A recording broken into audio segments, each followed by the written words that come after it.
All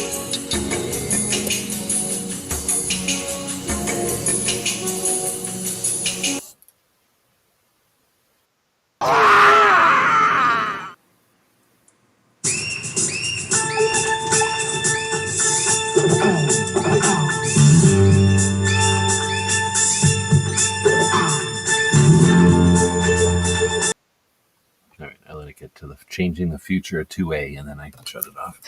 I got to find the old intro, but I haven't had any luck whenever I look for it. Anyway, welcome to Ask Gun Questions. We go live on Saturdays and answer gun questions that come in live or to the website. And joined by Tony from New Jersey. Thanks for jumping in. Yeah, glad to be here. So it's been a while. You had something going on last week. What's been going on in your neck of the woods?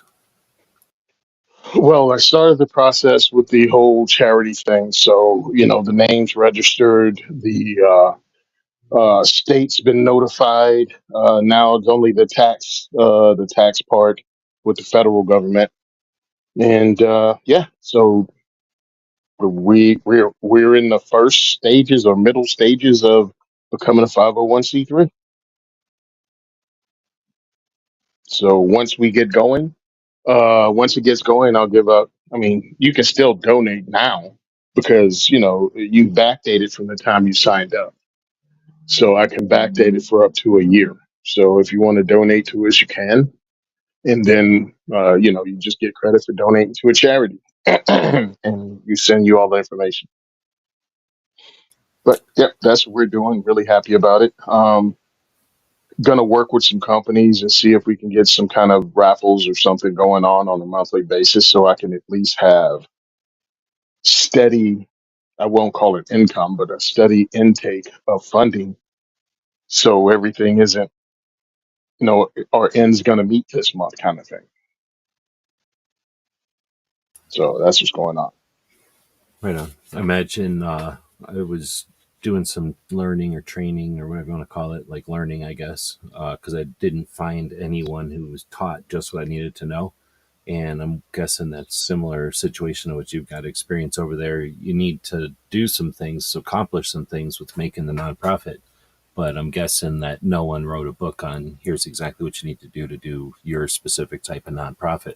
So you end up having to just listen to a bunch of info and learn stuff and get the terminology and the jargon and get the idea of what you need to do, and then get to master it to the point where then you can kind of focus it on what you're doing. Like that's what I needed to do, is learn a bunch of stuff so that I could figure out the parts I needed to do, because nobody was really just teaching what I needed to do.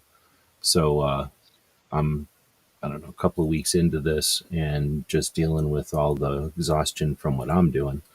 I can only imagine it's got to be something similar, though, having to pick through and find the kernels that you need out of the piles of information here and there. Well, yeah, the whole thing is, I have help and the guys are great. And it's like you still have to do it. And then, I registered, I did some stuff, and I talked to the person who's going to shepherd me through it. And he was like, "Yeah, we're going to have to go back and going to have to pay those fees again because you didn't use the right terminology." I'm like, "Mother, oh, okay, okay." It's Right. like, You don't know what you don't know, and then you start learning the hard way, right? Like learning the expensive way. mm-hmm.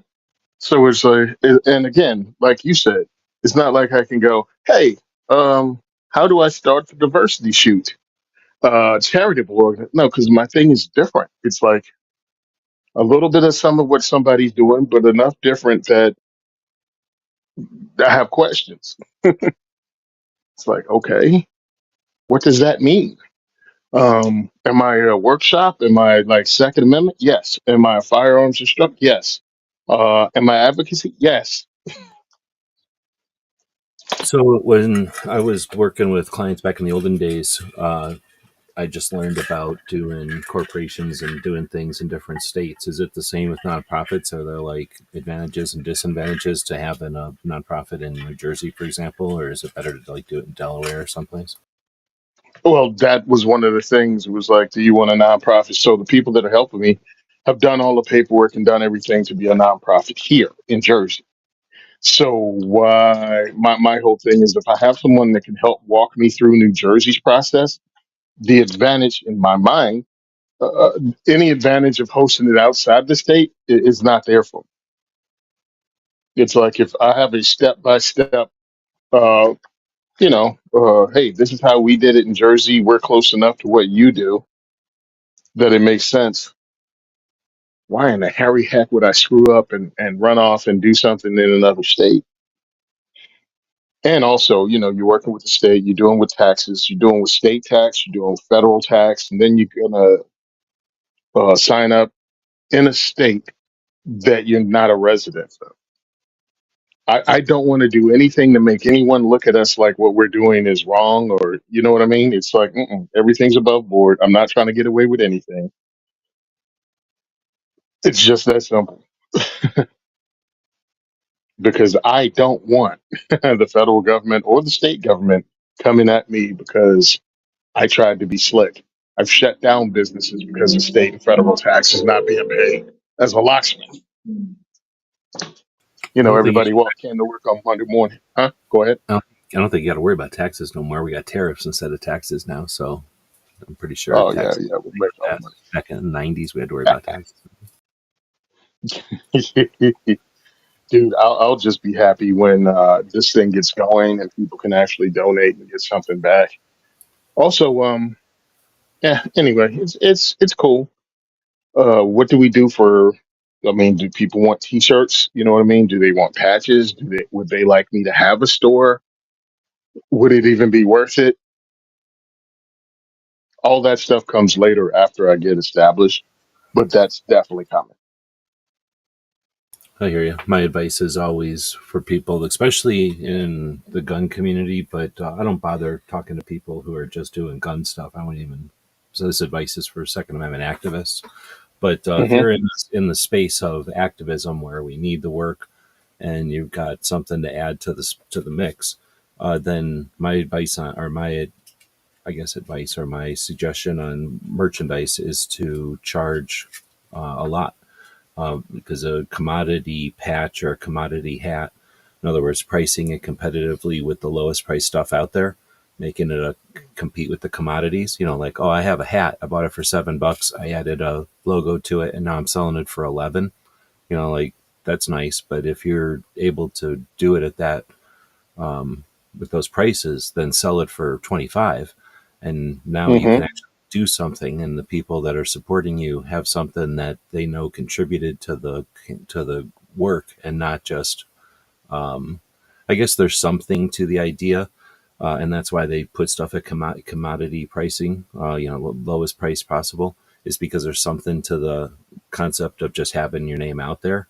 But at least in my experience with people, the people I know, regular people doing stuff, not the giants, because the giants are not advocates. The people with massive audiences where you can put stuff, you can make $2 on a hat because you're going to sell 3,000 hats. So, you're still going to make your Hmm.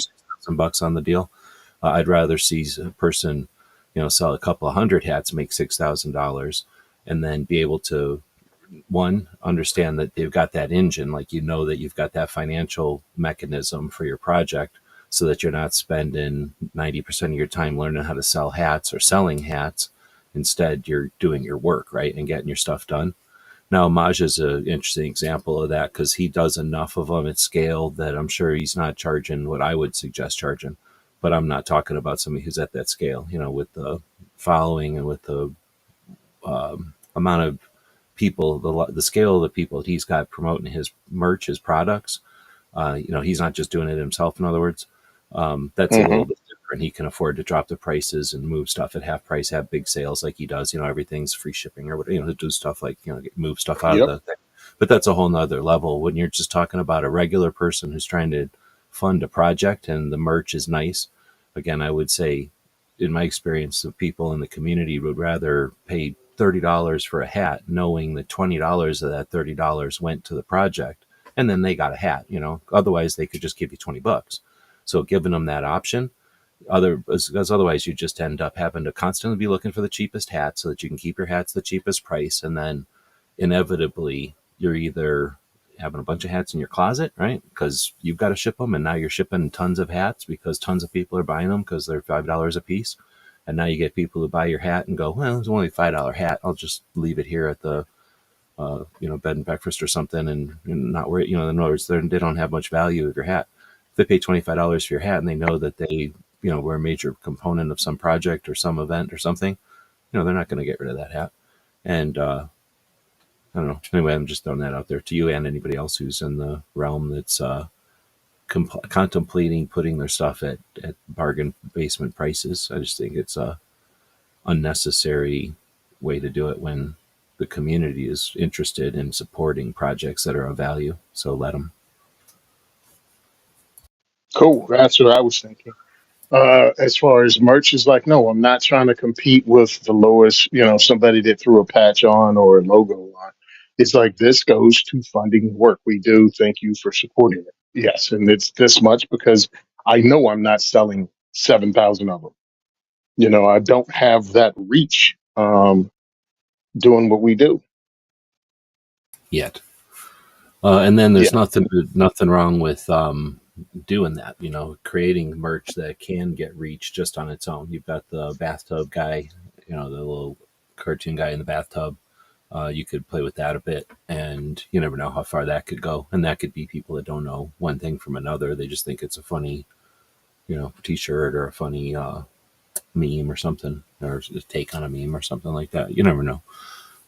Yeah. But that's just, there's been the merch game has been around for a while. And I think in our realm, because of police, because of military, because of different competitions and stuff where we'll get medals and patches and different things. Like I just think in our particular, we're not the only ones, but like in our community or whatever, our industry, merch, patches and stickers and hats and stuff are a big piece of it.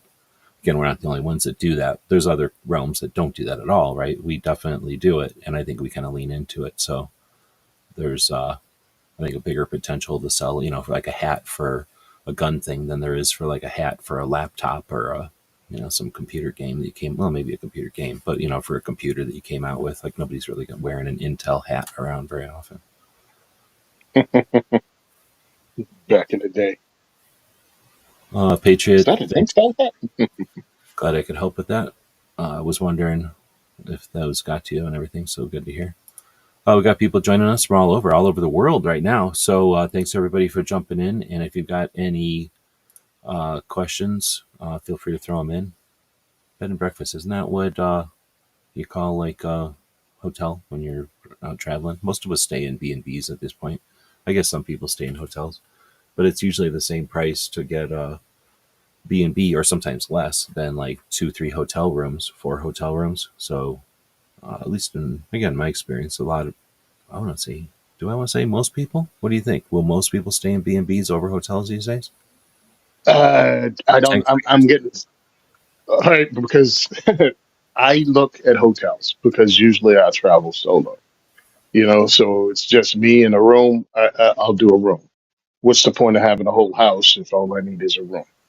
good point. But for a shot, I go with the crew for my podcast. We have an Airbnb. I'm going to GunCon, did an Airbnb. But I'm going to Goals, and we're doing a hotel room because I'm going solo. I've been invited to speak at Goals this year, so I actually sent them my information today. So I'm going to actually be a speaker and have a speaking spot. Hopefully, they'll get me in on a couple of panels too. I really enjoy the panels because people get to ask questions, and nobody really asks questions from what I've seen during these speeches. And I think it's got a 5-minute speech. You get up, you say whatever, but if I have to talk for another 3 to 5 minutes to explain a couple of questions or go deeper, now I just threw the whole schedule off Yeah, for I've the got rest of the speakers. zero interest in listening to anybody speak. That Paige, that girl from Arizona who kind of speaks to the, I don't know what it even is now. It's not Gen X or Gen Z, I guess, or Gen, whatever the next Hmm. gen is after that. She talks to our age and older gun people about how they're missing the communication. There's a communication gap between them and the young, And it's not just, oh, the video games, they like the video games, they like the video games, so they're gonna like guns because of the video games. Like, I'm so sick of hearing that. Anyway, she's the Hmm. only one who's kind of in tune to that communication gap. Not that that's our only communication gap, but she's the only one that I can think of at the rally that you were at in Arizona, or that any of the others that I've listened to recently. Because basically people are just crowding, yelling to the echo chamber, trying to get a cheer, and the only way you get a cheer at a Yeah. rally is talk to the echo chamber. But anyway, so yeah, I don't feel you would rather have somebody, or do the format where somebody gets up there and says a little something and then get some feedback, rather than TED Talks type of bullshit. Because we live in 2025. If you want to do TED Talks, you got 24 hours a day, 7 days a week, 363 days of the year. To do that at goals, Mhm. have interaction with the people that show up at goals. I definitely dig that. Yeah, I really think that's a bigger thing because I was in there. I went to the panels. I wanted to hear the panel speak. I wanted the interaction. I watched some of the speeches, and I'm like, cool, but that's not how I like to do speeches either. I mean, I'm not going to be John Correa and tell everybody they suck, but I love when he speaks too because he really holds people freaking accountable for their lack of training, and he just point blank says it. But I'm not going to be your freaking cheerleader either. Oh, we're doing everything great. Just keep the greatness up because we're great, greatest. It's like, no, we have work to do, and we talk about it here all the time. You owe no political party your freaking loyalty, and quit giving it to them without them earning it. Make them earn it every election. And I think that's a problem with a lot of us right now. We have the primaries next week, Tuesday, in New Jersey.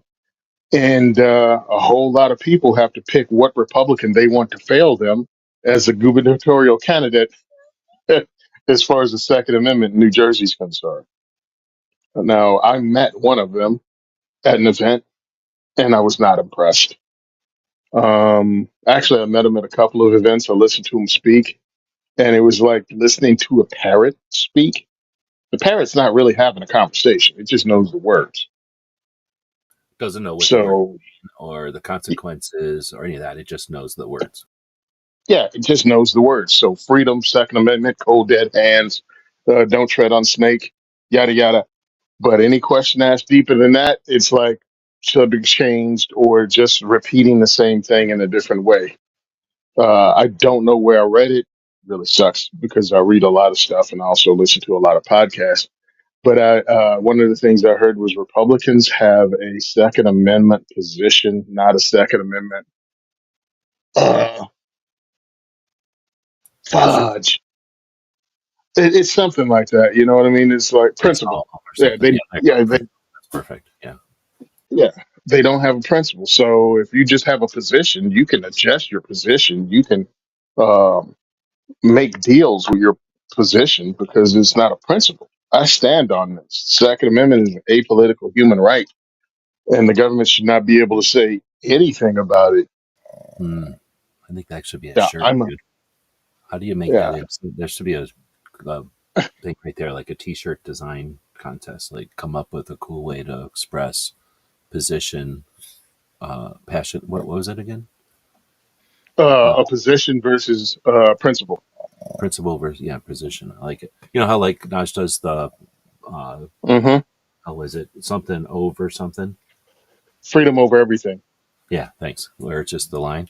I dig that kind of, where you have to think about it for a second, and then once you get it, you get it. And I think that would lend. Shit. I remember, unless I'm already Listen, saying it, I'm just forgetting it. I could have seen it already. I'm just laughing because I know Maj. I'm like, hey, Maj, I'm stealing your freedom over everything and doing principle over position. It'd be better Is than, that what was it? okay? Was it Nine Line, or some one of the vet bro Yeah, companies went and grabbed his freedom over everything, literally, right? Like, just fucking yeah, took the thing. pieces of shit. And I called them out on it, and I freaking reposted this stuff for a couple of days. And it's like, no, Maj is a friend of mine. And if he says, hell no, you fat bastard, I'll be like, all right, cool, no problem. But anyway, I think that's a good point that politicians, well, that makes a great, it illustrates it, right? It like puts a light on the fact that there's a lot of difference between saying stuff and doing stuff, or having it Hmm. as a core principle. And I mean, I don't really care. I don't expect every politician to have it as a core principle, as long as they understand there's a difference there, and that we're going to vote accordingly and like treat them accordingly, so that they're not just so everybody knows what's up. I think that's a good way to enunciate it. Maybe to let them know, like, hey, if you decide to come over and make it a principle, you're going to ensure you get a lot of votes. But when you stand over there, you're not standing here. Like, just so that they know, like, you can't just stand over there and think you're standing over here. Is a big difference. But that's a whole other thing. Getting politicians, what do you call it? Ear is well, it's a thing that some people have done before. Like, to think of the Women for Gun Rights, and their yearly uh, um, trip to DC to interact with the politicians. They're not the only ones who do it. We have lobbyists at GOA, the one in Colorado that makes more money than GOA and SAF put together. They got lobbyists. They're on some board of Trump at this point. Like, they got some seat position, I think. So, we do have lobbyists still. Wayne up here wasn't the only and last lobbyist we've got. The industry's probably got lobbyists. I don't know if NSSF makes a big point of their lobbyists, if they've got them, or if they do, if they would talk about it. They definitely have to have lobbyists. I mean, they're the gun industry, I like would think literally. it's a necessity, but I don't want to assume nothing because I've never heard them brag about it or complain about it. I've never even heard like a behind the scenes or anything. Like, I can't think Uh, of anybody talking about it.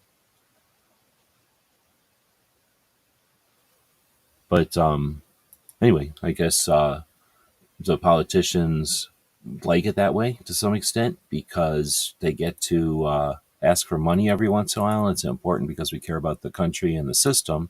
So we end up giving them money as not us, but individually people do, or as a group we do, and then they prosper off of that, right? They get elected, they love it, and if they can seem unapproachable and lofty, then they're not going to do much to dissuade that perception. Why would they, right? Even if they're unaware of that perception, like, unless they're aware of that perception and they do something to get rid of it, like, they're by doing nothing, they're not removing the perception, I guess. So with that being said, I've been trying to talk here while I'm clicking, but I'm not doing a good job of it. Not too long ago, I might have even, well, I couldn't have played it last week, so you might not have heard about this. But I've been playing it now for a couple of shows for a couple of weeks. Gun Owners of America went into Massey's office, I think. I'm pretty sure they were in DC, but I think they were in his office doing one of those okay. interviews where Eric Pratt and whoever it is, sitting there talking to each other for 8 minutes or whatever. It was one of those kind of interviews. It might have been in the hallway or something. I really don't remember, but I'm looking for it now. And it comes down to a clip from that I keep playing where I'm pretty sure it's Massey. He's the one guy from Kentucky or something, right? And he's Hmm. saying, and he's like, I consider him to be one of the people. I know him, so he must be, fairly well known if I know him, because I don't only know like two politicians. So I figure he's in the news enough that I know who he is. It's not like I follow him or nothing. I just hear him in the news so much that I know that he exists. I would think that he'd get a lot of attention, right? But essentially, this clip that I can't find, and I guess I'm not going to find it because it's not on their main page, but it says something. He says something like, "There's days where I get 3 phone calls, and I represent 750,000 people." And I thought that was one of the best things I've seen on the internet, because so often I suspect people go, "Oh, again, these politicians are unapproachable. What is my phone call going to do?" Blah blah blah, Hmm. and nobody's there to show them, like, I don't gotta give you a pep talk. Here's the reality. Like, this isn't a pep talk.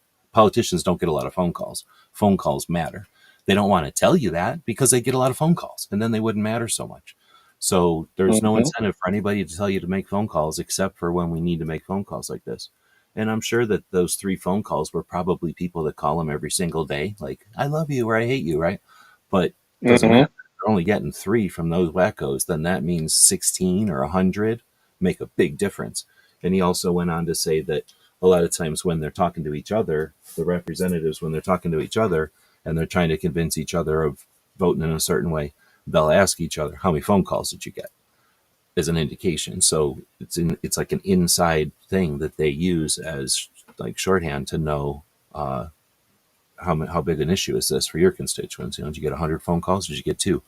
So I'm not all for boilerplate forms. Fill them out, use them. It makes the organizations happy, and it gives the organizations clout, because when the counters see that a lot of form letters come in, it gives the organizations that competitive advantage, like they're that big that they had that many letters come in. But as a citizen, we can do as much as we want. So we can send that form letter and make a phone call. We can make a phone call and make another phone call later on in the week. Like, we're allowed to change our mind, to come up with another reason, listen to something that somebody's saying online and go, yep, that's another reason I want you to keep this bill. Or I want to have short, whatever it is, act on the bill and the full Hearing Protection Act. It takes that long. Like, it takes moments. And there's 4 phone calls to make. One senator, the other senator, the congressperson, and then what was the 4th phone call? Call one of them again. Like, I think I came up with that the other day. There's Senator, congressperson. I mean, you can do state and local. Maybe You that know what I was it. mean? Yeah, maybe that was it. Excuse me, federal, state, You know, federal, it would be 6, and 8. No, I don't know what yeah, it would. No, I don't know what state doesn't have 2 senators. Like, I don't know what you're in. Every yeah. state is different, Every probably, but whatever. every state has, 2 senators on the federal level. Then you have, your But like assembly, internals. and you have your state senators. Yeah, state Yeah. senators and your assembly people. And I'm like, and I blame myself too, because I don't sometimes, and it gets on my nerves because mine are such pieces of shit. I mean, I have Cory Booker as one of my senators, and he knows the truth because he said it. Not only did he say it, I recorded it when he made sense. And I think I'm going to put it out as a post. The hell with it. I'm posting it tomorrow. I have an interview where he said that he understands that legal gun owners aren't the problem. He's did the studying for his first year as mayor of Newark, and he knows it's not legal gun owners that's the problem. We don't need any new gun laws. And he retracted that statement within 24 hours of making it. I was going to say, was when he was more centrist, or he just didn't realize what he was saying? No, he didn't realize that they were going to make that phone call and get in his ear and go, "Hey, that's not the position you want to take." So he backpedaled. Well, it was when he was new enough to not realize that he's not supposed to make that position no matter what. Hmm. Yeah, because you just shit all over everything they do in the state. Anytime something happens, they want a new bill passed. There's a mass shooting somewhere, they want new laws. And it's like, it wasn't even here. We haven't had a mass shooting in New Jersey, the actual definition of mass shooting, since the early '60s. And if you want to go with anything that's kind of like a mass shooting, that happened right after they limited us, 2 days after they limited us to 10-round magazines. Happened Father's Day. Well, that can't happen. Uh, You must have your math yeah. wrong. Oh, and by the way, it was one of the inmates from my prison that had just gotten out like a couple months earlier. All of a sudden, had a 30-round magazine and was opening fire at a place with police not only outside but inside. It's illegal, so I don't think that happened. Well, yeah, I'm Um, making it up. I call cap.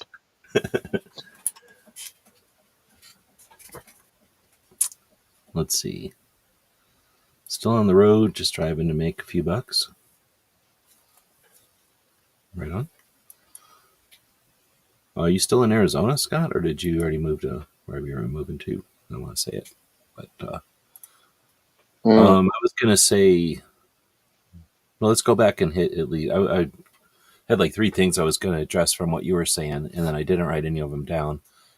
But I'm also concerned that there have been a couple of comments, so I'm gonna hit those so that we don't just chat here, completely ignoring the comments after I've suggested, ask people to make comments. But again, I guess it's time Mhm. to say thanks to everybody who's watching live. I value the interactive nature of the internet and being able to interact with folks all over the world, the country, whatever, through this internet. So appreciate the people that join us on Saturdays and participate. Gunswater said, put your logo on gun socks instead of hats. That's an awesome idea. And I mean, there are printers nowadays that cost a couple of grand, and they can print on like all kinds of surfaces. So you could, you know, like the kind of thing, like I'm thinking of those triangle things that you have a zipper on two sides, a fold on the other, and they're just some kind of material with usually like fur or something inside to keep the gun nice. I'm thinking of like Oh, okay. one of those. Like I don't know what Yeah, you call it. gun bag. Yeah, what you call it. Like, you know, I don't really use them, but you know, it's like a presentation thing, or like maybe the third or fourth gun you're taking to the range, and you want to just have it in something while you're, you know, transporting to the range. That kind of bag, or yeah, like a hard bag, not like necessarily a Pelican case, but like a hard case that's big enough to hold maybe Hmm. four pistols, something like that. You could probably source, you know, decent quality at a decent price, you know, $30 or something. Have somebody print or stencil or something, a logo onto that, and have a useful thing. And that I could see being really cool, especially if you have enough stuff going that you could have one of those, you know, like when you do the diversity shoots, like, you know, hey, you're going to go home with somebody goes home each week with one of these boxes or whatever, or one of these bags. But anyway, I think that's neat. But I don't want to say instead of hats. I personally like wearing hats. I know some people that wear hats constantly, like indoors and out, right? So some people have hat collections. I have a hat collection in spite of not actually wanting a hat collection, just because I have a lot of hats, right? Um, and then you start thinking about hats, like I'm going to baseball cap, but uh, as soon as it's cold, I like wearing what do you call, what everybody calls them different things, but like a, you know, woven hat or whatever, a beanie. And those are cool when they have logos and stuff on them. So, you know, I think hats are, I don't know, hats are a pain to ship. Like a baseball cap is a pain to ship, but a beanie is super easy to ship. You know, you put that in a bag, and there's pretty much one size beanie, right? Pretty I guess much. you could get kids and big, or if you're cool, you get big, because some people have hair and like more hair than other people. So having a giant one for people with big heads and people with hair is, I don't think it's a waste of money. Not like buying a bunch of small and extra. Well, actually, it's just the small shirts that you end up wasting nowadays. You can't really make too many big shirts. There's enough big people to want any big shirt you make. Pro tip Well, for it's anybody also in the gun industry: make shit extra large, extra large, and bigger, and you'll actually sell it. Like, people are losing out by stopping their shit at double extra large half the time. oh, definitely 100%. That's why I'm looking. I got things I want to do. I got things I want to do because I'm tired of people not having stuff for big dudes. That shot show, the new room, whatever you call the Caesar's Palace or something. No, it's not Caesar's Palace. Hmm. Caesar's something, whatever that new building is. The new building, right? So the new building, you come in the front door from, like, you know, the big fancy entrance to the front door, and then, so I'm calling that like the front. And you know how it's a rectangle long, like I'm saying, like if you came in that way and Hmm. started walking, it was like the first or second row, like it was really close to the front of that big room, in the big building, or in the new building. There was not a t-shirt, but a gun shirt maker, and they made like the kind of shirts that have a whole, like the Retro competition rifles. wear. Is that who it was? Oh. And they, well, it's a shirt company. They make shirts, and like the kind that have like all the logos on them for like a sports shooter, like a competition shooter, but they're like Uh-huh. printed or created, and then they cut out the pattern, and then they sew it, and it looks like a Spider-Man outfit or something. Like it looks like it's 100%, you know, like it's printed on every part of the t-shirt, not like a regular t-shirt where they make the t-shirt and they can only print on the front or the back or maybe on the arm. This is like every square inch of the shirt is printed, because they made it on a computer, printed it on the fabric, and then cut it out and then made it into a shirt. You know, that kind of shirts. Anyway, what was cool about them is they were cool, and I think it was the day I had the dog, so they were like, "Bring that dog over here." So that's how I met her, and should they make them into like 10x or something? Same, like I don't even know people that are that big. So they make them into massively big shirts, and I was like, that's actually pretty cool, considering you basically just make the design on a computer, anything you want, and then they print it and then make a shirt out of it. Like that's the coolest thing I think you could do. Anyway, I don't know, and they seem really cool because they're in the gun industry, right? Like they're doing shooters and shirts and stuff, like team shirts and stuff like that. So I don't know what that company was. I think I have their paperwork somewhere because she gave me a Mm, brochure, I think. Or I guess we could look at the map of Shot. There's not that many t-shirt places, yeah. period. And isn't that many. There definitely weren't doubles of them in that room. But anyway, I just was like, wow, they're definitely making them large. And well, I don't know about you, but I like these long sleeve hoodie shirts that aren't like hoodies. They're just shirts because, like, at least in the desert, it's hot during the day for sure, but then it'll get cold and Hmm. it gets pretty cold. And I don't mind them from just having the shade, essentially, like having the long sleeves is actually not that bad in the desert, even though it seems Hmm. like be warm, like having a bit of shade and then the hood and stuff, being able to have like a hood whenever you need it from the shade is, or having some shade is kind of nice. But then when it gets cold, boom, like immediately you have just enough, layer on. You don't need a hoodie or nothing. Anyway, Yeah, I see those I'm all guys with set up those to get on. made. You use them fishing because they keep the UV. It's like UV rays on. instead of wearing, what do you call it, sunscreen, you just wear a shirt. Hmm. That's where I first found them, and then I got a set of three, and I pretty much wear them all the time now. But like I said, I'd rather have them designed and have them say, like, I don't know, logo shit all over them. It'd be kind of cool. Anyway, so that's a great idea. I think though, blanket and gun socks. I think there's a lot of merch that's overlooked in our community because there's the default shit from like the print on demand, your t-shirts and your mugs and that kind of stuff, and a lot of people just don't go beyond that when it'd be so easy to. Yeah, Or you because some stuff. you should do high points that are engraved with laser engraved or something with the whole 2A for E thing. But I hope me and Make High those Point going to away. be working together. I hope High Point and I going to be working together in the future because they have ARs now. And I actually, they debuted on the channel. They debuted on my podcast. Excuse me. They debuted the fact that they're making AR-15s on my podcast. We did 2 hours. That's coming because I have to learn how to edit on the software I have. So that's going to be put up. That's going to be my first interview from NRA. I'm going to coincide with when they actually release it, which should be sometime at the end of this month when they get released to the public. So I'm going to coincide the release of the podcast with that. So hopefully, the synergy from them doing that actually helps get my podcast promoted. And I've talked to the owner a couple of times, and he's definitely supports the work we've done. He has for over 7 years now, 8 years. So hopefully, with this new move they're making, maybe there'll be some collaboration between 2A4E and High Point, getting guns in regular people's hands. You know what I mean?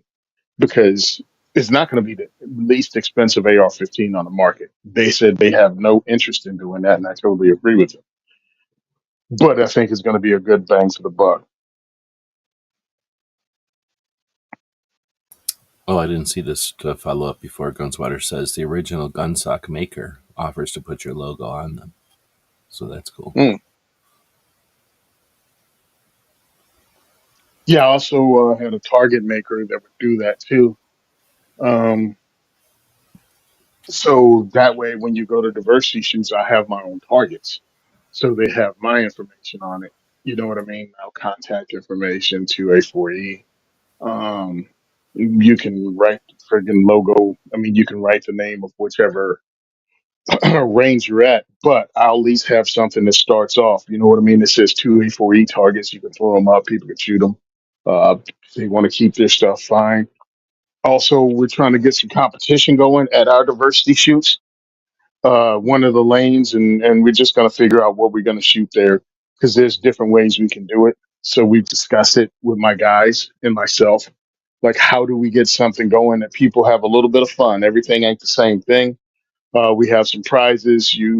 Best male, best female, and if we have kids, we might have a kids prize thrown in, and we have them, best score, highest score, whatever, and then tiebreakers if you want.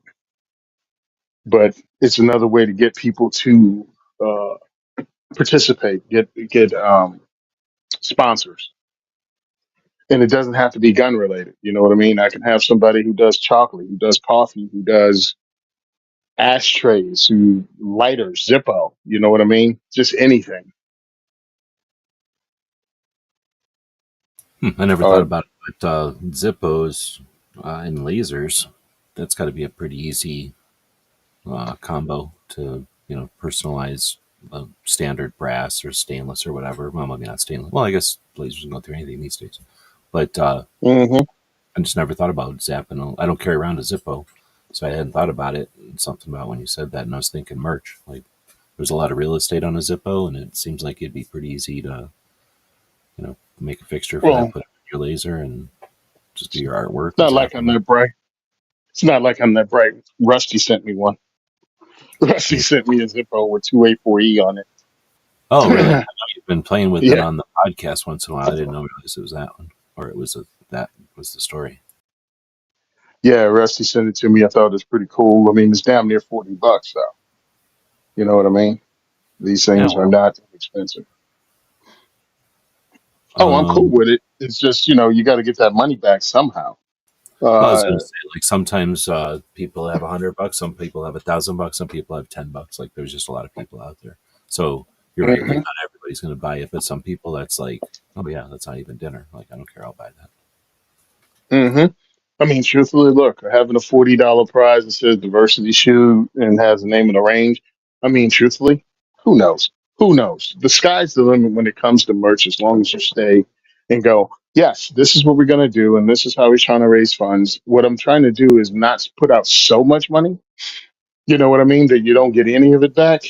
And Well, I have that's to the talk trick. to Yeah, some of to the not guys. buy stuff that you don't make money on, because you could really need to make money on all of it, ideally, Yeah, to keep exactly. the profit going. And it's like, well, Tony, how come it took so long? Because this is all the thinking that's involved in it. When I live hand to mouth, it's like what came in for the diversity shoots, what people donated.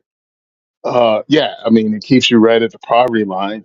You're penny pinching and doing everything you possibly can when you go on stuff. I'm putting stuff on my regular credit cards, all that stuff.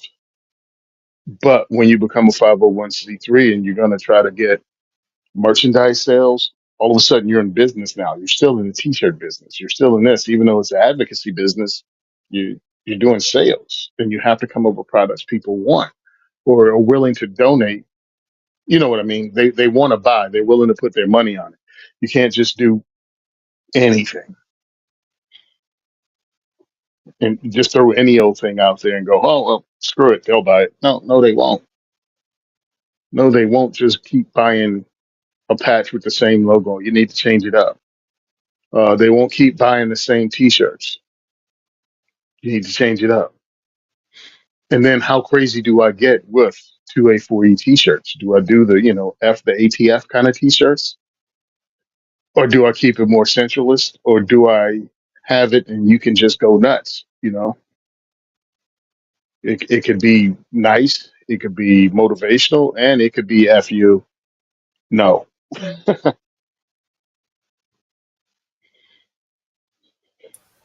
Have you seen? I think it is Faster Saves Lives. Does a thing. I'm pretty sure it's faster, and if it's not faster, it's not goals. It's whatever. Where's faster? Ohio. It's whatever. Ohio, yeah. It's Laura Cardinal. It's whatever the Ohio State group is. If it's not faster, but I think it is faster. Anyway, It is. they have like a um you know where I'm going. Like they have like I think it's like a shoot. I don't think you have to go to it. I think it's just for training. But I think if you like attain a certain Hmm. level with their training, they send you a patch. So the only way to get Hmm. it is, and you know how else does it? Complete Combatant does that.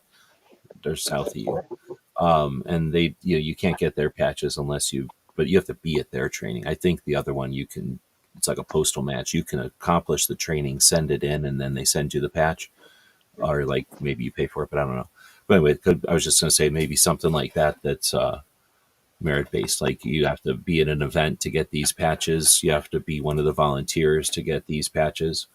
And sometimes you can do that with just, like let's say your 2A for E patch. We could have done those with, like, we did them in 3 different colors, but with Hmm. the whole like, color schemes or whatever, we could have done it with like a different color layout or something where like instead of being a similar background color border, it could have been like a gold color background border or a blue or something on a white background, so that the border stands out. And like these are for the people that volunteer, like so that somehow the patch is different. And you can have those made and only have like 10 of them made or something, or 10% of the batch made or something, so that there's a limited run.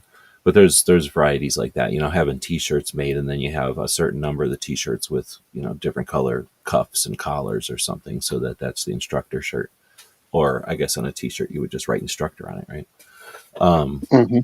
But anyway, so that kind of thing is another factor, right? When you're doing your merch, like, how can I do one-offs or duplicates? Or then you've got, well, a couple of places do this. I was thinking of Sean's, but with his patch company, or the one he's running now, they do basically patches every month, like new designs every month, Hmm. and they're going to do a Thanksgiving one, they're going to do a Christmas one, that kind of thing.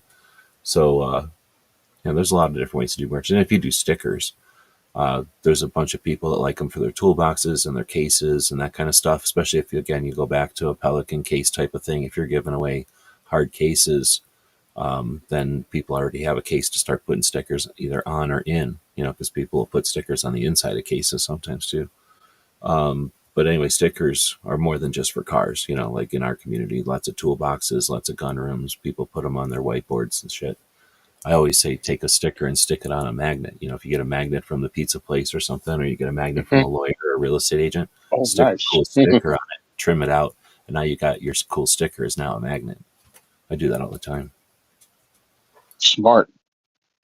because I got whiteboards everywhere and toolboxes. So instead of just sticking stuff on there, because then I've thrown too many. I have a toolbox that I won't throw away because it's got all my cool stickers from back in the day, and I have the shitty toolbox because I was a kid, but it's got all my cool stickers on it.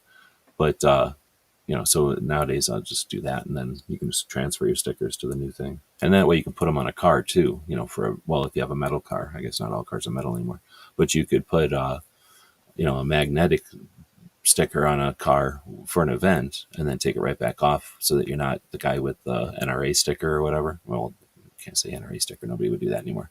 But you wouldn't be have like the GOA sticker on your car. You could have the GOA magnet on your car while you're at SHOT Show, that kind of thing, or when you go to Hmm. a shoot or something.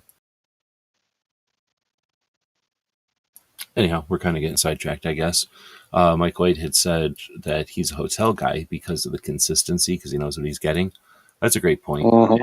And for sure, by yourself, like there's no way that getting a B&B is worth it. But I'm thinking 3-4 people, then it starts to be worth it real quick, especially if you're all there for the same thing and you're Yeah. friends with. Like you're there for the same thing, and truly, I mean, like Shot Show. Look, man, I don't know what planet these people come from that think they can go to Shot Show and party, but we're from different planets. So when I get to Shot Show, Well, the it's people like, that are yeah, I'm working, going. the people that are, like if you're getting paid by Ruger and your job is to hang out at the booth and answer questions all day, at the end of the day, you're fucking tired. You didn't get to do nothing, so you got to be frustrated if you like guns. And if you don't like guns, then you had to be around guns all day. So I could see those people partying. But everybody else Mm, that's there to work, yeah, you're exhausted. You've been working all day. yeah, I'm not. I'm not there. I'm not there to party.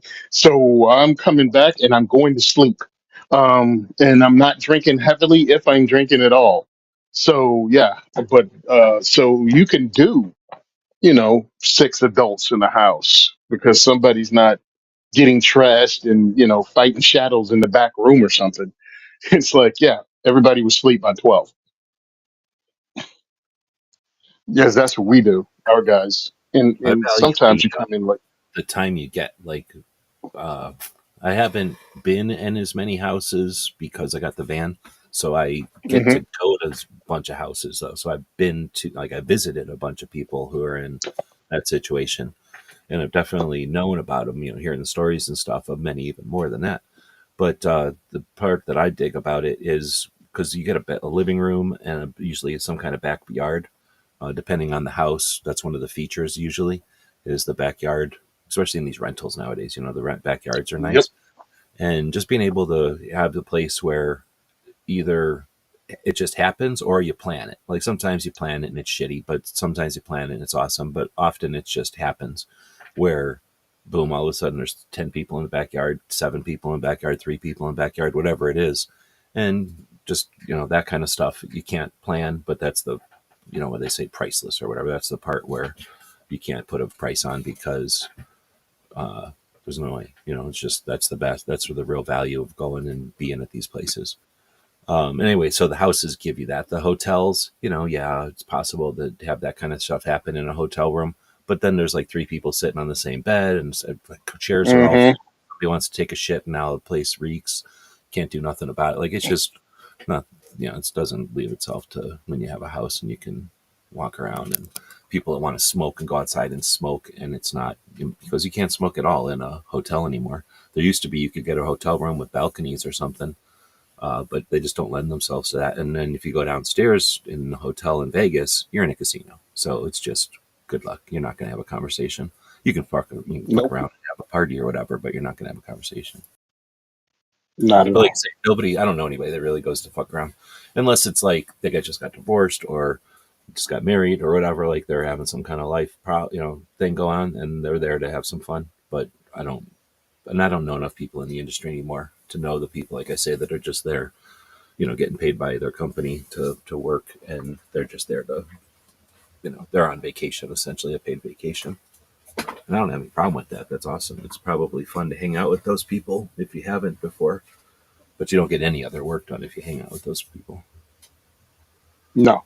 You're recovering all day at SHOT Show. You're not getting any work done, and then you're just looking for more, trying to figure out where the next party is going to be. So it becomes work in its own. Anyway, now we're on a topic. But yeah, I think by yourself, a hotel definitely a way to go. Honestly, I like going on the super cheap, but most people ain't gonna urban camp or stealth camp or whatever you want to call what I do, or even get like an RV or something like that. But that's even cheaper, or can be even cheaper, I should say. Mm. It can be Patriots, cheaper. yeah, I don't want to say it is, because you can end up just nickel and diming yourself. Oh, it got cold. I had to go in and get something like a warmer blanket or something. Well, boom! Now you just paid $30 for a blanket you already have at home, and you didn't save any money. Now you could have just stayed in a hotel. Anyway, Yep. Patriot says in my travel days I use hotels extensively. It's just funny. My parents like the old style bed and breakfast places, and that's the thing. I always think of bed and breakfast because I don't know if that's. I think that's what they are called still. But back in the day, it Mm-hmm. was you would go to a bed and breakfast and it was like you're going to have like a lazy vacation and you don't want to go to a hotel for whatever reason. You want to go to just somebody's little quaint little place. And often the mom or whoever was like making the breakfast for you. So you were going to have like, some kind of either amazing or at least interesting, breakfast, and usually elaborate, right? Or whatever. And then often in a interesting location, right? Mountains or some kind of stream or some kind of ocean side or something. But now that they're just an alternative, like we're saying, as 3 or 4 people that are going to be in a place, like I could see 2 couples on just a regular vacation wanting that over a hotel. I mean, I could see wanting your own hotel, I guess, now that I say that. But if the place has more than enough bathrooms for everybody to be comfortable with bathrooms and stuff, I still think sharing. I think I like having a kitchen because I'm cheap, and I just would Mm-hmm. rather, if I'm doing something where like for a while I was making smoothies in the morning, like I'd rather have a blender and I can go to the store and I have a refrigerator and I can do what I want. Because if I go to a place, I'm going to be paying $12 for something I didn't want with a bunch of sugar in it or something that I didn't ask for. You know what I mean? Like I'd rather just be able to have all that. So I don't know. I guess it depends on the person. But anyway, I guess I'm getting at is they're more like a hotel nowadays because no one ever lives in them. Like they're only bought for this reason, and most of the time there's a maintenance type of situation with the cleaning people and the maintenance people, so they just show up and do their thing, and the locks are on some kind of combo. So it's very much like a hotel. You never have to talk to anybody. You're doing the whole thing by the computer, and they're pretty, what's the word, like you don't have to worry too much about getting a random fee or whatever. Like they're pretty much in these systems, so payment and everything is kind of like a hotel. But I'm not trying to sell them to anybody. I just think they're. I'm glad that we have the option nowadays. Is there any good Yeah, I places? mean, Go ahead. go ahead. No, no, I agree with you. We just do again. I do the hotels. The Airbnb is one thing, and then you got what do you call those things? Bed and breakfast. Never stayed in any. I slept outside of one once. It was hilarious. A friend of mine got married, and I did no prep whatsoever. I just thought I was going to be able to drive down and get a hotel. And it was like, yeah, this place has no hotel within a significant distance. You know what I mean? It's like, yeah. And I'm So you're like, all right, camping well, that was, in spite of it, like without planning it. yeah, I was just like, all right, cool, I'll go down. It was like, yeah, that's not how that's going to work for you, bro. So it was a whole little, almost bed and breakfast town, like a whole little town, look historical, and had like uh, fences and stuff, and all the old storefronts. And they got married, and they had a horse-drawn carriage that takes you to the streets from place to place for the bride and groom. And the whole town was like set up for weddings and celebrations like that. That's their whole thing. Well, that's great if you have a room in the town. If you don't, you've got to drive 45 minutes one way to find the quinceanera or whatever, La Quita, La Chica, that level of hotel. You know what I mean? Uh, Comfort Inn type hotel. And I was like, I am not doing that. Man, I pulled up, freaking rolled over, and went to sleep in my car, in my SUV. You should be able to sleep in an SUV. Otherwise, you've got princess syndrome. At least for a day or two, right? Like it shouldn't be impossible for Yeah, you. I mean, it was overnight. What we had was the wedding. I think was on a Saturday, and then Sunday everybody got up and went to brunch, and then we had early dinner, and I drove back to Jersey. So I had clothes. I used somebody's, shower and brushed my teeth, and that was it. Gone. And that's what I'll do half the time too. Especially, well, now I got gyms and stuff, but if you're trying getting like for that, if you're trying to get ready for something, you don't want to do that in a gym necessarily. So you just bum somebody's hotel bathroom when they're not using it, and like for GRPC, I've done that a couple of times. Sleep in the parking lot and just when they're done, they text me and I can run up and you get sloppy seconds on the shower, but it's better than paying for a shower somewhere. Hmm. Yeah, you could pay $230 a night and do it that way, champ. Or you can go, hey, can I can I use your shower? Yeah, okay, cool. All right. So Patriot asked earlier, do you have any places to get aluminum grips made, CNC milled, etc.? And you guys talked about a couple of places. What, lock Mhm. grips? No. Yeah, that's the only one I know, but he wants custom grips. But yeah, lock grips are the ones I checked out because one of the guys I shoot action indoor action shooting, and I use my carry gun, but there are guys that have their competition gun because they actually use it as prep for IDPA. So they have their competition rigs, and this guy had a CZ 75 orange, tactical sport orange, and he had his grips. He had the lock grips on it, like really aggressive lock grips. I'm like, bro, if you ever want to get rid of your fingerprints, man, shoot a mag of this. Like, holy crap. So, if you want aggressive grips, I mean, they have different levels of it. Uh, cool. I like CZ75s, but I'm not dumping that much money on a CZ75. We're talking, 12, 1700, what, 1700 bucks, 1800 bucks. Yeah. They How had many guns one I down could at, buy for, well, should I guess? How many guns I could have bought with 1,800 bucks? I don't know how many I could buy today because I yeah, haven't priced anything in a while. But I suspect I could buy like 5 guns for that. well, it depends on what we're looking at. I mean, we can buy, Gen 3 Glock clones from multiple companies for Well, I pretty look, much about $300 each. I'm thinking of stuff for my collections, and my guns are usually Mm, 300 or less because I buy cheap yeah. guns. And I look at it the same way because if I'm buying guns. Now, when I'm asking companies for guns, I'm asking for the best thing they make because I want their showroom stuff to get butts in the seats. That's why I asked for it. Oh, Tony, yeah. What about, no, I'm not talking a Glock because a Glock won't put one ass in the seat. Hey, you want to come see a Glock? No. And my guys already have Glocks, so there's nothing sexy about that. But want to see a Nighthawk custom? Want to see a $7,000 2011? Sure.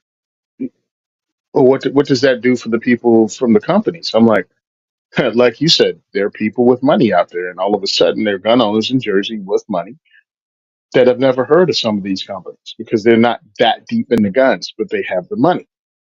All of a sudden, they hear about it and they're like, "Yeah, I got to have one of those." And when people don't understand that, I just kind of look at them like, "Have you ever had a hobby?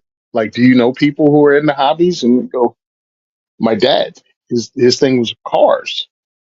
And he bought Corvettes. You know what I mean? He bought high, and there are people out there like that.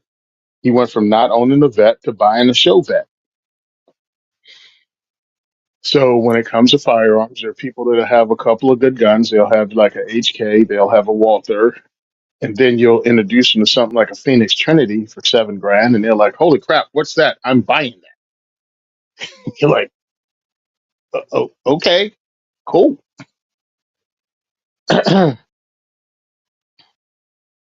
Well, we have yet to see. I was noticing this. I went to a new thrift store the other day, and I was looking around and just the amount of collections. Like, obviously, somebody's passed or somebody got rid of a collection that they don't want anymore. But like, a thing of Mhm. shot glasses, and I'm like, I don't collect shot glasses, but I could see somebody doing it. And if you did, there's like literally like dozens and dozens in this like pile of shot glasses that they have here. And I don't know what they cost or whatever, but I could see if you were a collector getting totally hooked on. And there's people that get salt and pepper shakers or just Disney stuff or whatever Mhm. the thing is that you're collecting. So I know that there's a bunch of people that hate collecting, like the young generation hates clutter and collecting, but that stuff's trendy. It like goes back and forth.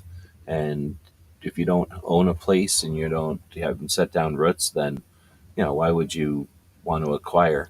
But they don't realize once you have a place and you've got a closet and then you've got a place in the back where you can put stuff underneath that shed, or oh, I could put stuff in that room. Like, oh, I might as well get that extra blanket, or grandma's giving away that blanket. Of course, I'm going to keep that blanket and not throw it away. So I think you get a different mindset, and all it takes is different life situation that changes all the time with people. So anyway, I'm wondering what the future is going to actually be, because you start to see, we know the older generation is old. I mean, we know the gun generation is older, and they're most gun owners are old. As they start to pass, the, their collections are going to be available, and who's going to be there to buy them? Like, most people are already going to have a lot of that stuff. There's going to be people that are going to be able to tweak out their collections or really plump up their collections, I guess. But aside from that, there's just going to be a lot more stuff to collect. And I mean, I don't think it all goes into a garbage hump. Like, somebody will buy it. And I'm just wondering, what level the next generations will get into that, because I just don't think it'll be very expensive. As I'm looking around at stuff that people don't value right now, that's the whole point of collecting, is like acquiring the stuff when it's possible at cheap prices when nobody wants it, and then you know being able to actually get Well, everything you wanted in your collection. Which is now possible with like, think of milsurps. see, I don't think they're on I the look at rise. people. Yeah, mill surfs. Again, the generation is getting old, but the funny thing is, uh, again, everything goes in circles. So right now, huge, because you look what's selling. Revolvers and lever actions are on the uptick in the firearms industry now. Who would have thought that? It's not a whole bunch of old dudes buying revolvers and lever actions. It's the younger generation purchasing revolvers now. That is the thing right now. And I'm talking, mid 20s, mid 30s. That generation is getting into revolvers. Right? And are they going to be like, because here's my thing. I've had revolvers my whole life, and I could take them. I liked them. I hated them. Like I like some things about revolvers. I hate some things about revolvers. And then the internet came along, and it wasn't like there was the semi-auto initiative that petitioned for revolvers to get put by the wayside, but they did. Revolvers got put by the wayside, and there's just not that much interest in revolvers. So I don't really care one way or the other. Hmm. I'm just saying, like, I can understand why somebody wouldn't want one, but at the same time, it's a shame that they don't like them because they're pretty awesome. Anyway, I guess I'm just saying that if you listen to somebody, just your run of the mill instructor, whoever, they're going to be like, disregard revolvers next. Hmm. Revolvers exist. If you have to master them, fine, but you might as well ask them to use a 22 long rifle or a 500 Magnum, or like some extreme. Like I want to use a Desert Eagle or something. Like yes, you could, but it's stupid. So you're going to get that kind of answer with revolvers, and that's fine. I'm not trying to say that they shouldn't. I mean, I do personally like them, but I'm just wondering, like again, like are there going to be people that like you're saying, they are selling. So somebody's buying these revolvers, and I don't think it's all people buying their seventh revolver. It could be, but I'm assuming some of these people are buying their first revolver, maybe their first defensive revolver or their first hunting revolver, whatever, and they're gonna go, oh wait a minute, the same thing as everybody else. Like there's some good things, there's some bad things, but the bad things aren't like so bad that I never want to touch a revolver again or I hate revolvers now. Like the bad things are just lame. Like they don't hold a lot of ammo. Oh well, but they're also awesome in so many other ways. I'm just wondering if that'll spark what's the word, like a revitalization in, Revitalize. yeah, in revolver, like the old Well, stuff, the fun stuff, the Model 10s and the break tops and the even older stuff and the weird stuff, and there's just so many revolvers that, I mean, the well, innovation there's a kind few of things. stopped when it was happening. The innovation in revolvers was all over the place. Well, there's a few things going on with revolvers. One, revolvers coming back because a lot of the what do you call those assholes? Tactical geniuses out there. People starting to see through them and realize they're not really gun people. They're Glock people and AR-15 people. Mm, Outside of that, they don't know how to run shit. So that's a they've great point. poo-pooed. And I think people have realized these people aren't really. All they know how to do is run one thing. They know how to run a polymer striker fire gun, and they know how to run an AR-15. You give them an AK, and you give them something that's double action, single action, and metal, and they shit themselves. They don't know how to teach the class. They don't know how to run the gun, and now people are starting to go, yeah, I'm not listening to those jerk offs anymore. And you can go through 10 years of YouTube videos, and you can find them if you want to. No reason for me to name them, but they all used to annoy the hell out of me because there's a difference between being a gun person and just being a person who knows how to run two types of firearms. And they also crapped the bed when it came to shotguns. And God forbid if it was a pump shotgun, they didn't know what to do, much less semi-automatic shotgun. So they were poo-pooing it for what? Product pretty much from 2000 until like maybe 4 years ago. And now you got the Beretta 1301. You have like different semi-automatic shotguns. You got a bunch of pump shotguns. People are buying those now. They're buying lever actions now. And you probably couldn't give one away 20 years ago. Dude, if that's an interesting point, and if you would have that same kind of thing, like pick go back to the 90s maybe, Hmm. and actually up until just recently, honestly, anytime, and put a shotgun, or what do you call it, like a 12 gauge firearm in front of them. So a thing with a Hmm. pistol grip, a thing that has a 21-inch barrel. Is that what the deal is? So now they're just a firearm. They don't fall in the definition of anything in the NFA. Therefore, they're not anything in the NFA, but they're still a firearm. So Hmm. they have a 20 or 4473, but they don't have a qualification of rifle, shotgun, NFA item. So they're just a firearm. And that's what these things are. I forget what all the qualifications are that make them that. The frame could have never been a shotgun before. So there was just, there was this set of criteria that if you make a shotgun with or a 12 gauge firearm in these criteria, then it's a 12 gauge firearm. So basically, a shotgun without a stock at all, or sometimes just a little tiny bit of a stock, but nothing you put on your shoulder. and then enough front end that it still has a magazine. So unlike a Serbu, which is definitely in any other weapon, because it's so small, because the front end is so small. But when you have a normal size barrel on something, it doesn't fall into NFA anymore. And as long as it's overall length, it doesn't fall into anything in NFA. So now, I mean, you really could have made those at all time. Like Mossberg has made those forever. But what I'm getting at Hmm. is if you would have gone back to the 90s and said, want these? Everybody would have been like, yawn, no. Like, this isn't a Arnold Schwarzenegger movie. Like, no, no, they're stupid. There's no stock on it. I don't want it. And then Subaru came along, and everyone went, "Oh, okay. If you chop the entire front end of it off, and it's like 12 inches long altogether, well, yeah, I want one. I don't care if it only holds 2 or 3 rounds. I still want one." That's an AOW though. So now that we've got this situation with firearms, and everybody fell in love, well, basically people started to build things that were cool in this realm of just 12 gauge firearm. I guess what I'm getting at is most of your like people our age are going to go look at their nose up at something like that because it doesn't have a stock and everything I just said, and it's 12 gauge and it's not necessary. But people that are digging it nowadays and see the application for something like that for their RV or Hmm. their vehicle or for the house or for the hallways or who cares what they're maybe they're submarine. I don't care what they get it for. Maybe they're roofs. I don't know. But they realize that not everything needs to have what we used to use in the old days to shoot deers, or I mean birds, Hmm. or deers, I guess. I'm just wondering what that's going to do to the future of just guns in general, but attitudes towards, again, it's all cyclical. There's a usually some kind of like, I don't need to listen to that generation. Like most of the advice they gave me was shit, so I'm doing everything myself. And then that generation does everything themselves, and they don't know anything because they're doing it all themselves, and they learn a bunch of lessons, and they try to give that to the next generation who says, "Fuck you, old people. I'm gonna learn it all myself," right? So Yeah. certain amount of that, but I'm wondering if they're gonna revitalize shotguns or revolvers or some of the stuff that's kind of been, like you say, most everything has been kicked to the curb because it's not a Glock or a shotgun or an AR, and it's for defense. I'm so sick of hearing. Well, yeah, you've heard me rage against everything about defense for so long. Like we don't live in the freaking countries that are really in danger. Like there are some places where people are in danger in this country, and I hope that they definitely are.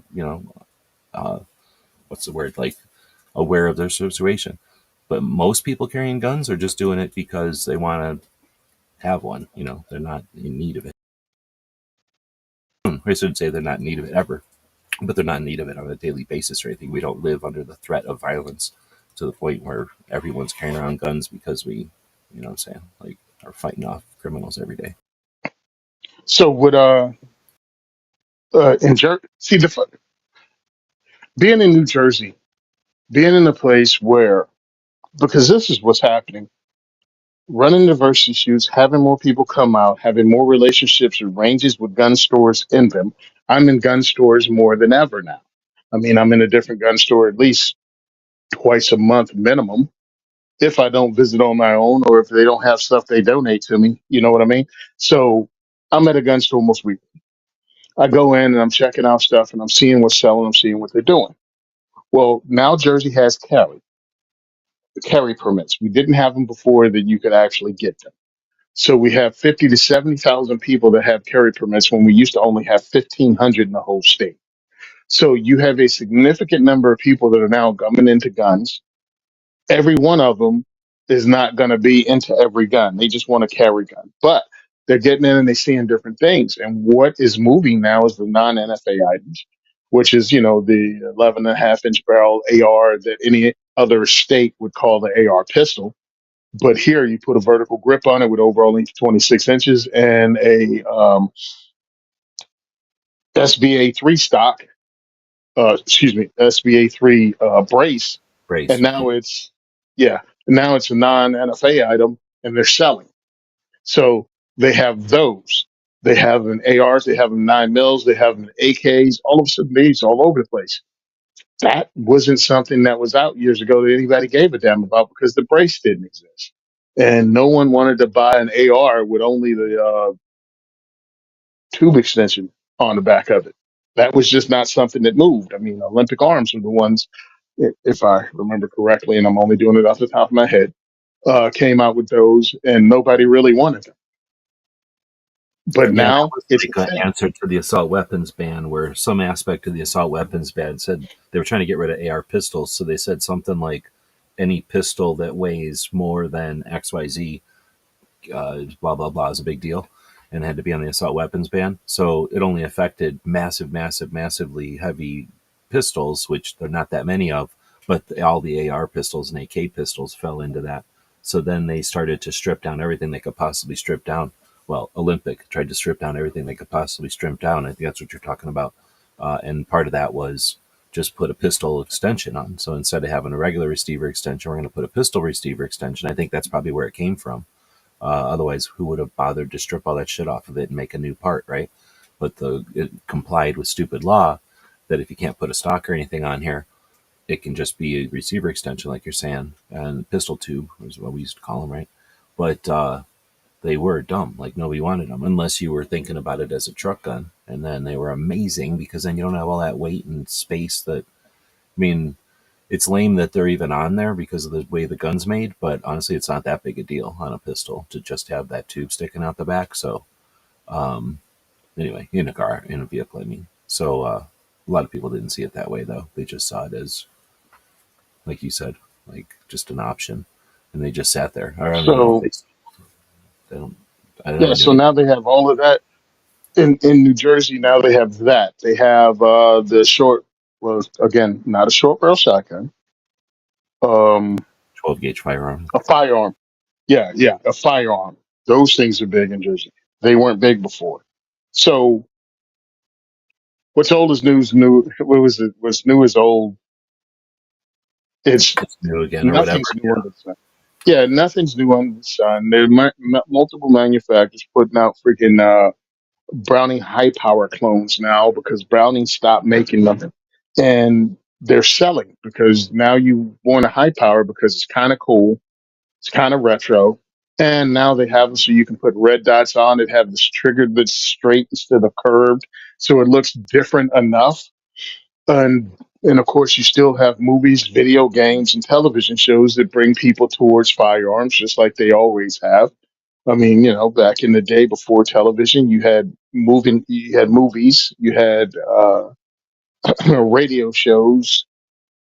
Entertainment was always a gateway into firearms ownership. It depends on what's out there and what's popular is what people buying. There are a whole bunch of people buying want everything from John Wick universe. They want every firearm from the John Wick universe. So somehow KSG shotguns is still relevant because he had it in the first movie. Glock 26s. People want those because he had it in the first movie. Do you think they'd be gone by now with the advent of the P365 and guns that are in that size category? The Hellcat and other guns like that. But nope. Glock 26 was one of the most affordable John Wick guns out there. So you can have a John Wick gun. Movies, cowboy type movies out there, and they're not just putting cult peacemakers in these movies now. They have different kind of guns. So companies like Taylor and Company, Taylor Firearms, are importing a whole bunch of stuff from Italy that's just not peacekeepers. They're Remingtons, they're this, they're that, and it's worth looking at. And they're making these guns in 9 millimeter because they don't give a shit about traditionalists now. Like we don't care, bro. We've been selling them in 38, 357 Magnum, 45, 44 for freaking a century.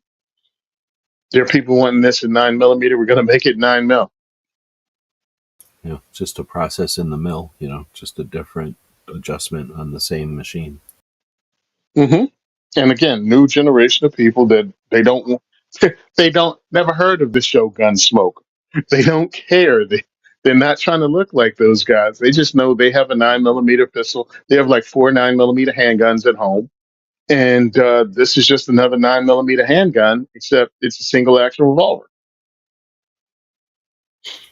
Well, I guess my hope is that because we have the whatever span of generations and the span of cultures and all the different like trends and interests and when you throw all the different mix into there, and we've got, the guns are, on that Zen diagram or whatever, are the commonality between a bunch of different people out there, and knowing it and dealing with it or whatever. Like I think we're doing pretty good at both of those, but I guess accessing it or capitalizing on it, maybe that's the best way to say it. I think that's the thing that we often, in 2020 hindsight, we often lack. So we just, I'm sure now, I don't know if there are any more World War II veterans, but there was a time I can remember being a kid and being like, oh man, another World War II episode or another World War II movie or another World War II show, because they had all this World War II stuff and everybody was familiar with World War II. So it was easy to make these movies that were pretty Hmm. cool actually now in hindsight. But at the time, it was like, oh man, they're making these movies that are easy for you to make. Um, so anyway, we've lost the ability to just go back and chat with people from World War II casually about stuff that they can remember, because if they're even alive anymore, they're not going to have, be able to recollect stuff. And same thing with Vietnam. There was a time when you could, well, there was a time that was a weird war, because there was a time when you didn't talk about it, and then it was okay to talk about it, and then everybody was apologizing for it, and then I think we ignored it again for a while. Maybe we've ignored it since. I don't know. But every once in a while, we give it at least respect now, I think, as a whole. You got the different wars, and they've gotten different amount of interest and respect or whatever, or interest, I guess. And I'm just wondering, or I guess my idea would be, or my hopes would be, that guns are one of the catalysts, maybe that's the right word, that allow people, like you say, like, I don't care, I don't know nothing about Gunsmoke, but I've seen this gun at the show, or I've seen this gun at the shop, I've seen somebody shooting it, whatever. I did see it on a TV show or something, so I went and got one, and I want to know more about it. I didn't know guns could have cylinders like this, and whatever. Maybe I didn't know shotguns, shot like this. I didn't know you could shoot at moving targets, right? That kind of thing. And once people discover stuff and get into it, then they might go, now I want to know the history. Like, where this design come from? Oh, it came from a war. Like, what can I find out? Because we live in a time where all I got to do is go watch a YouTube video, probably, to find out the history of something or the story of something. Or ideally, even if that's not out there, we live in a time when somebody can go, it's not out there. Let me grab a camera, a microphone, or both, and go document this while I still can.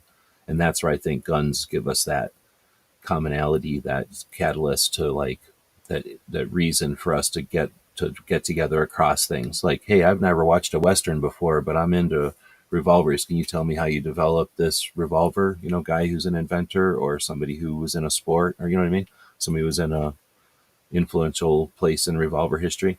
And that's where it's not a given. It's not like it's going to happen, but it could happen. Like, we could have people that have the interest to learn more find that whatever they're looking for ain't there, so they freaking make it. They create it. And again, like, then you got some old guy who's like minding his business, and some kids are showing up and saying, or kids, 30-year-olds, whatever they are, maybe they are kids, showing up and saying, can you tell us about where this gun got invented, or the history of this? And I just think that's cool. Passing the torch, passing the baton. Seen it happen in front of me at diversity shoots multiple times, and it's often funny because my guys, they're bringing their firearms there to be shot, to be looked at, for people to see these things. And when you have, and it's still funny to me, looking at my friend Rosie, I'm like, Rosie's talking to like this 13-year-old black kid about the history of, the 1911 Rosie has. And I'm like, Rosie's living his best life right now, telling the next generation about this gun that, yeah, two world wars, yeah, slap sides, iron sides. So, like, he's giving all the stuff, and the kid is hanging on every word. And I'm like, this is awesome. Yeah, because I mean, I forget what it's like, but right, like, the kids discovering that, like, that's like, you know, uncovering, the the treasure for the first time, like figuring out, getting the answers. That's pretty cool. Yeah, I never thought about it. Like, this is all new to him, and he's loving every second of it. And here's Rosie, um, with a lifetime of knowledge of this particular firearm.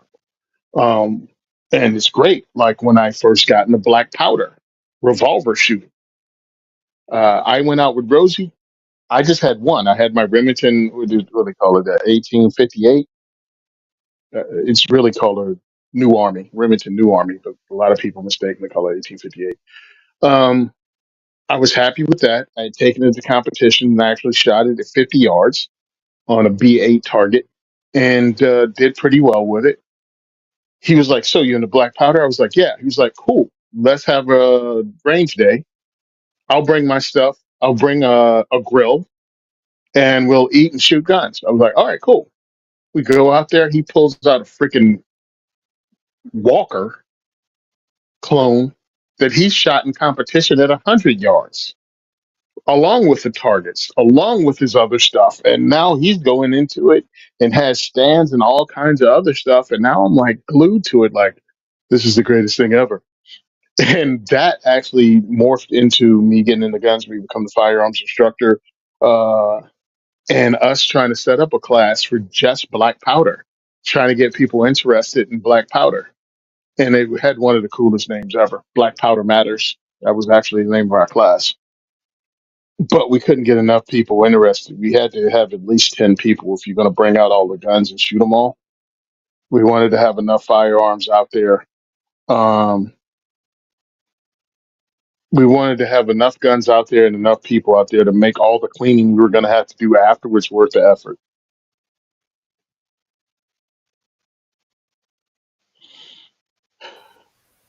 And you brought up a bunch of stuff. I was gonna look up if I've got my video from Walker. So the what is it? The Texas, what do they call them? Hmm. Texas Rangers have a Rangers. museum, Hmm. and it's in Waco, Texas. So the Texas Ranger Museum in Waco is pretty awesome. It's not accessible. It's made out of an old building from the olden days. So the floor is just a shit ton of rocks that are glued together or whatever, and the entries between the rooms or whatever are sort of like an outdoor door between each room. It's sort of like back in the olden days where you, I guess, worried about rats or water. I don't know what. But anyway, so it's not accessible. It's very difficult to get around that building. But it's an old ass building and it's full of guns. And when you first walk in, the first room has a walker. It's a fake, obviously, but it's a walker that you can take apart. It's like the grip, the Mm. receiver, I guess. There's the barrel. There's like the cylinder. There's a pin. There might be another piece, like a key or something, but there's very few pieces in a walker, and it's sort of neat. So they let you take it apart. Each piece has like a little cable on it, so nobody's walking away with anything. But it lets you get the heft of one, and then again, how easy it is to, what a crude machine it is. But I don't have a video of it. I was hoping I had a video of me. I'm sure somewhere in like a live stream, I was doing that live, like fiddling with it. But just they're massive. I guess I was just going to try to show the scale of Hmm. like how big a Five walker it pounds, is. baby. But Five then pounds. when you were talking about the clones, that made me think of just a different perspective on that. Is if they would have never come out, I don't know who made them. I guess the companies in Italy maybe Hmm. made the clones of all the different black powder stuff, so that we can go get these black powder replicas, right? Um, no one would even ever shoot black powder, right? Because if no one ever made these clones, then all we would have is the actual historic pieces, which are fragile because they're old and super Hmm. valuable. At least they would be even more valuable if that's all there was. So anyway, we'd never be shooting them. There'd only be a very few of them that would ever get shot. And not that there's a huge resurgence in black powder or nothing, but I bet you there was a time when they started making those. At least I'll say it this way. I'll bet you when they started making those, there was a contingent of people in the community that were like, we don't need clones of these guns. Like, blah, blah, blah. We Hmm. could use it. And, we could have had a blah, blah, blah. Like, bitching about something because that's just our nature. But Hmm. yeah, I'm thinking that's probably, we're talking about cycles. We're living that cycle where, you know, there's essentially inexpensive versions of stuff that we would never even get our hands on. So, ouch. Yeah. So we had a great range day out there. But what I also did, because people don't want to talk about this, because many gun owners are conservative in stent, and many of them don't support felons getting their gun rights back. So I get it. Fight the fight you want to fight. But I'm looking at it as somebody who did their time, but because they were locked up, uh, where they live is where they can afford to live with a record and a job that only hires you because you had a criminal record. So you might live in a bad neighborhood as a person who's trying to do the right thing, but you can't legally own a firearm. What do? Black powder. In most states, you can still own a black powder firearm. And I went at it with that mindset of how do you use a black powder firearm as a modern self defense firearm? And with hooking up with Rosie, we actually shot drills, same kind of drills you shoot, um, in a modern class, but you use a black powder pistol. Understand you're limited to the 5 rounds or 6 rounds, depends on how you load them. But I had Rosie do a bill drill with one, and that was ridiculous. He did a bill drill with a walker and pretty much shooting a still target and almost blew it over. Like he rocked it back and it was rocking back and forth when he got the 6 round out. Thought it was pretty cool. Um, so that's the way I look at it. And that might help some people even get involved in black powder shooting because they are a felon or they just want one. And I think it's also a good poop hits the fan. You can make your own gunpowder and you can melt things down that are lead. Or shoot stuff that ain't lead, because we just use lead because it's Mm. nice, but it's not the only thing that's possible. Yep. But yeah, So I just look at it that way. Go ahead. I was just saying those are great points. Yeah, I mean, and I'll just add that it's also fun. I like the mechanics of a guns. Like, I just think they're neat. Hmm. Having like a bunch of Glocks is only because, well, I guess it's playing Barbie doll clothes with them, fiddling with them or whatever. Some of the parts are interchangeable, but things like the magazine, like practically having three guns, three Glocks that are the same caliber, that all use the same magazine or that all can use some of the same magazines is just a practical issue. Like, just makes sense if you're trying to outfit a family. Having seven Glocks makes sense. So instead of having Yep. everybody has their own thing, everybody has their own magazine needs. It's just dumb. So, but on the other hand, uh, like I say, I like the mechanisms of them, and I can't afford to keep buying every gun that's cool. I wish I could. My collection of guns is a result of me being there and stuff passing in front of me. Like, I've pursued very few guns. Like, they were just good values in front of me, or good deals, or they were not even a good deal. It just happened to be in front of me, and I bought it because I wanted it or whatever. But anyway, so the mechanism of single action, or uh, not single action, but black powder is a whole nother level of interesting, and they're not anywhere near all the same. So you talk about the variety of regular semi-autos or regular revolvers or regular single action revolvers even, and there's a lot of variety. But then you switch over to black powder, and good luck. Like, now you got a whole nother set of things to be different from each other, and I just enjoy them. Like, I really, they're cheap to shoot. They're, I don't know, fidget spinnerish. Like, I don't know what that quality is, but like, there's something to fiddle with where you just don't get that with some of the other guns. They scratch that Dude, itch. just it's fun.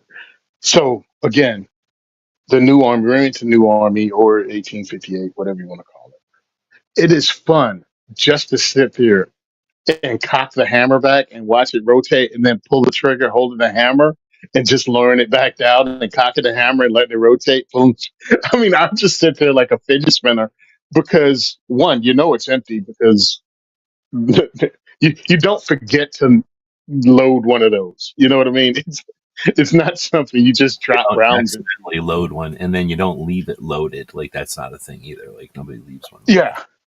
Yeah. No one really leaves one loaded unless, again, you're doing it what I said, which I doubt is freaking real. Um, but it's like I have this thing, and it's just fun to cock, and you can easy. It points easily. That's probably one of the reasons I did so well with it in the competition. Again, at 50 yards against rifles, they kicked my ass. But understand the black on a B8 target, I think, is 8 inches. It's a dinner plate. I put 12 rounds on a dinner plate at 50 yards, no problem, with something that was designed in the 1850s. Well, the ergonomics on the old guns are just so much.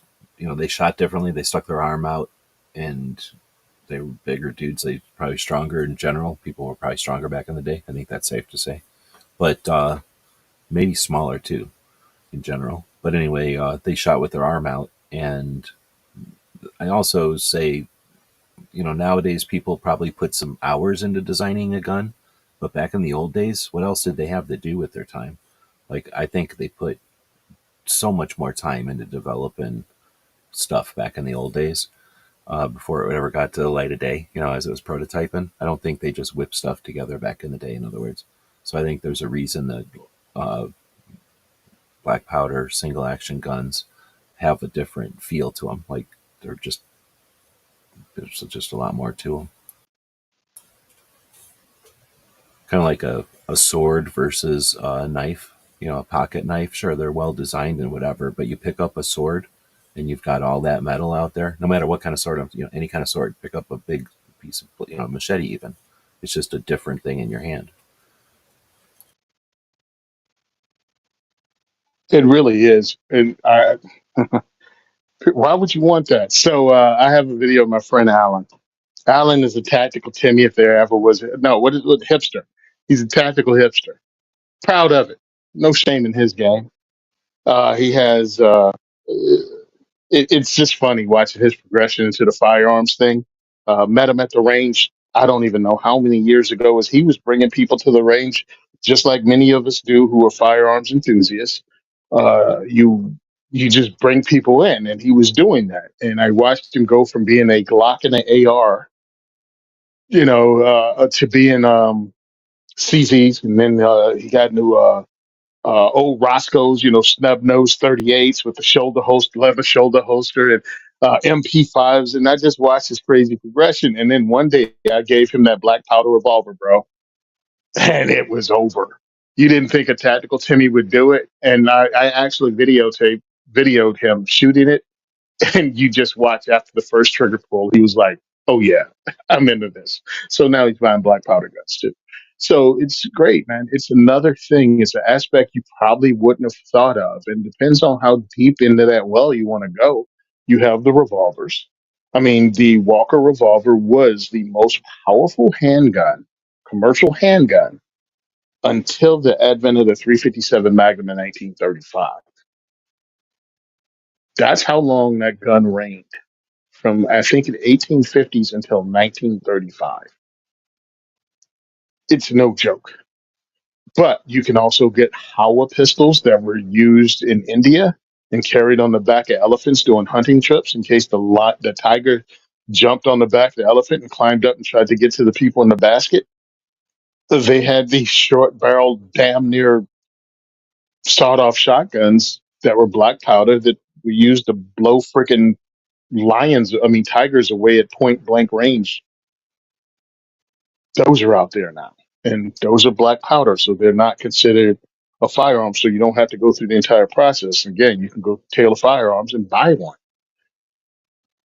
It's just a whole curious thing, and they're very high quality, well built, and fun to shoot.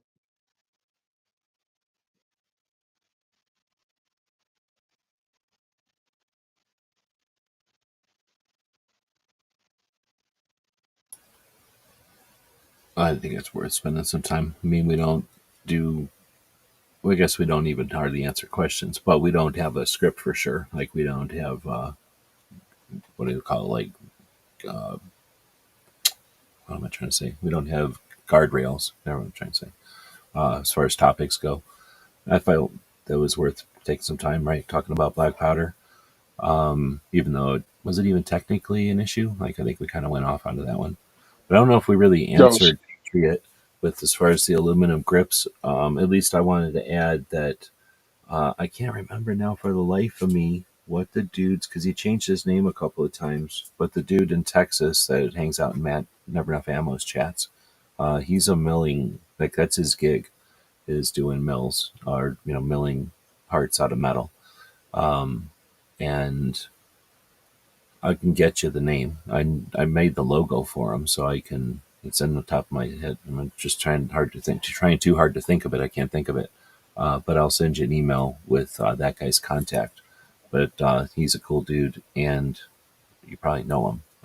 I forget what his name, I think, originally, or some name, some what do you call it, handle, and then went to his name of his company for a while, and then I think he went back to just some kind of crazy handle, and now I think he's one of the people that changes his name on the regular. So if you don't Mm, know what his name is, a lot of people do this not a lot, some people do this in the chats, and I should say I see it in a lot of chats that people do this, and if you're not paying attention, you don't realize, oh, I'm talking to that guy. It's just that now he's two names later. Um, Sometimes you can tell by their personality because usually they're pretty wild when they're doing that. I'm assuming they're probably burning their names somewhere if they're doing that on the, mm. but I don't know. All right, yeah, that makes sense then. So anyway, so I think that's a thing though that again we don't talk about it too much anymore because I guess it's just so common. But there was a time when you had to go to a store or a catalog because there was no internet yet. You went to a store and then they would look at a catalog, or maybe you had access to a catalog, and you would buy stuff that existed, and that was it. And then you could find somebody who would engrave it or do something to it or paint it maybe, but that wasn't that big a thing. So not every gun shop just had those kind of services. That's internet, I think, influenced, and probably the attitudes or whatever, the lifestyle of the newer gun owners who are willing to, they know that they can, so they're willing to make their gun unique to them. If it's putting on red Hmm. ribbons or different kind of stock or something, like, that kind of thing is a thing nowadays where back in the day, you didn't, I mean, back in the 90s for sure, like, you didn't do shit to your guns. Like, I got shit for, I would do stuff to my guns because I've always, I guess, influenced by Westerns, but I also just had BB guns my whole life. And if I didn't want, like, my cousins to steal my BB guns or something, or, I don't know if you ever played where everybody throws their BB guns in a pile for some reason, or maybe when you get killed or something, you have to throw your BB gun in a pile. You want to get your BB gun back if you got, like, the same BB gun as six other people. So you do something to your BB gun, right? But also in movies, they would do stuff once in a while. So I've done stuff to my guns, like not the same thing or anything, but I haven't had a problem with doing stuff to mine. Um, I mean, even in the documentary Red Dawn, you see him carving, notches in his stock. So we've all had, we all know that that's a thing. So anyway, it just wasn't. I would get weird looks sometimes back in the day for messing with my guns, and then by the time the internet numbed everybody over or gave people more insight or more scope, I guess. It's become less a thing. And I think now it's almost, again, with the companies and the Cerakotes and the engravings and the stipplings and the lasers now, holy moly, like it's almost a choice to not screw with your gun, really, isn't it? Actually, it is. It would be a deliberate choice. If you bought a stock Glock and run around with the stock sights on it, like you're making a choice. That's a statement almost at this point. I think it is a statement in 2025 if you leave a Glock stock or a CZ Yeah, or a Smith and Wesson or anything. 100%. And I like making that statement because I like being a contrarian when it comes to firearms. I really do. It's like, well, yeah, well, you got to change out the sights on the Glock. No, you don't. Well, they're plastic. What are you doing to your Glock that I haven't done to mine in 10 years? That you're breaking the sights off because I have. Now, I did change them out because they got loose, and the front sight worked its way loose, and it beat up the threads. And my boy Sean changed it out, so I don't have the original sights on it. But if that incident hadn't have happened, which could have happened to any sight, became loose, I would never change mine out because you don't break them unless you do something stupid. Well, I agree. But I'm looking at it like a couple of reasons. One, if you got the ability and the aluminum part exists, then one, I Mhm. guess, first reason is always you do whatever you want, so do whatever you want. But second reason is uh, you're right. Like it's not going to happen unless, but I don't want to wait until that happens to make the decision to change it. So I'm going to go ahead and change it ahead of time so that it won't happen or it can't happen. So in other words, I don't plan on it happening, but they make an aluminum parts, I'm going to put an aluminum part on. But then I think the biggest one is because most people aren't worried about it actually happening. I don't think, because I think they agree with you that unless you're knocking your gun into shit, you're not knocking your gun into shit, right? Like most people are pretty gentle with their guns. Um, but I think most people change out their sights because whatever marketing or real life, they've decided that these sights are better for your gun Hmm. than those sights, and they want tubes or holes or circles or cups or whatever they want. You know what I mean? But they're putting Oh, also what I did, because same thing. I mean, I'm not going to act as if, you can't break a plastic sight. So I looked into, because they sell Glock sights that are metal. Like it's the same freaking sight that the plastic one is, looks the same, but it's metal. And it's $16. I'm like, it's a $16 sight to swap out your Glock sight. So when you're running around trying to get different ones, and heck, we even sponsored by a sight company. So I'm not saying anything wrong with upgrading them from that. But I'm like, Glock sights are fine. The only thing I appreciate it, my FFL did when I got my Glock in, he took the garbage New York trigger out and put a stock Glock trigger in. Thank you. Because I'm introducing people to firearms, and I'm not going to do it with a 16-pound trigger on a striker fire firearm. And the other thing he did was take my rear sight and flipped it around the other way so it didn't have the white outline on it. It really confuses people. oh, that's Well, interesting. why do you have that? Because it gives me a black rear sight, so they're white freaking cup and saucer outline, and it works fine.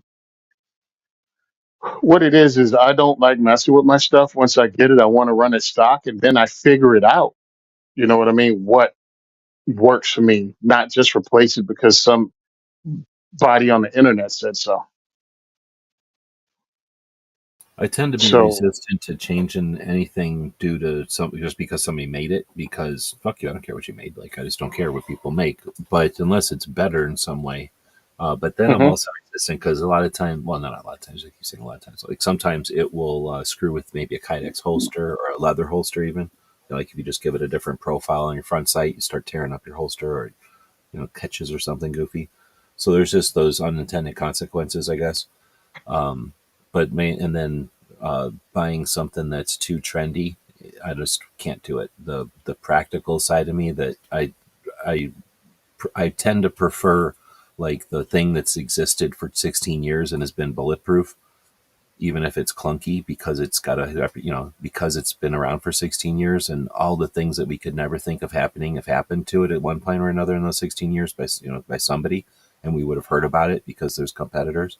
So usually I tend to go that way, but at the same time I'm not looking to just stick with a 1911, right? Like I'm Hmm. look, what's better or what works, but I like to go with whatever's got the most time on the clock. So then that usually ends up defaulting to whatever's being carried by some by some department, by some entity that carries them every day, trains with them a lot, uses them, whatever the characteristic is, right? Or whatever the criteria is, I guess, for what we're talking about. But I mean, I Yeah, hope people's because criteria are different for like a pistol that you carry every day versus an AR, right? That you might carry occasionally or put in the closet in case type of thing.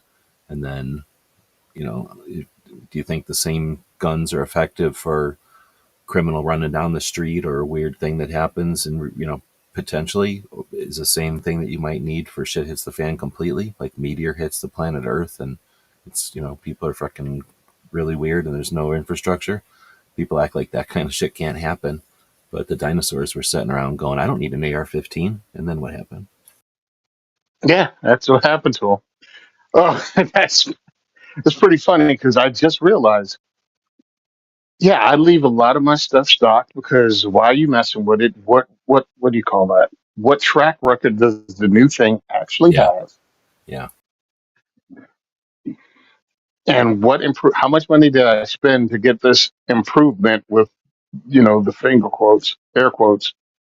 What was the improvement? I saw people stumbling all over themselves forever to get the bad lever put in. Oh, I need to have the bad lever put on my AR-15, and then all of a sudden you have an negligent discharge because you're sticking your finger into the trigger guard. Or you're to lock a dropping your bolt shit action. constantly and you're ejecting live rounds, and after you've like the 30th round, you've just paid $25 to have that lever on there because you threw all those rounds away. Hmm. Because not very many people at that level are picking up rounds off the ground and putting them back in. Like amateurs, like regular people, will put, knock ground on the ground and shove back in their gun. People that are either elite or active, cosplay an elite, you leave bullets on the ground. You let other people pick up those bullets. But anyway, it's cool and everything, and I understand it. And if Uncle Sam's paying the bill, I'm all for it. But in real life, like the 30th time you have a malfunction, that costs you however much a box of ammo costs you, right? You know what I mean? Like that, add that to your training pile because you just bought a box of ammo. You chambered into the ground, not intentionally, like like not inadvertently, but like that was just part of the plan. So, yeah, I totally get. I was going to say that oh man, what do they call them? They're not called kickstands, are they? The wings, the little things you put on, like competition shooters put on their guns. Um, Hmm. People do shit like that. Like, oh man, look how fast that guy shoots, and he's got that wing on there. I forget what they call them, kickstands or some shit. And there's those have come and gone because competition shooters put them on all the time. But competition shooters have like a little freaking like lifeguard stand that holds their gun out and hands it to them, where regular people got to wear a regular holster. And you figure out real quick that jamming a little lever into your leg or whatever isn't optimal, and it's really hard to draw, and like nobody needs to shoot 12 rounds really fast. Like this just doesn't happen. So Hmm. kind of things again are like they come and go, and what'll it be? Sometimes it's just marketing. Sometimes it's like again, like, oh wow, look how fast that guy shoots with it. I must want to apply that to my shit too. But then sometimes it's just marketing. You know. I forgot what we were talking. Did you watch? Damn, I can't even think of the name of my own show. Firearms Insider last week with Dave on it from High Point. Well, I was watching it, but I've been studying. So yes, and Uh, not super attention. I I can't, definitely was there. I I can't remember what I went off on. It was some product, and I just went off on it because again, marketing. It's about marketing and trying to convince you that whatever you have isn't good enough. And it's like, no, what you have is fine. Learn to run what you have. Don't let a bunch of people, convince you that you need to buy the latest thing if you don't even know how it works. Oh yeah, you need this because it'll give you an extra half second. No, no, no, you don't. No, you don't. Stop listening to idiots. What did my old partner used to say? It has nutritional value. The more they sell, the better their kids eat. Doesn't help you at all. But hey, guess who's going to Yale? I've had on the screen here for a while. Krabby found a link to the GOA when they were meeting with Thomas Massey, and about three quarters. Actually, it's most of the way through it. He's just about to end the conversation, and Massey says that kind of soundbite about the value of a phone call to the representatives. And then Scott, he's probably gone by now, but he had mentioned, I don't know what he was trying to say. He says, "Gotta go. I picked up fried. See you later." So maybe fried food, I'm hoping is what that meant. So I was going to Mhm. say, I was going to put this out there for everybody and then throw the question out there. Boom, right now, the Fried Food Fairy is bringing Uber fried foods to you right now. You don't have to pay for it. It's just arriving hot and delicious. What are you ordering? But then I'll tell you my fried food story. So I went with my friend to this restaurant and I decided to get the fried fish or whatever. And I'm always, it's very inconsistent to order fish, period, fried fish somewhere, right? Mhm. I order it and it came out three chunks, size of a cigar or something. Like, I'm not complaining. Some French fries came out shitty though. Like, came out not that great. However, I wouldn't mind going there again. It's a cool restaurant and it's in a good spot to go hang out with this friend of mine. So, the question is, do you order something else on the menu and just leave the fish off your list, or do you order it again? Because I'm really debating, should I risk ordering it again and like verifying that they don't know how to cook it, or that they just leave their, I think they left their grease gross because it got too brown for whatever conditions, in my opinion. And it wasn't overcooked; it was brown. I think the grease, had been over whatever used or whatever. But then also, it was just like I got one piece I got ripped on. It was like a tiny little piece of skin instead of a piece of fish. So I could chalk that up to like they weren't paying attention, and I just got the shaft, or that's their scam, right? Like I don't want to pay full price, buy it again, and then find out that's their scam. They gave you one tiny piece of fish and two big pieces of fish. Anyway, it's not really a major life decision. I'm just wondering what y'all would do. Would you just not get the fish again, or go back and try it again, and then to make your decision based on two instead of one instance? Oh no, I'm not getting the same thing again. If you made a crappy one, the next time I go, I'm not getting. I'm going to see what new did you screw up the other dish. You know what I mean? No, I hear that Um, strategy 100%. And that's what I typically normally do. Is get something else, and if they screw that up, then I don't go there anymore. Right? Like I'm done. yeah, Like I'm but learning. if that dish is really good, all right, maybe they had a bad day with the fish that one time, and I might go back and get the fish again. But right now, not back to back. You ain't getting me twice.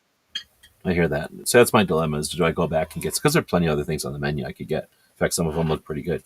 So I am looking forward to going back and trying other stuff. It's just that I kind of feel like that fish could be good because it wasn't bad. It could have been epic, I think. And I guess I forgot to add that part. Like it could have really been some really good. It's just that, you know what I'm saying? When the fish oil or the fried oil is, Yep. I mean, I've worked in too many kitchens, but basically when you leave it sit too long, it just makes the thing overly brown when it's not that cooked, and it looks shitty. It looks cooked, but it ain't. And it could have easily been like somebody just wasn't paying attention, and for whatever reason I wouldn't have put them out personally, but I'm also whatever, I'm a fish snob, I guess, or whatever. But anyway, like I say, I think that if they would have been in perfect condition, I would have been telling everybody about how great this fish place was. Patriots saying, no, when I go in next time, I tell them the last time was bad and ask if I can test a piece prior to ordering. Usually they go back and give you a nice chunk. Okay. Well, I don't know how far Okay. we're going to get into this. I've worked in kitchens and worked in restaurants and worked in fast food places and then done maintenance. And that was even more insightful, honestly. When I didn't have to come in as playing a role in the kitchen, I came in to like fix refrigerators and lights and shit. You know, when you're a fly on the wall, totally different. I've even been Hmm. supervised in restaurant chains. So I've had lots of different roles in restaurants. And my suggestion, go watch the movie. Oh shit, what's it called? Is it called Waiting? It's like a comedy about like a restaurant with a bar, and it's pretty gross. But I mean, it's the most realistic adaptation of every kitchen I've ever been in. Kitchen, you wouldn't want to. Not the lighthearted people shouldn't go into kitchens. There's very few kitchens that are nice, and that there's like the like a sitcom PG TV show kitchens like that. I don't know that many kitchens like that. I don't send stuff back to kitchens. I see what comes out of No. kitchens, and then I base my shit on that. Like I never give any kind of feedback to a kitchen other than thank you, like it was great, or I just never go back again. But that's my personal thing. Yeah, I had that situation going this morning. I ordered, pancakes, and I ordered what do you call that? Hash, corned beef hash. And I Oh, said I'd like it, fried hard. You know what I mean? Put it on. It comes out. It's not what I asked, and the lady was like, "Is that good enough?" I was like, "It's not what I wanted, but don't worry about it." yeah, that's ideal, right? And she was Because then like, she knows, like, yeah, like they'd fucked it up, but she also, you're not risking nothing. You're eating what they gave you. Yeah, that's fine. hmm she was like, "Oh no, I'll go back. I'll stand there if you want and watch them." I'm like, "No, I'm good. I wouldn't even I'm want to go good." back and watch it, make it myself. Like I just don't want to be a dick. Like they made it once. It's not Yeah, what I like, but I don't care. Like maybe that's well done for them. Like I'm not here to debate their kitchen style. You know what I mean? Like, but the worst 100%. thing, I'm not saying it's all worst case scenario. I'm also just looking at it like they got other things to do in that kitchen than worried about if my cash browns were crispy enough type of thing. Now, every once in a while, I they could don't bend need to be over that way. backwards and make sure, and that's awesome. But I don't expect that. Yep. And that's what. And the funny thing is, yeah, they had time. They could have, but I'm like, dude, what? Yeah, throw this on for another 60 seconds per side. Shut up, fat boy, eat your food. Now, I go to Five Guys all the time for reasons, but Hmm. they seem to have really good, I don't know what you call it, customer service. Like, just like they're not, I don't think they threaten the employees. I don't think they pay them a lot. I just think whatever, like the job isn't that hard or something. Like, they pretty much all seem to be pretty decent. Like, what would you say, like attentive to the customers, and like you can see everything they're doing, which is kind of neat. Maybe that's an aspect of it. Like, there's very little that's done in that kitchen. It's like a Subway, where like there's some stuff that could be done weird in the back, but most of the time they're prepping your food. It's all right in front of you. But I've heard, I never been to Chick-fil-A's, but I've heard of that is some of the like outstanding customer service. And I don't think, again, that like they're not threatening anybody or paying them twice as much or anything, are they? I mean, I don't know if anybody Yeah, I is. think I have no clue, but I kind of agree with you when it comes to customer service from a place like Chick Fil A because they emphasize the customer service part, not I mean, it's like that's their thing, and I'm thinking that's cool. Unlike McDonald's is just looking at the numbers, and I pulled McDonald's up because if they really cared, they'd fix the goddamn ice cream machine. If they really cared, that wouldn't be like a whole inside joke that everyone knows that the ice cream machine at McDonald's doesn't work.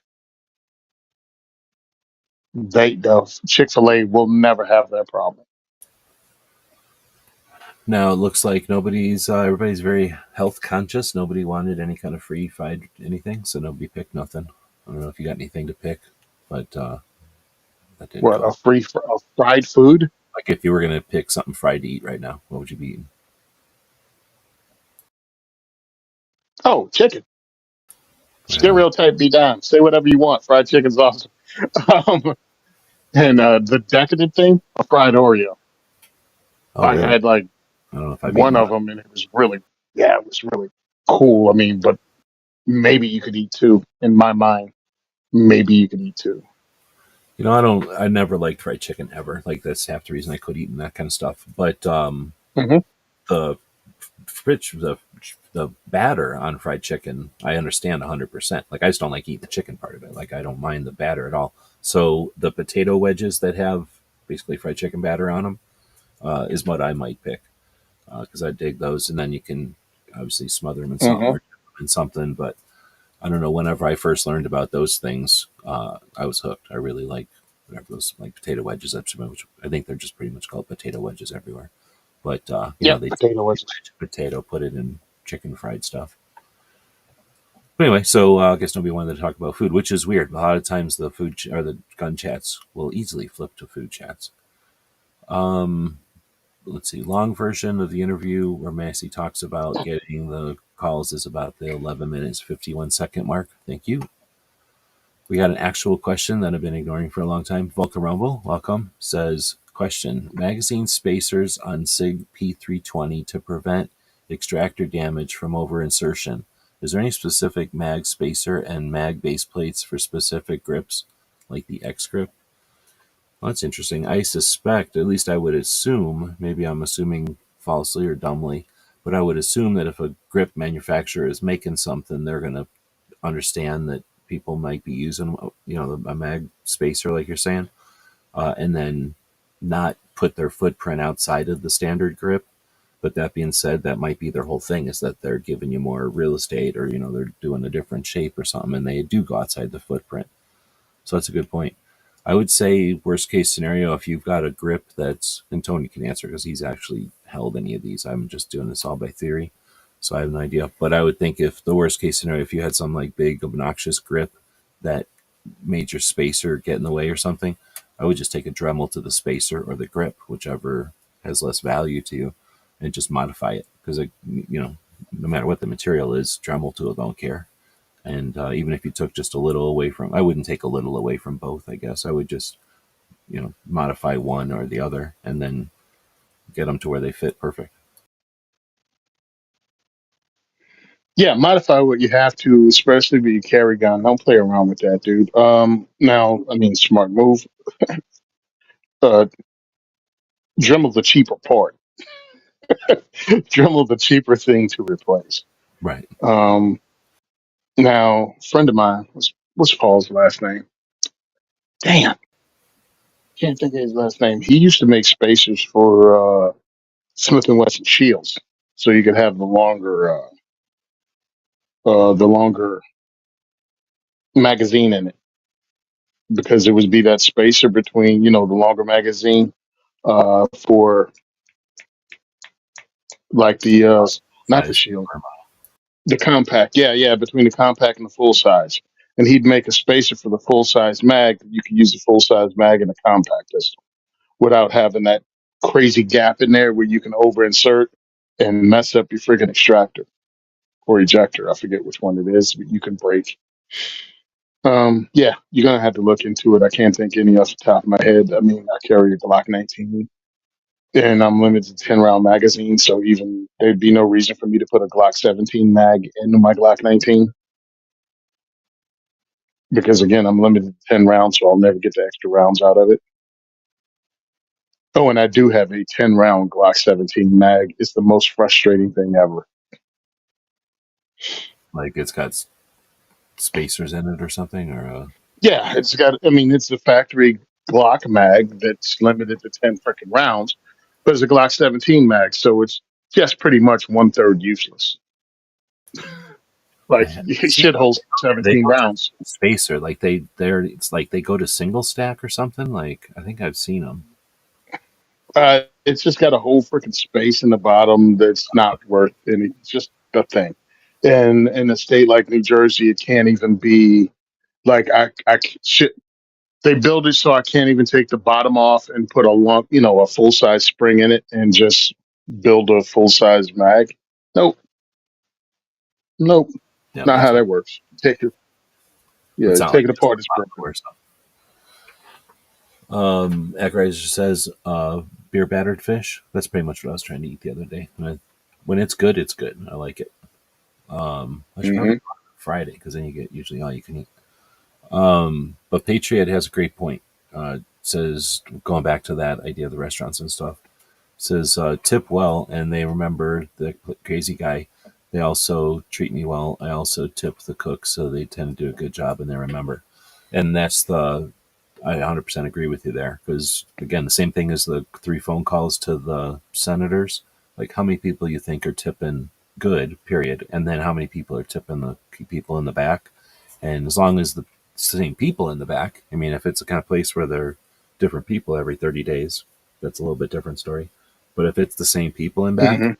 dude, $5 every time you go in there, couldn't, I guess nowadays maybe $20, depending on how many people are back there. Yeah, you can't invest any better than that. Like, Oh, especially 100%. if it's like you got your pizza the best way or you got like salad exact same way. Like, can you send this back and let them know this is exactly how I like my salad? Guess what? You're getting your salad that way, or you're getting your pizza that way every single time, right? Like, that's definitely 100% accurate. It's probably worth. I mean, that's probably the same everywhere, right? Like for anything, people don't, especially places where they're not expecting a gratuity or what. Yeah, I think it's smart to tip well. I don't understand why people don't. Tip cash also is mo better, It's a good point. you know. So that's what I I mean, I try to can do. understand it. I've been broke as shit, so I can understand being like, "Thank you very much. I really appreciate it. If I had money, I'd give it to you, type of Hmm. tip." Like, but then, yeah, if you can tip, I try to, or if when you can afford it, like I think, yeah, same thing. You can't get a better investment and just moving, paying it forward to another human that did shit for you or did shit on your behalf or whatever. Yeah, and I mean, keep it reasonable. You don't have to send their kid to college on a freaking tip. You know what I mean? Um, but if they do an outstanding job, because I still remember we had outstanding service once. Me and my boy went to eat with his family. So it's seven of us, and the service was awesome. And I think I tipped 40% of the freaking bill. It was ridiculous. It Well, was sometimes, ridiculous, but the I mean, service was on especially point. like in a local place, like just a something, like just a $5, thanks, as long as it's not breaking you. It's just because again, it's like I was trying to say like the in my experiences, you've got I don't know how many people coming into a restaurant at lunchtime, but there's three people out of the fucking dozens and dozens and dozens that leave a tip. Like, guess who you're seeing come in the door? You know what I mean? Like, oh shit, your table's dirty. Let me run out there and wait. These people can wait in line while at the register while I run out and get your table cleaned up for you. That kind of service happens because you're just a human. You know what I mean? Like, and I was going to say, you might be, and I can remember the restaurants where this would be, again, like busy lunchtimes. You might be seeing the same 50 people, throughout the same week because they all work near there. They travel past there, whatever the routines are that you're seeing them. But if they don't tip, they're, maybe you remember them because they got a big orange nose or they got that black eye or something like, you know what I mean? But otherwise, you're not going to remember some, or maybe they have a weird order. Like, oh, that's the person that likes a cold meatball sandwich. Like, now we have to not put that one in the microwave so we remember that person. But otherwise, sure way to be remembered is just a couple of bucks, or even just, well, I was going to say, like back in the day, I remember people would tip with a lottery ticket. They'd go buy a bunch of lottery tickets and just leave those. And I thought that was a pretty sweet way to tip. I know that, I mean, I didn't get them very often. I don't know if I ever even did, but seeing people get them as tips, like getting a buck is cool. Getting a dollar lottery ticket is like everybody gets together and scratches it off. And every once in a while it's a $5 tip, and every once in a while it's nothing. And every once in a while it's something awesome, right? 250 bucks or 1,000 bucks or something. Yeah, dude. Depending on what my job is, dude. If I win $1,000, you just made me make a bad decision. F this job, F these people, F you. Oh yeah, you can. Then Well, you dude, find out it's 16 year just a olds or jerk whatever, off. for sure. Definitely. Especially Yeah, back in the day when I'm talking, this was like in the 80s and 90s or probably 90s, I guess. But yeah, right. $1,000. They'd have been like, see ya. They wouldn't even have said fuck you. They'd have just laughed. yeah, yeah. And then you find out the guy's just an asshole that gives out fake winning lottery tickets as tips. Oh, I've seen those before, but they're usually always winners, right? Like that's the whole point of Yeah, them. yeah. Oh, but yeah, dude, it's hilarious. Get a little bit of money, it changes stuff. Patriots saying tip swag. That's an interesting idea too. All right, so we did have a regular question out here. Speaking of, well, I guess a point. Speaking of levers and revolvers, I have a revolver lever action 410 shotgun. So I've seen the Hmm. revolver. Do they have a lever on them too? The Mm. what, Nah, chapel? not that I saw. I mean, something Not has the. to move the revolver. I've seen the revolver ones. I haven't seen the revolving lever action. I can't get my computer to work with me here. Can I get this one?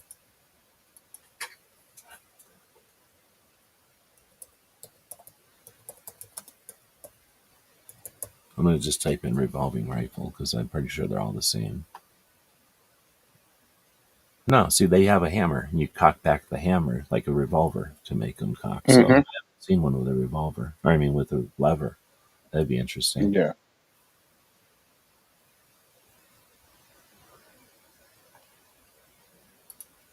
But as soon as the reason I highlighted that is there's something about that makes me think that maybe in like Hillbillies chat or something, somebody was talking about it. I feel like somebody was looking at pictures of something, maybe, or maybe it was like Gizzards' gun porn. Am I allowed to say that on the show? I guess I could say that. Where they do their gun pictures and stuff, and maybe Gunswatter sent it in. Maybe that's where I'm remembering it from. I'm straining if I'm scrolling through the comments if I'm missing any other comments. Patriot earlier said, "Come on, don't forget about having your very own cannon." I'm all right with that. I mean, depending on what kind of cannon we're talking about, I think I don't want to say everybody should have a cannon, but I would be comfortable if every neighborhood had a number of cannons in them. I think we'd all be better off. Fourth of July's would be super fun. Well, guess what? Oh, I think if Go ahead. go ahead.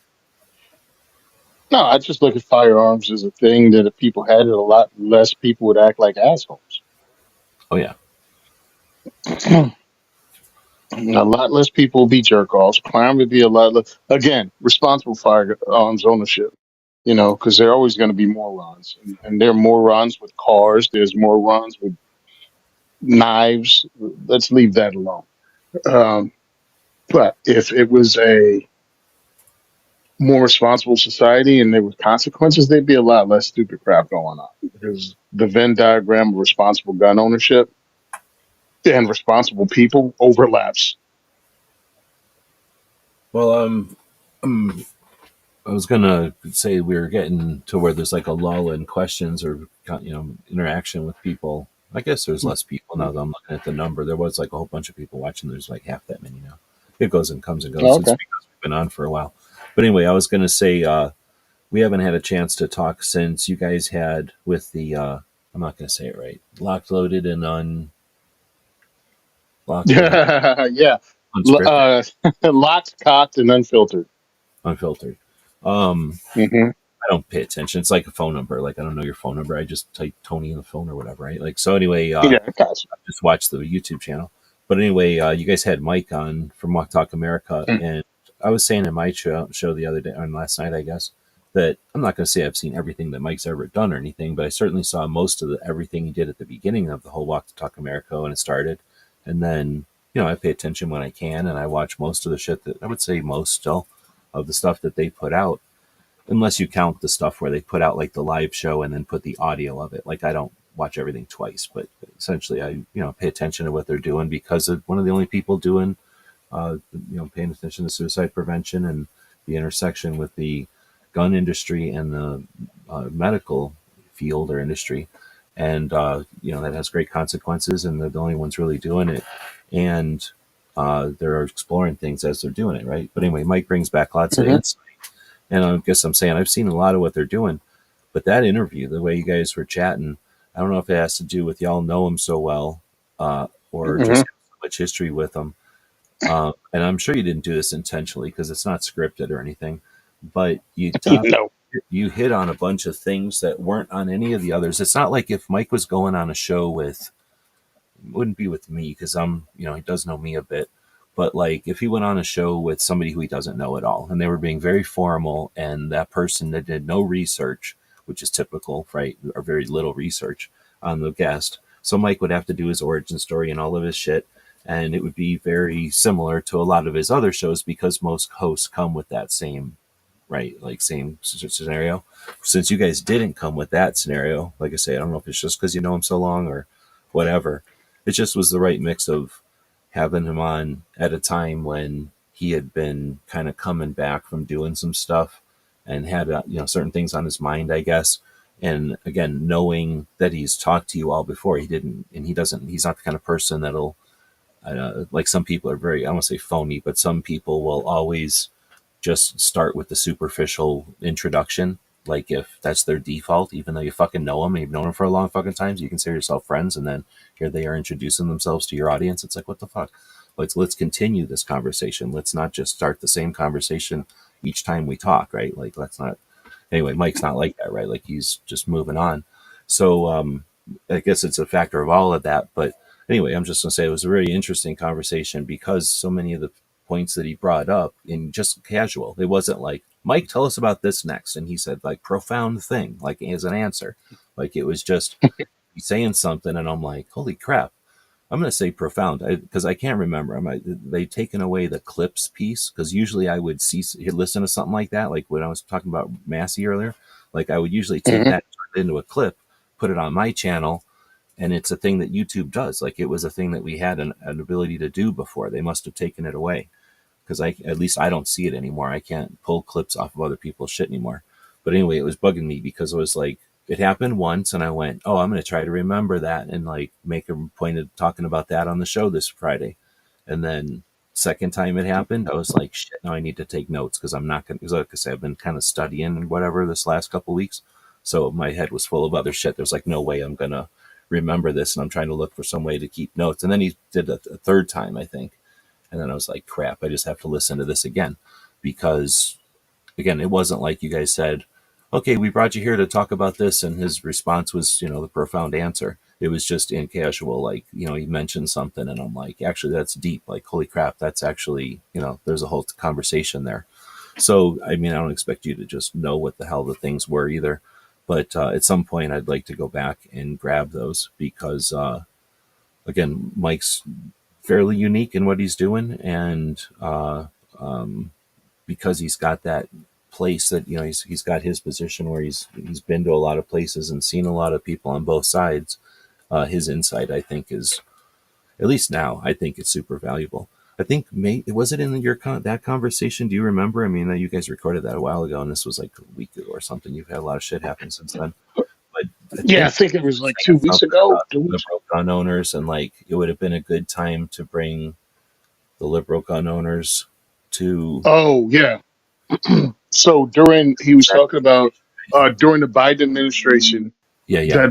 that the firearms industry itself missed the boat, missed an opportunity by, instead of having regular conservative firearms owners go up and speak, it would have been a great opportunity to have liberal gun owners, to have different organizations that aren't conservative, to actually speak for our gun rights, so you can prove and show that it's an apolitical right and it's okay to be a Democrat who's a liberal but is pro gun, and get that out there. They couldn't shut that.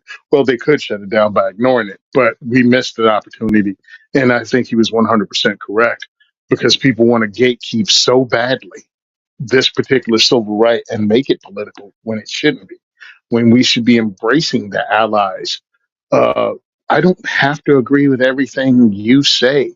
Let's just work on the Second Amendment thing, and then we can battle everything else out, because when it comes down to it, the Second Amendment is the one that keeps us safe from the government that neither side should trust.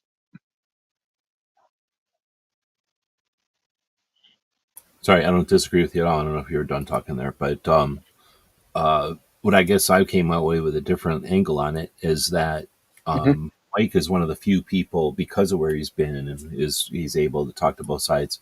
I was looking at it like, and I'm not trying to say 2020 hindsight, here's what they should have done, even though I have fucking said Hmm. that plenty of times, and I could have that discussion, but I'm not trying to push that here.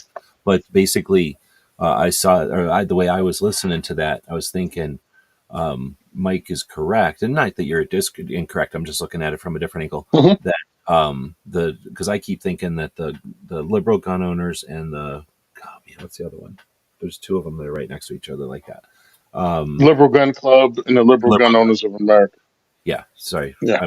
I can't keep them different. Then their logos are too close to each other for me too. But anyway, Hmm. the thing is, nobody's gonna go, oh, here, we left a seat at the table, like, let us create another, like, bring over another table setting and another new chair or whatever.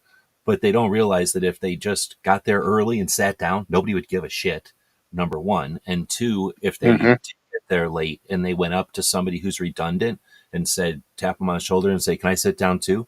They would either go, yeah, take my seat, or they would go, yeah, let's get another seat in here for you.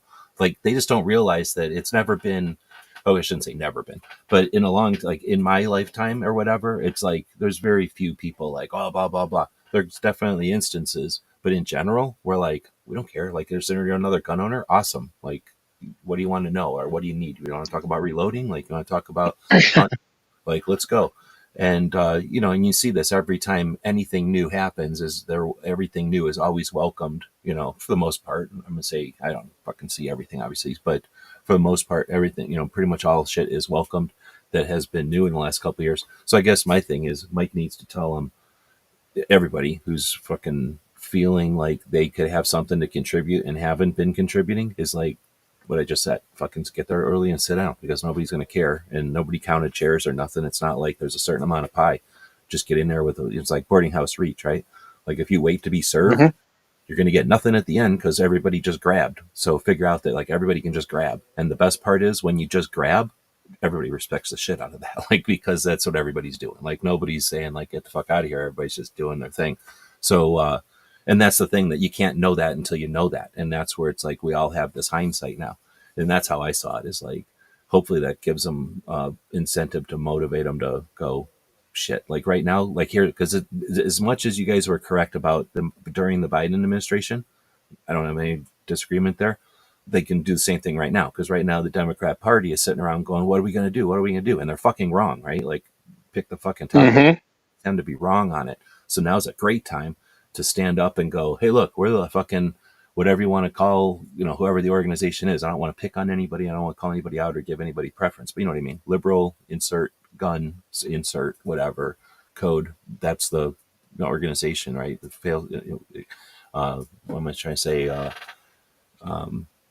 Wild card point wild card, like whoever it is, just liberal dot wild card, like whoever the organization is, step up and fucking do something, because nobody's gonna go, "Hey, you're not speaking for us." They're gonna go, "Hey, awesome, thank you for making headways," you know what I mean, or say nothing, which is just as good, because who cares? Nobody's gonna pull him back though, you know what I mean, like nobody's pulling Superman by the cape. They're just fucking cheering him on when he does shit or she does shit. So this is a perfect time, and we have some representatives, I think, who could parlay the shit out of that. I'm not pointing at Mm-hmm. anybody, but you have one and Kansas has one. I'm just saying there's others. And yeah, I just think that right now we've got a real potential with the women for gun rights. Um, Mm-hmm. I don't know. I'm just saying, like, I don't think that that has diminished much. Sure, Biden isn't in power, but the thing is, Biden was kind of old. I don't know nothing. I'm just talking shit from what I seen off the internet, right? But it seems like Biden was old school Democrat, and everybody, there's not say keep saying everybody, but a bunch of people are sick of that whole, like, we didn't get whatever, have a primary, or we didn't get to pick this or whatever they're complaining about. I'm sure some of them are complaining about all different kinds of things. So again, this is a time when somebody could jump up there and go, "Hey, here's another option. You could quit being dumb about guns and lay off guns." Mm-hmm. You hate Bloomberg, Yeah, or you 100%. love Bloomberg, but, like, you know what I mean? Especially, I don't know. Do you No, think that, just getting into politics, but do you think that uh, if there is such a thing, is there's a suggestion that there's now transparency? I mean, whether or not there is, I guess time will Mhm. tell.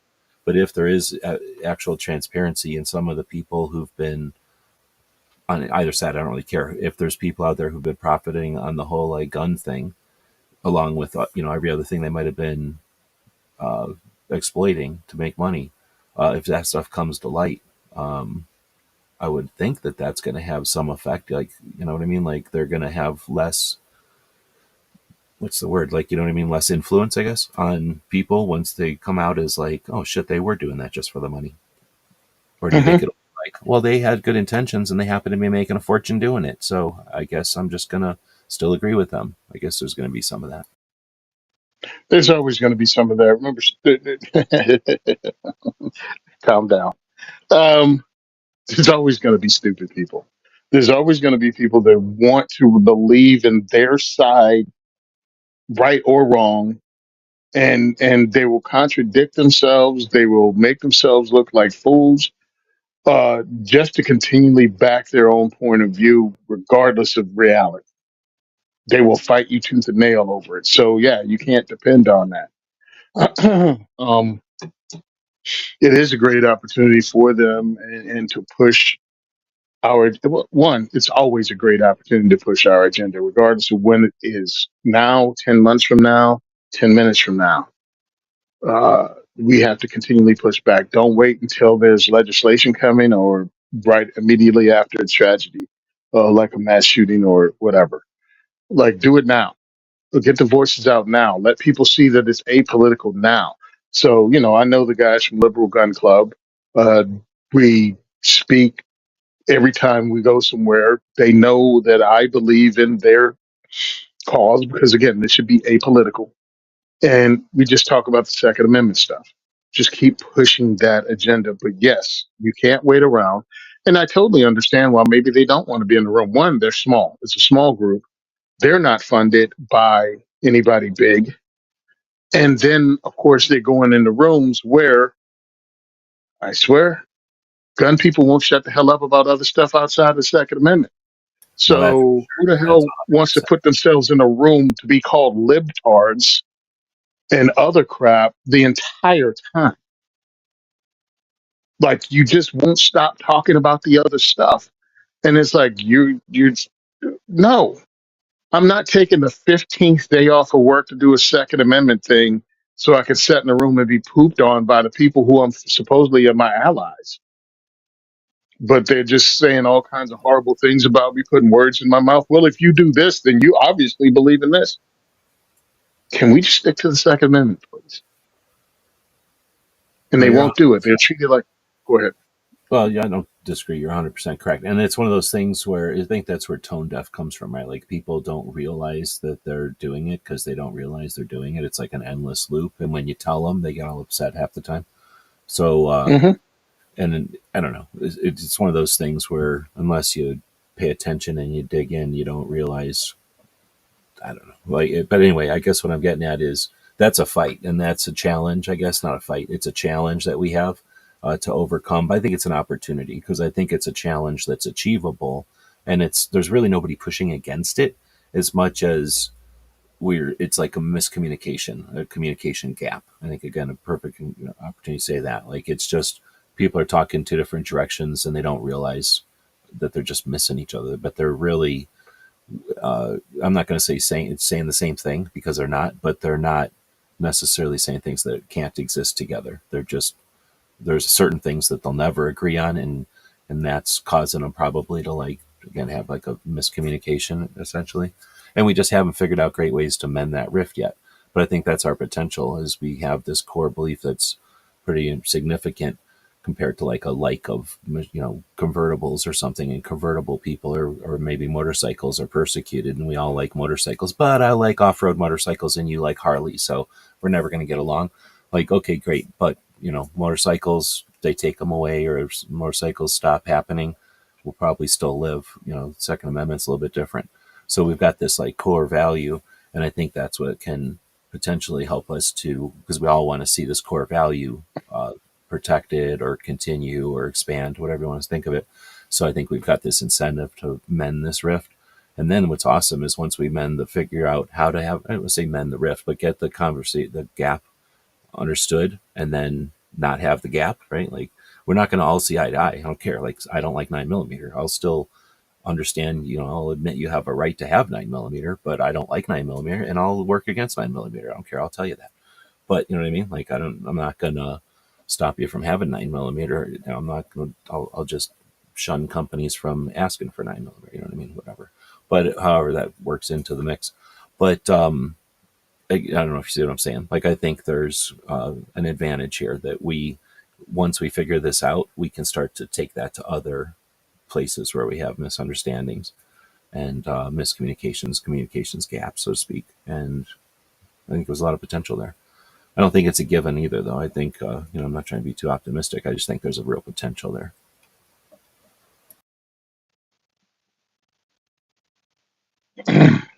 But anyway, I guess I was saying it's not so much that, because I agree, like that's a challenge or whatever, but it's the politicians. Like they don't have to wait for nothing to go talk to liberal politicians. And honestly, they can go talk to conservative politicians and say, hey, dumbass conservative politician, I'm super liberal and I like guns. Like that happens, like it exists, like we exist. Hmm. I've been saying there needs to be a liberal version of, I'm going to say, DC Project, because it's easier to say honestly, but right, like I It like what really is. I like what the ladies are doing. It's just that the way they're doing it, which is I'm not even complaining. Like the way they're doing it, it's young and old, and moms and grandmas and daughters and aunts, right? It's like they're trying to represent all ladies, which is awesome. All gun owners, great, because like they have competitive shooters and they've got defensive instructors and they've got people that are victims of stuff and all kinds of reasons to be part of that. But the one thing they got in common is they're all ladies, right? And they've got that constituency, right? And Hmm. I just want to see another one. I want to see the liberal gun owners or whatever. I keep saying that, but gun owners who happen to consider themselves liberal, not trying to pick one organization or pick on anybody. I'd like to see that entity, because how diverse is liberal gun owners? You know what I mean? Like I don't even know. I don't even necessarily want to know. Like it's a shit ton of them, and they just need to go to Washington or wherever their capitals, right, and go, hey, we exist. I'm pretty sure they're good at that shit. We exist, and leave this shit off the table. Like I don't know. It's one of those things. Like I don't think you're going to see too many gun owners go into whatever you want to call. rallies. I don't know what I mean. Like, I mean, there even examples. Unfortunately, all we ever see is the crazy extremist shit, right? But there must be some kind of liberal rally. Remember back in the day, you'd get like a conservative guy walking around a rally where they were just all yelling with signs, and they'd say something like, "Why do you hate guns?" And they'd give you the boilerplate, and that would be the video. Back in those days, when there's that kind of rally, Hmm. you know what I mean? Like that's when it's a great Yeah. idea. Like we wouldn't show up at that. Like we wouldn't be all that welcome back then. Now we'd be thrown shit at. Like we'd be mobbed and shit. It's Hmm. violent. But back in the Oh, day, get out. Yeah. but back in the Back day when when we it were was civil civil, and that people would have weren't been a pieces of time crap. for us to show up. Like if we would have had a contingency, and we just didn't know. 2020 hindsight, we didn't fucking know. But we had Hmm. a really opportunity to have people show up who could have been liberals. I don't care. Like, but I really think conservatives would have done a good justice to showing up and saying, "Look, we don't have very many values, but I think we all value life, and being able to not have bullies have advantage over you just because of size or because of numbers of them." And one way that we can all agree is like blah blah blah. And the thing is, we never have stood behind the message of you don't even have to have a gun. As long as you leave alone me having a gun, now the bad guys don't know who has a gun. And we win. The good guys win. Like you don't even have to have a gun. You don't even have to consider owning a gun. In fact, everybody could not own a gun. As long as there's just the Hmm. concept that we're allowed to have a gun, we could have a country of nobody even owns a gun. But because we can, criminals aren't going to get into it. And guess what happens? I believe that's 100%. Once you break the chain of criminals learning shit off of each other, because right now criminaling is a job. I mean, right? It's like a career, and people that are good at Hmm. it are really good at it, and they teach other people how to be good at it sometimes. Like that's not just Yeah. in movies. So if you remove that, like there's no incentive to be a criminal, they'll be clever doing all kinds of interesting shit. Like you know what I mean? Like we're about to be in space, like as a what do Okay. you call it? It's like humanity. Having us be I'll go criminals ahead and is put that out here.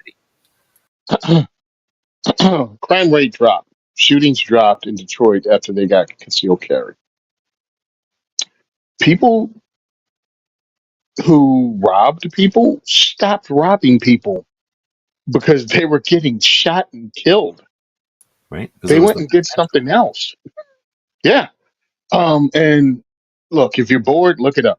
And the only reason I'm aware of it, the number of shootings went up and then it dropped down to nothing was because of the podcast I was doing with Rob Morris, Self Defense Gun Stories. Still a podcast worth listening to if you haven't heard it before.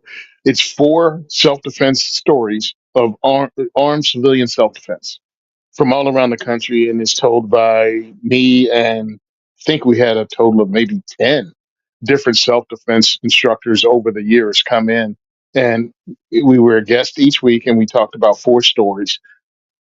And when Detroit finally got carried, week after week after week, it was stories about shootings in Detroit, and then they went away because it only took so many before people were like, yeah, I'm leaving them the hell alone. I'm not robbing anything because one, some of them got shot, wounded, and went to jail, shot, killed, and well, dead. And the ones that were left were like, yeah, we're not doing that anymore. We're going to work at a call center and try to get their credit card that way. And it's not like it's everybody. I think flashes both sides, like antis and us, flash to like gunfights, like people having to draw their gun Hmm. on bad guys who have a gun drawn on them, like it's some kind of mob days. Like, I got you. Give me all your jewelry and wallet. Hand it over. I think most criminals are probably not stupid and they don't want to mess with. So they're either knocking you in the head and robbing you while you're on the ground, right? Or I don't know, some other way of grabbing stuff from you where you don't even know. So this like I say, I think you're right that um, well, you're going to see a decrease in crime because there's only a certain amount of people that are actually the ones who are willing to like pull a gun on someone. Yep. Like there's only so many people that got the balls to do that and then have done it Yeah. successfully without getting shot to where they know how to do it. Because it's again, it's a skill. Like you got to learn it. Like you don't just immediately pull a gun on somebody and it's the same reaction every time. Can you imagine the different reactions you get as an armed robber? So you got to get It's good at being not an their armed first. robber. Yeah, exactly Yeah. right. It's not But their once first time. It's your first time. right? But once they get shot, die or not, right? Like once they get Hmm. shot, if they die, they're off the streets, and now there's one less like dude who's willing because it's almost always a dude, right? I think we can agree that. Yep. So it's one Almost less always. dude off the street who's not doing that, who's got the balls to do that shit. But even if he gets shot in the leg, now he's got to at least think, shit, like who's going to shoot me next time? Or what if I die next time, right? So now he's going to be questioning it. That's all I'm saying is it doesn't take very many of people getting Mm-mm. actual consequences. And then the thing is, once you get rid of those people who are the actual armed robbers who are knocking people around, then you get the people who are like pickpocketing and that kind of shit. And what is their perception? Like they're scared in the first place because they're pickpocketing and stealing shit out of your bag when you're not looking. Like they're not, they're not aggressive people in the first place. Once they know that there's right or wrong, like if they understand that somebody's carrying a gun and can shoot them, not that it's legal to shoot them, but if they're worried about getting shot by somebody who's just rogue and is going to shoot them for stealing their purse or whatever, they're not going to steal purses so much. So I think you see a decrease in crime from everybody, and not just the. I guess what I'm getting at is from everybody, from the whole criminal element, who's concerned about, again, like that person who's carrying a gun. Who knows if they know the law, and who knows if they know that they're allowed to shoot me? They might just shoot me, and I'm still shot.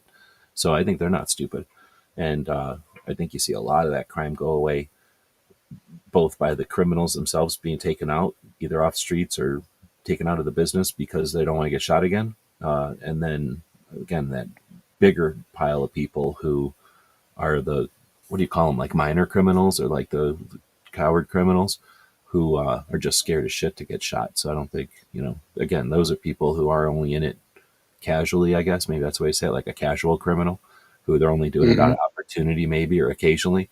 But again, if you remove all that, that's probably like 80% of criminals, right? Like, or at least of crime in an area. I don't know. I mean, it's all different because obviously the crime created by drug use, right? Created by use of drugs that are made illegal arbitrarily, right? So they go around acting like there's gun crime. Is there gun crime, or is the reaction to drug laws? I don't know. We're allowed to frame it that Yeah, way exactly.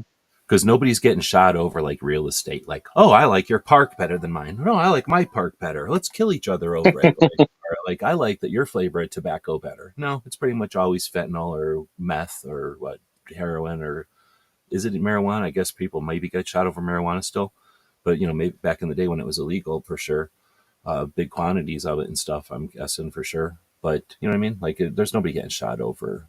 I guess maybe every once in a while, like I don't like the look of your whatever gang sign, or you're stepping over into my territory. But again, is that back to drugs again? Like it's all drugs, and then now you get a cartel who says, "Well, I'm not giving you shit until you kill that gang," and now 10 kids are killing 5 kids because some cartel told them. Like, is that gun crime?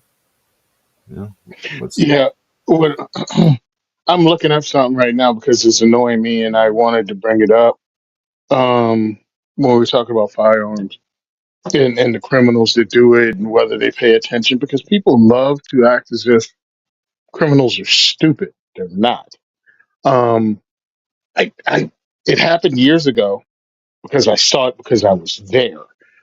Somebody did a study again of the calls, robberies, violent crimes that happened the week before NRA show, the week of the NRA show, NRA annual meeting, and the week after the NRA annual meeting. And you just watch violent crime, robberies, all that stuff cease like during that week.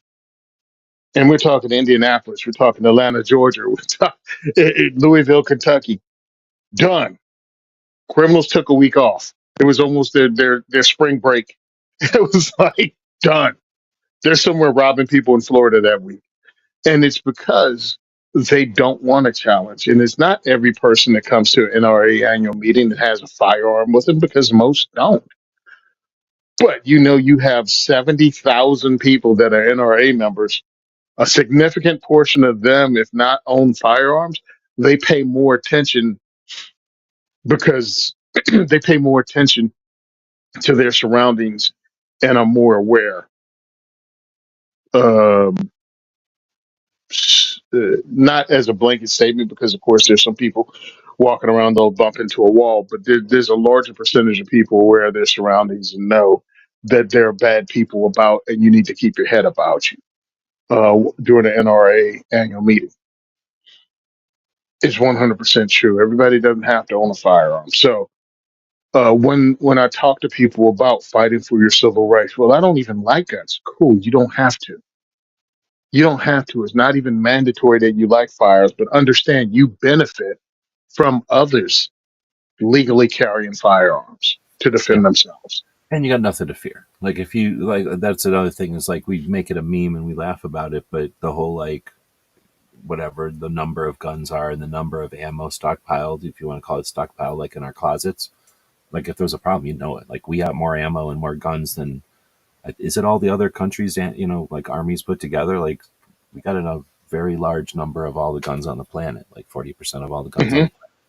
If you had anything to fear, you wouldn't have to worry about wondering if you have anything to fear, like misunderstanding the fear of guns. Like you, although they're trying to create that, whatever. But I do believe that that veil or that whatever I want to call it myth is becoming more and more difficult to keep going, right? Perpetrate.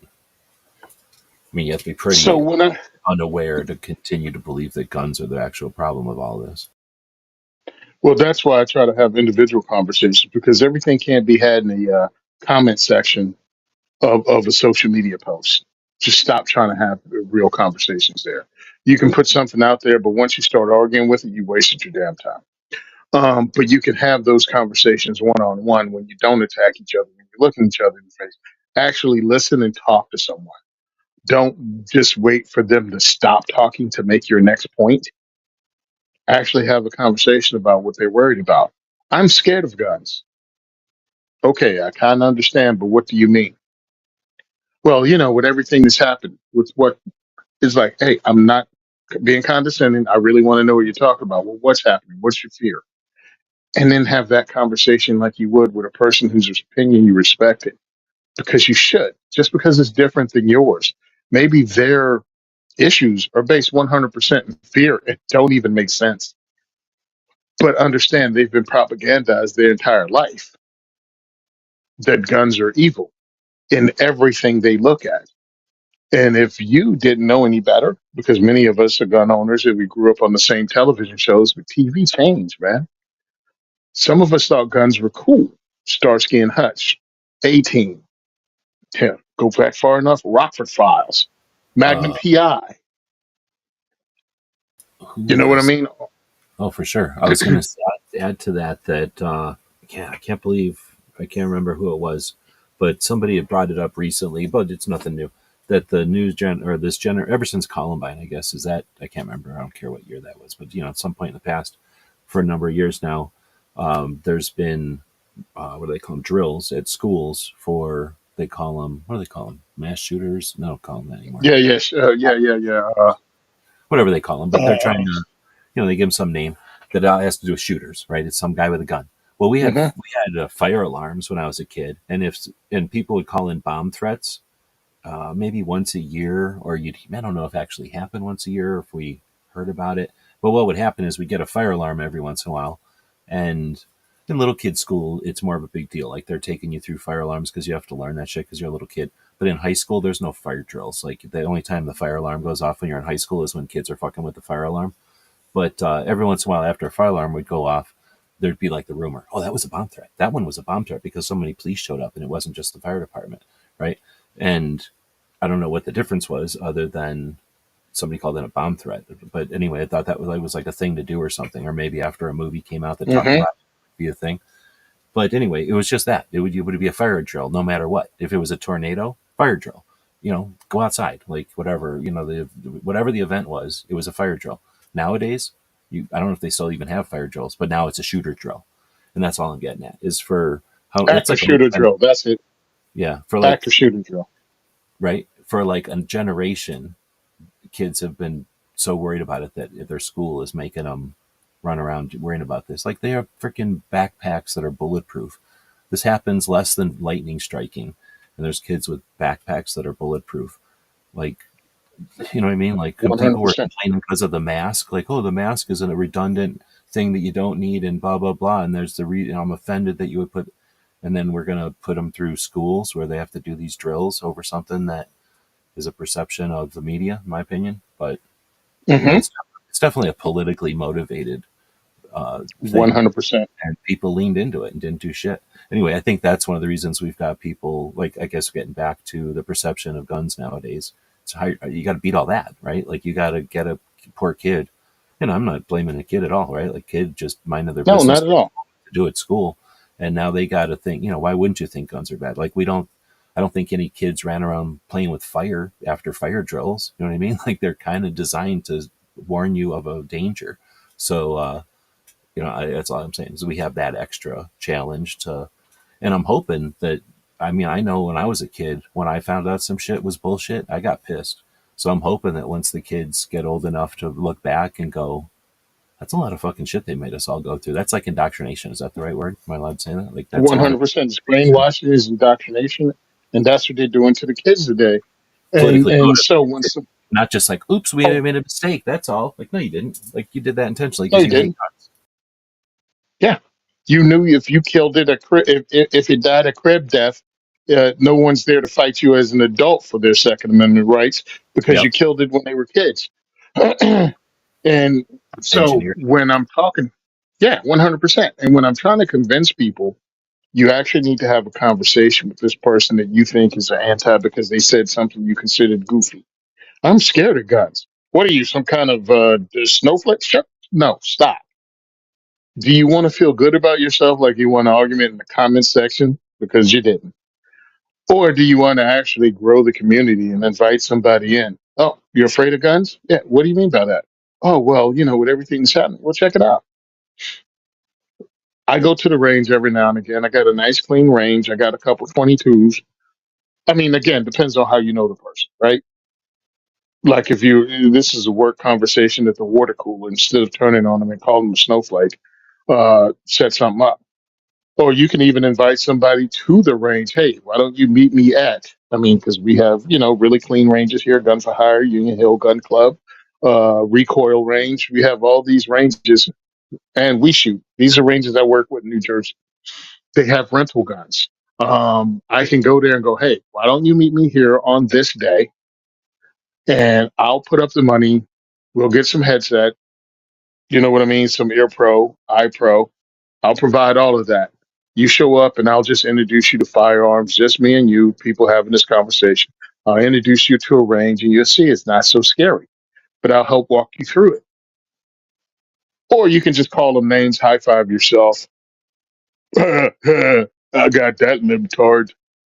Cool. You missed an opportunity to make a difference. And you don't have to. That doesn't have to be your job. But if you really want to make a difference, that's how you do it. One person at a time. Or just tell them to go to diversityshoot.com and come to one of my events. We do it all the But time. no, seriously, that's the shit right there. Because for a minute there, at the end of gun channels, we almost had that where I didn't have the understanding, 2020 hindsight. We had the people. We definitely had the motivation and the momentum. We just didn't have the facility, the way to facilitate it, I guess. I didn't know Yeah. stuff. I don't know if the stuff existed, but now that I've, like I said, I've been studying for a couple of weeks, here's something else that we'll chat about here if we got the time. But just the idea that there's a lot of facets to being a gun owner, right? You can own a lot of guns. You can be good at owning your guns. You can know a lot about guns. You can know, you can do things in the industry. You can meet people in the industry, right? You can be known in the industry. It's like fucking massive. Like you can do so many things with guns. You don't have to do any of that. You can just fucking own a gun and put it in your closet. Like nobody cares. So, and nobody's judging in any way, right? Like you could do any of that. And well, I mean, somebody's going to judge you. Obviously 9mm people judge everybody, but everybody else is chill with whatever you want to do. But, anyway, dang, now I got lost on what I was saying. Uh, Dang it. Nope, I got totally gone. I was trying to do too many things. But anyway, I guess No, I've you been, said you were close. You were close to doing that at near the end of your run with what was it? Gun websites. You said yeah, you I've were been, close, but you couldn't facilitate.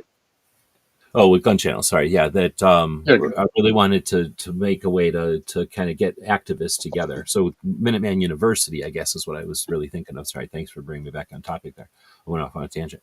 Minuteman University is only half made. Like half of it is supposed to be like the 2A handbook. Like here's like the laws, here's the structure, here's the people, here's the history, here's the guns and stuff. Here's all the stuff. Here's like a little almanac of guns, basically. Like here's everything we need to know so that if you don't know something, you know where to get the answer. And if you ever want to just learn, here's a bunch of answers, right? So like nothing to study, but if you need it, it's here. And if you want to study it, feel free. No course, I guess, but plenty of stuff to learn. So then, because that's my thing, like as an activist in 2015, I was like, how many fucking laws are there? And they keep changing all the time. How do we keep track of this? We need some kind of massive scoreboard or some kind of way to, keep track of what's happening. So that's half of Minuteman University is an attempt to just map it all out. Here's what exists. The other half of it, though, is what do we do with that knowledge? Like, what do big whoop? Like, we know our history, we know where we're at, we know where we might be going, but what does that mean?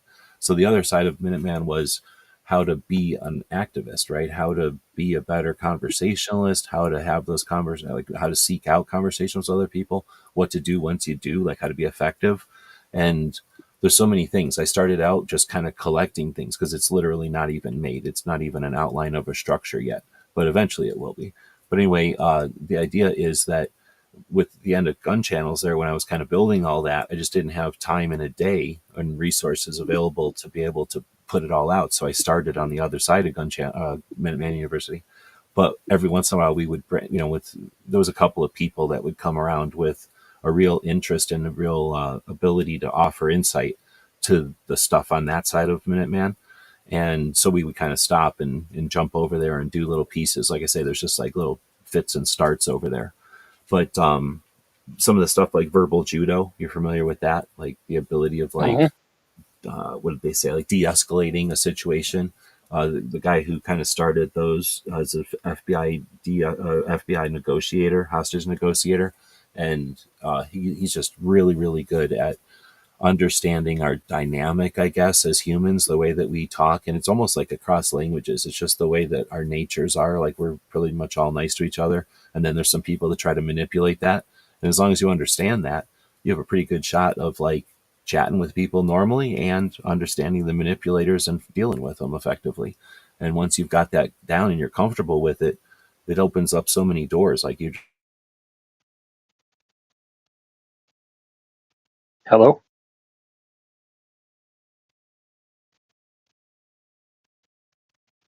Hello? All right. You dropped off. So hopefully you can get back on. And I 100% believe that verbal judo really does help. I hope I'm not talking over you right now because I'm not seeing anything come up with your speaker. So you guys let me know. Do you hear me or do you hear G Webs? Because I really don't want to be talking over him. All right, cool. I'm 5 by 5. Thank you, Krabby Turtle. So this is the takeover I've been waiting for. Welcome. No, I'm just joking.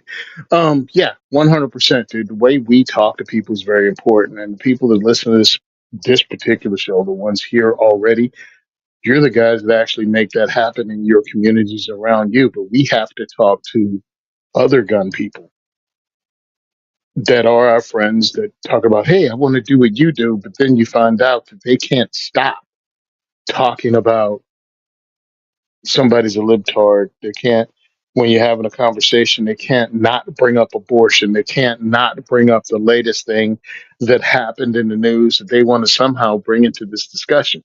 Leave it alone. Don't let someone get you off topic when it comes to the Second Amendment, talking about other stuff. Even if you agree with them, leave it alone if unless you're one on one.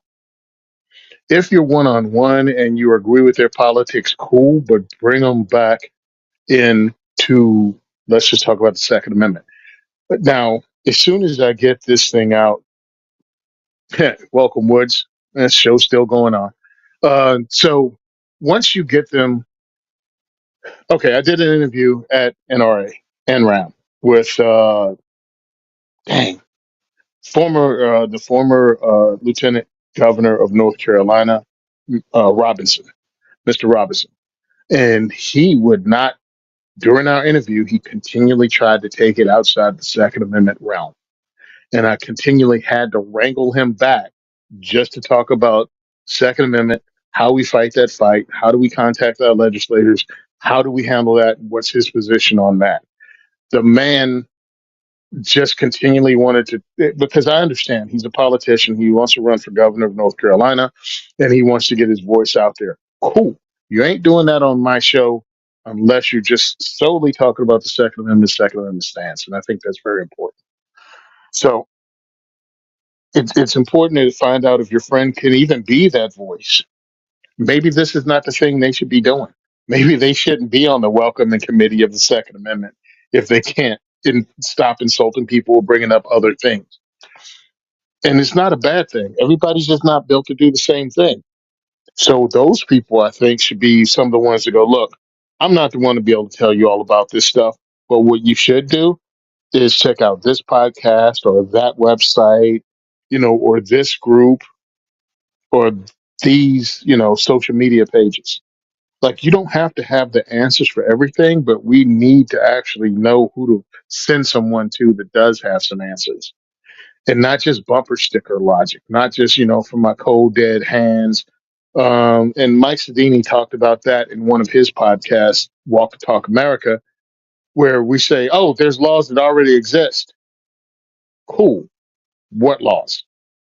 You have to have that secondary count. You have to have that other part ready to go. Because if you don't, it's just bad. So that's what we have to work on. I hope G Webs is, I don't see him in the chat. Uh, but yeah, we have to know more than just the surface stuff if we're going to be involved. That's all. And I think it's very important for us to be educated on this. All right, let me shoot him a message. Are you coming back?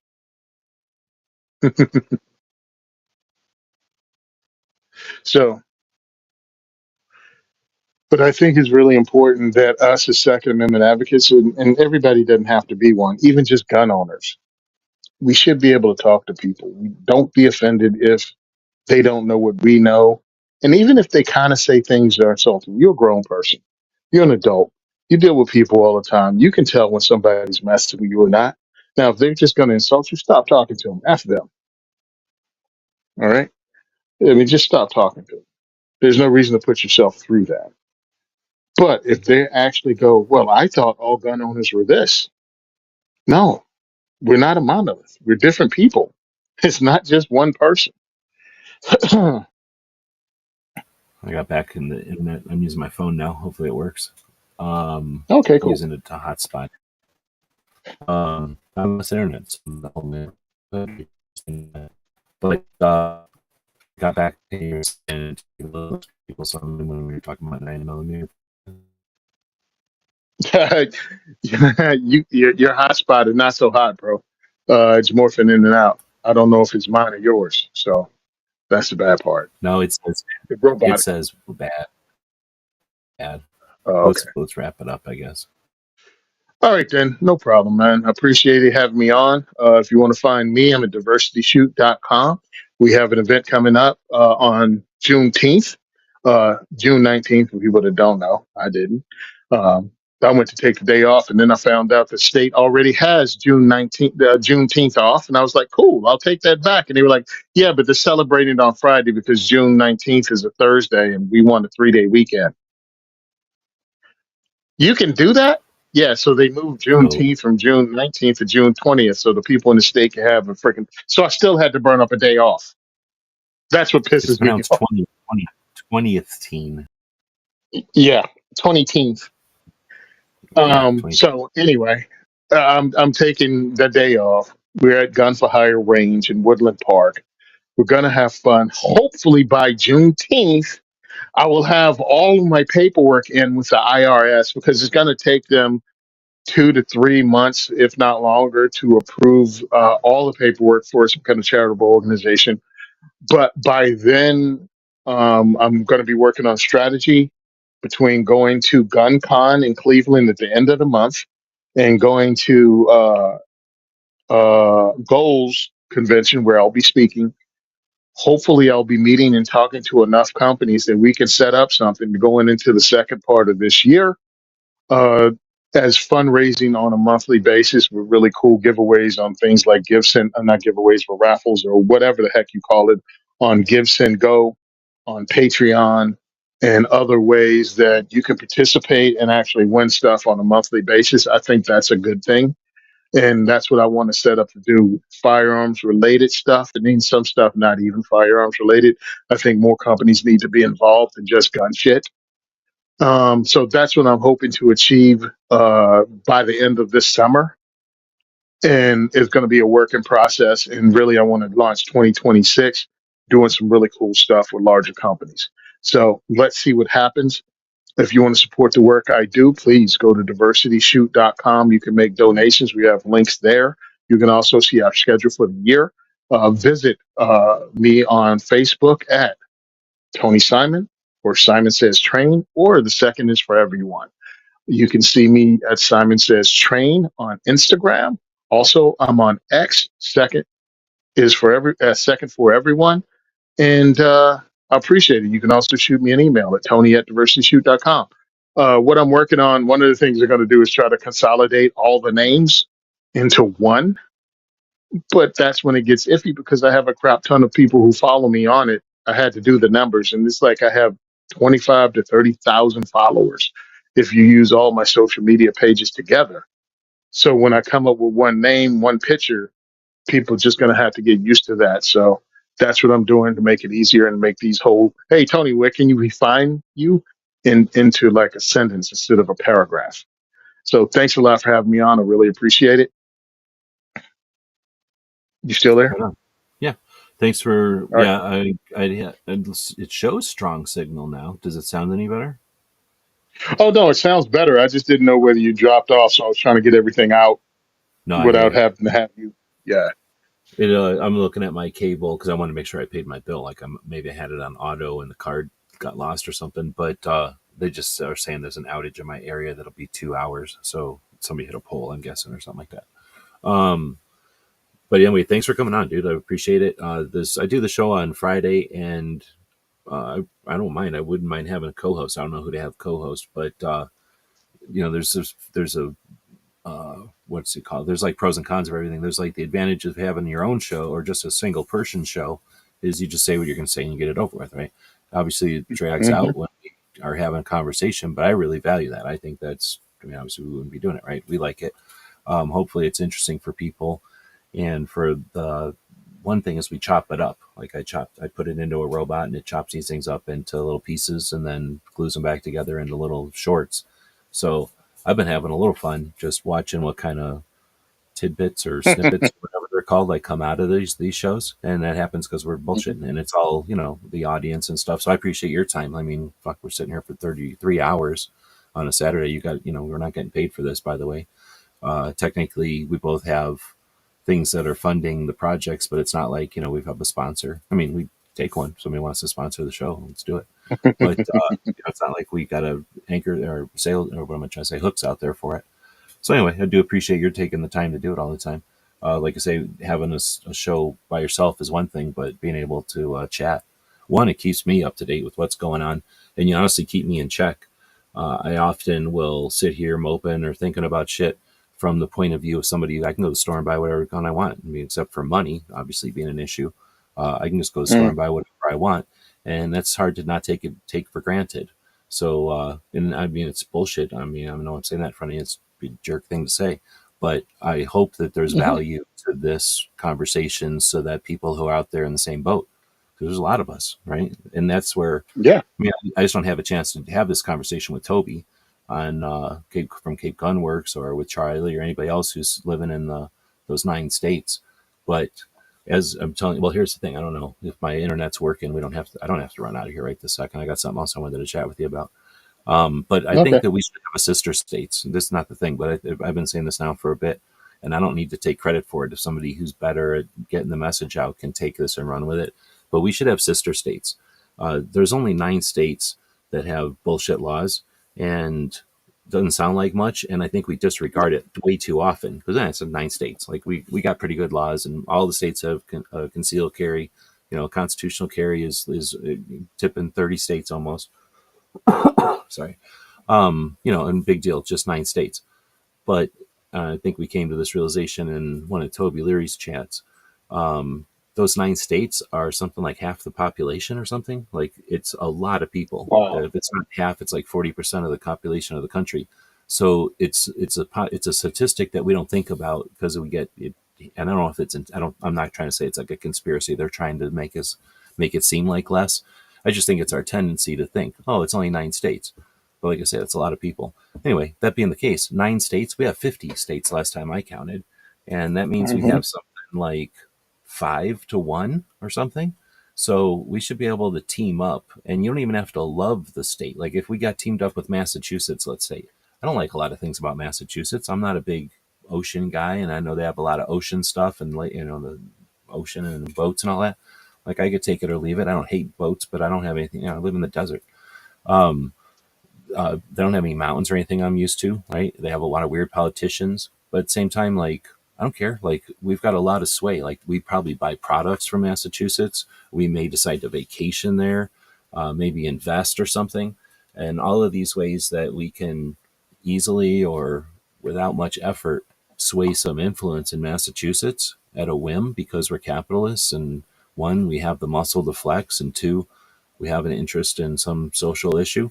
Like we're allowed to do that. So I don't know why there isn't some kind of orchestrated uh, momentum or movement. I don't know the word, to facilitate that.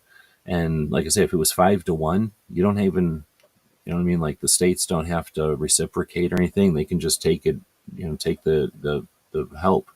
But imagine if things were just amplified times five every time something happened that somebody was trying to do in those states. If 5 times more people were aware of it, that's got to be a good thing. And again, I like to think of these as like things that help us achieve our goal, but they help us achieve our goal by working together more effectively, working together more in more useful fashion. So what's the consequence of that is we get what we want, but we've also learned how to work together better. Like how awesome is that? Like nobody can even like get mad at us. Like all they can do is go, well, they accomplished what they were doing, and the way they did it is through awareness, and now we're not as scared of guns anymore. Like awesome. What else should we not be as scared of anymore? Ideally, right? Well, well, one of the things I try to explain to people is, yeah, we need your help here in a state like New Jersey. People are like, oh, well, screw New Jersey. No, hey, bro.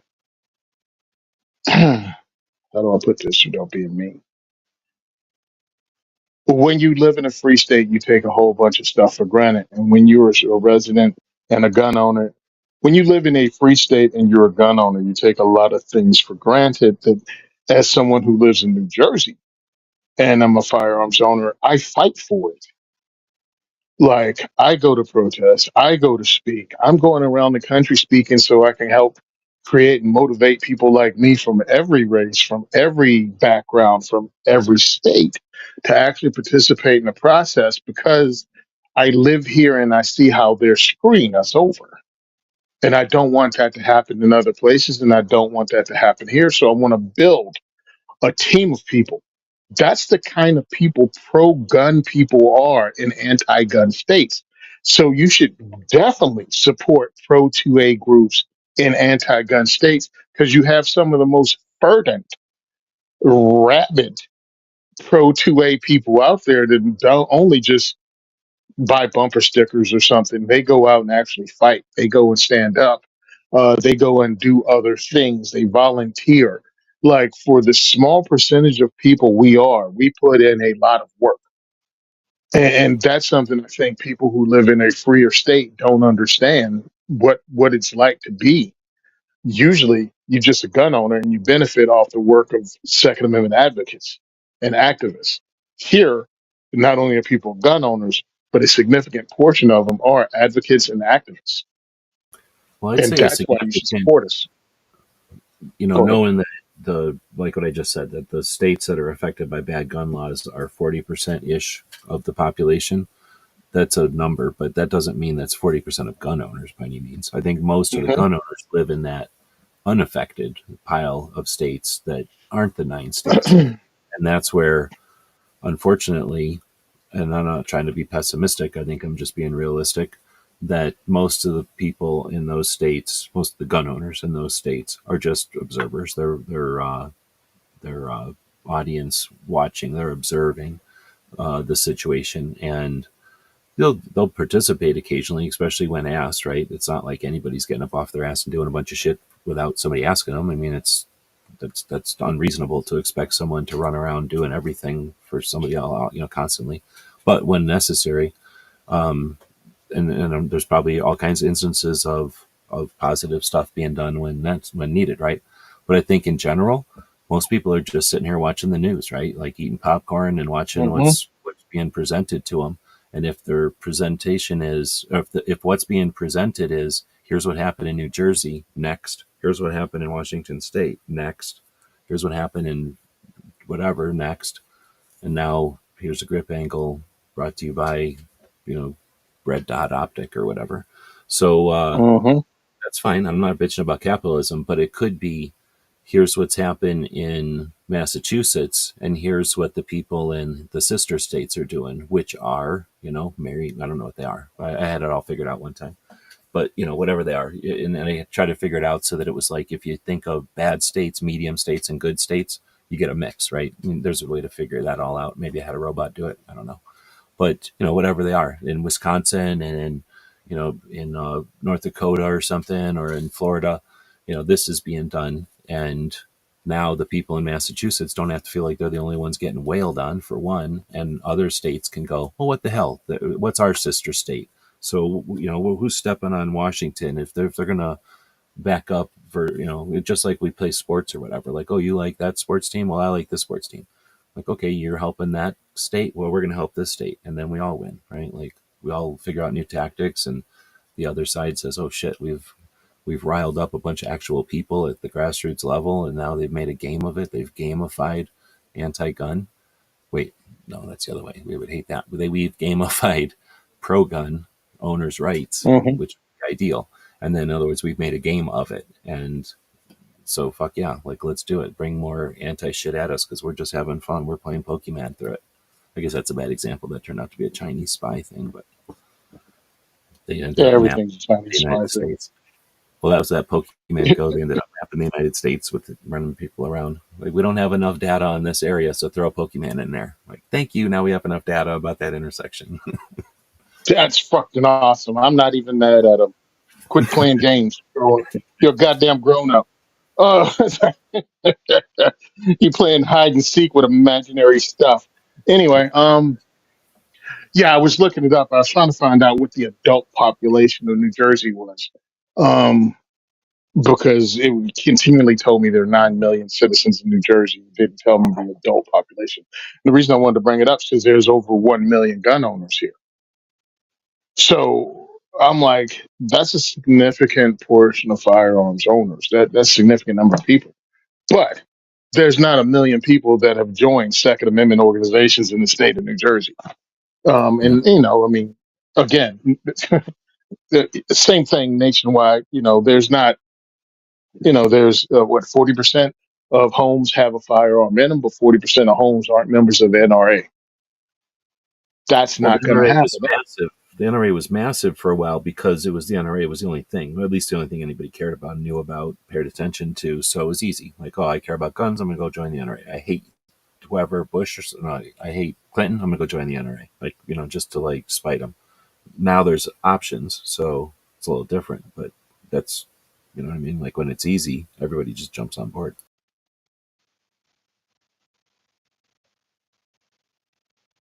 Or I guess Yeah, depends on what. you're 100% correct. And the NRA, again, even at their top, they only had 5 million members in a country of over 200 million people. And depending on who you talk to, what, 30 million ish gun owners, it can go up or down, Yeah, but I think 30 is like an average number I hear. But that was back in the day. It might be yeah. more than that now. So, in my opinion, when it comes down to it, every state, especially the ones behind enemy lines, every state's Second Amendment organization could definitely use help. And I'm talking state organizations, not national organizations, because in some of those cases, some of these people are iffy. And if you're going to support, I'll just tell you right now, contact me if you want to help anybody in Jersey, because I discovered if you Google it, you'll find a bunch of bullcrap ass organizations that have zero members, and most of us have never heard of before. They just know Never how to seen them in anything. make a search Yep. engine pick them when in a random search, and that's enough to gain a bunch of people who are just willing, who are satisfied with I paid my $30. Next, I'm gonna, Yeah. next I'm gonna solve animal like abuse. Where do I pay $30 for that? So what happened is I didn't even know this crap existed, and it was Johanna and Rolo doing their show. What the hairy heck was the name of that show? Back in the day, Podcast. locked and Yeah, loaded. yeah, Locked and Loaded Latina. And I participated. You did too when they first started up, and we were in the chats. And they were like, "Yeah, go to New Jersey, and and here's some Second Amendment organizations in New Jersey." And she named them off, and I'm like, "Never heard of these things." And I jumped right on. I'm like, "Hey, I never heard of these. Here's some that I actually know of. These other groups, I've never heard of." And that was that. But I went and looked at them. No, these things don't exist. These are people that created a website, and they're just getting it's what do you call that money that Like a comes link in and you farm. don't have to do it? Like a link farm. What? Oh, mailbox money. Mailbox money. Yeah, you just got money that's just coming in. You don't have to do anything for it. You just made up a bull crap. New Jersey's for the Second Amendment. Oh, okay, I'll donate to that. Yeah, Except it like doesn't I said, exist. and it's annoying for two reasons. One, it scrapes a bunch of money that could have gone to groups that are actually doing shit because a lot of people will. It's like, oh, I did it. I threw my $30 in. They get a sticker or a decal, they're done. Like, oh, I got my sticker. I can prove that I paid. I'm done. Unless they get challenged at a place, that says, "What the hell are you donating to that fake organization?" But anyway, it also just discourages people, right? Like, because it peels that money off, and then if they have a bad experience, now they're gun shy. Like, I don't want to waste my money again, or I don't know who to trust, right? So they just so mistrust, and they do it by taking money off the table. They're assholes, and they're literally, like you say, they just figured out a way to.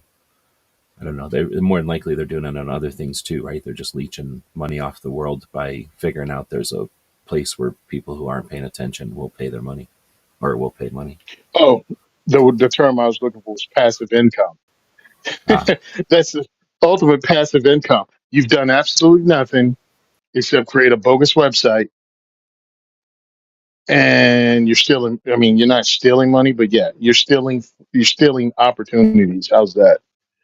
From other organizations to actually get funding. going the other way when you're talking about it or describing it, I couldn't help but because we've been chatting last a couple shows ago, I guess we talked about the one podcast where the guy describes the origins of the Rangers, and so I kind of had that Hmm. in my head. But I would suggest that the activists for sure, the organizations potentially, they're more like support. But the activists behind enemy lines, I would liken y'all to the special operations. Special operations typically have to deal with things in smaller units than traditional infantry or traditional armed forces, like mobile infantry or motorized or anything airborne. Right? You have infrastructure supporting you, and you're moving in battalions and platoons and shit, like walking around with a whole bunch of other people, and you're fighting that way too. Like you're coming in and taking a whole town at a time. You're not walking in door to door. Where usually special operations are smaller units, and then often with better equipment, but definitely with whatever they can carry. Right, so smaller, more useful, like onboard equipment, not mobile shit that you got on trailers or bringing in trains with shit or dropping in shit on parachutes and stuff that bigger units are going to do. And that's, I think, a scenario or a way to consider it, because there's fewer of the people in these states that are actually doing stuff on any kind of ongoing basis, and they're doing it with very inconsistent support. Right, every once in a while I'm sure the spotlight hits somebody once in a while, and they get a swell of support and funding perhaps. But more often, I think it's, again, most of the people are sitting in like the infantry in all these other states, ready to do stuff, willing to do stuff, maybe even trained to do shit. But they're kind of waiting for somebody to tell them what to fucking do. Nobody's just saying, "Hey, wait a minute, we have free will," and we're not sitting in ranks waiting for some superior to tell us our orders. Like, that's the way that we kind of consider things when we're fighting, but we don't have to do that when we're having this kind of shit, happening. Anyway, I think of that as the kind of the role y'all are playing, and often you got to do that with lack of intel, or the opposite. You have all the intel and it's frustrating because nobody's even interested in the actual intel. You know what I mean? They get their superficial Yep. view from 1,000 feet. No, here's the real view. No, no, we got our view. Like this one works on our puzzle. Like we don't need any more. Yeah. We don't need more pieces to that shape of that puzzle piece. Like it works for what we need it for. And that's got to be We frustrating. And again, feel where we're at because nobody's fucking challenging it. We don't have to be this way. This isn't like, oh, this is the way we're doomed because this is the way it was meant to be. Like none of that shit exists. Like it's just the way it is right now because nobody's decided. I don't know, like what FPC could have been. I don't know what FPC is doing right now, and I don't want to bitch at them, but I'm just going to pick them because of the size of the organization, relatively few people, and making like $1 million compared to the bigger entities. Well, back in the day, they were making $1 million compared to the bigger Mhm. entities making $20 million a year. So you get an entity that's making or make a splash, let's say, with some kind of marketing savvy or like just their fingers on the pulse, like they got it right. Like they just hit a couple of trending. I can think of a couple of people. I don't want to call them out because they're often flashes, right? Like people that hit the scene. I think you can imagine who I might be thinking Mhm. of. A couple of people that just are like, "Fuck yeah," but then they just burned out. Like it, whatever, it didn't work for. I mean, nobody can go forever at massive talent level, but at the same time, um, they didn't. They just are gone because of lack of support or lack of direction or whatever. But anyway, I just think it'd be neat to see. Like where was I going with what we're going to have with I don't know where I'm going with that. But anyway, I'm saying that the folks that are doing this stuff by themselves are doing it without a lot of support, and they kind of remind me of that. The folks that we're all in this going the same direction, but you got to do what you got to do when you're by yourself in behind enemy lines, so to speak. You're not going to fight the same way, and you know what I mean, like It's like throwing them a it's a different hospital. fight. Still be fucking good when you're 12 people. I don't need a fucking hospital. You could have thrown me like a med kit or two. That would have been great. But like, thanks for nothing. Like, you didn't need to organize all this effort to get a hospital.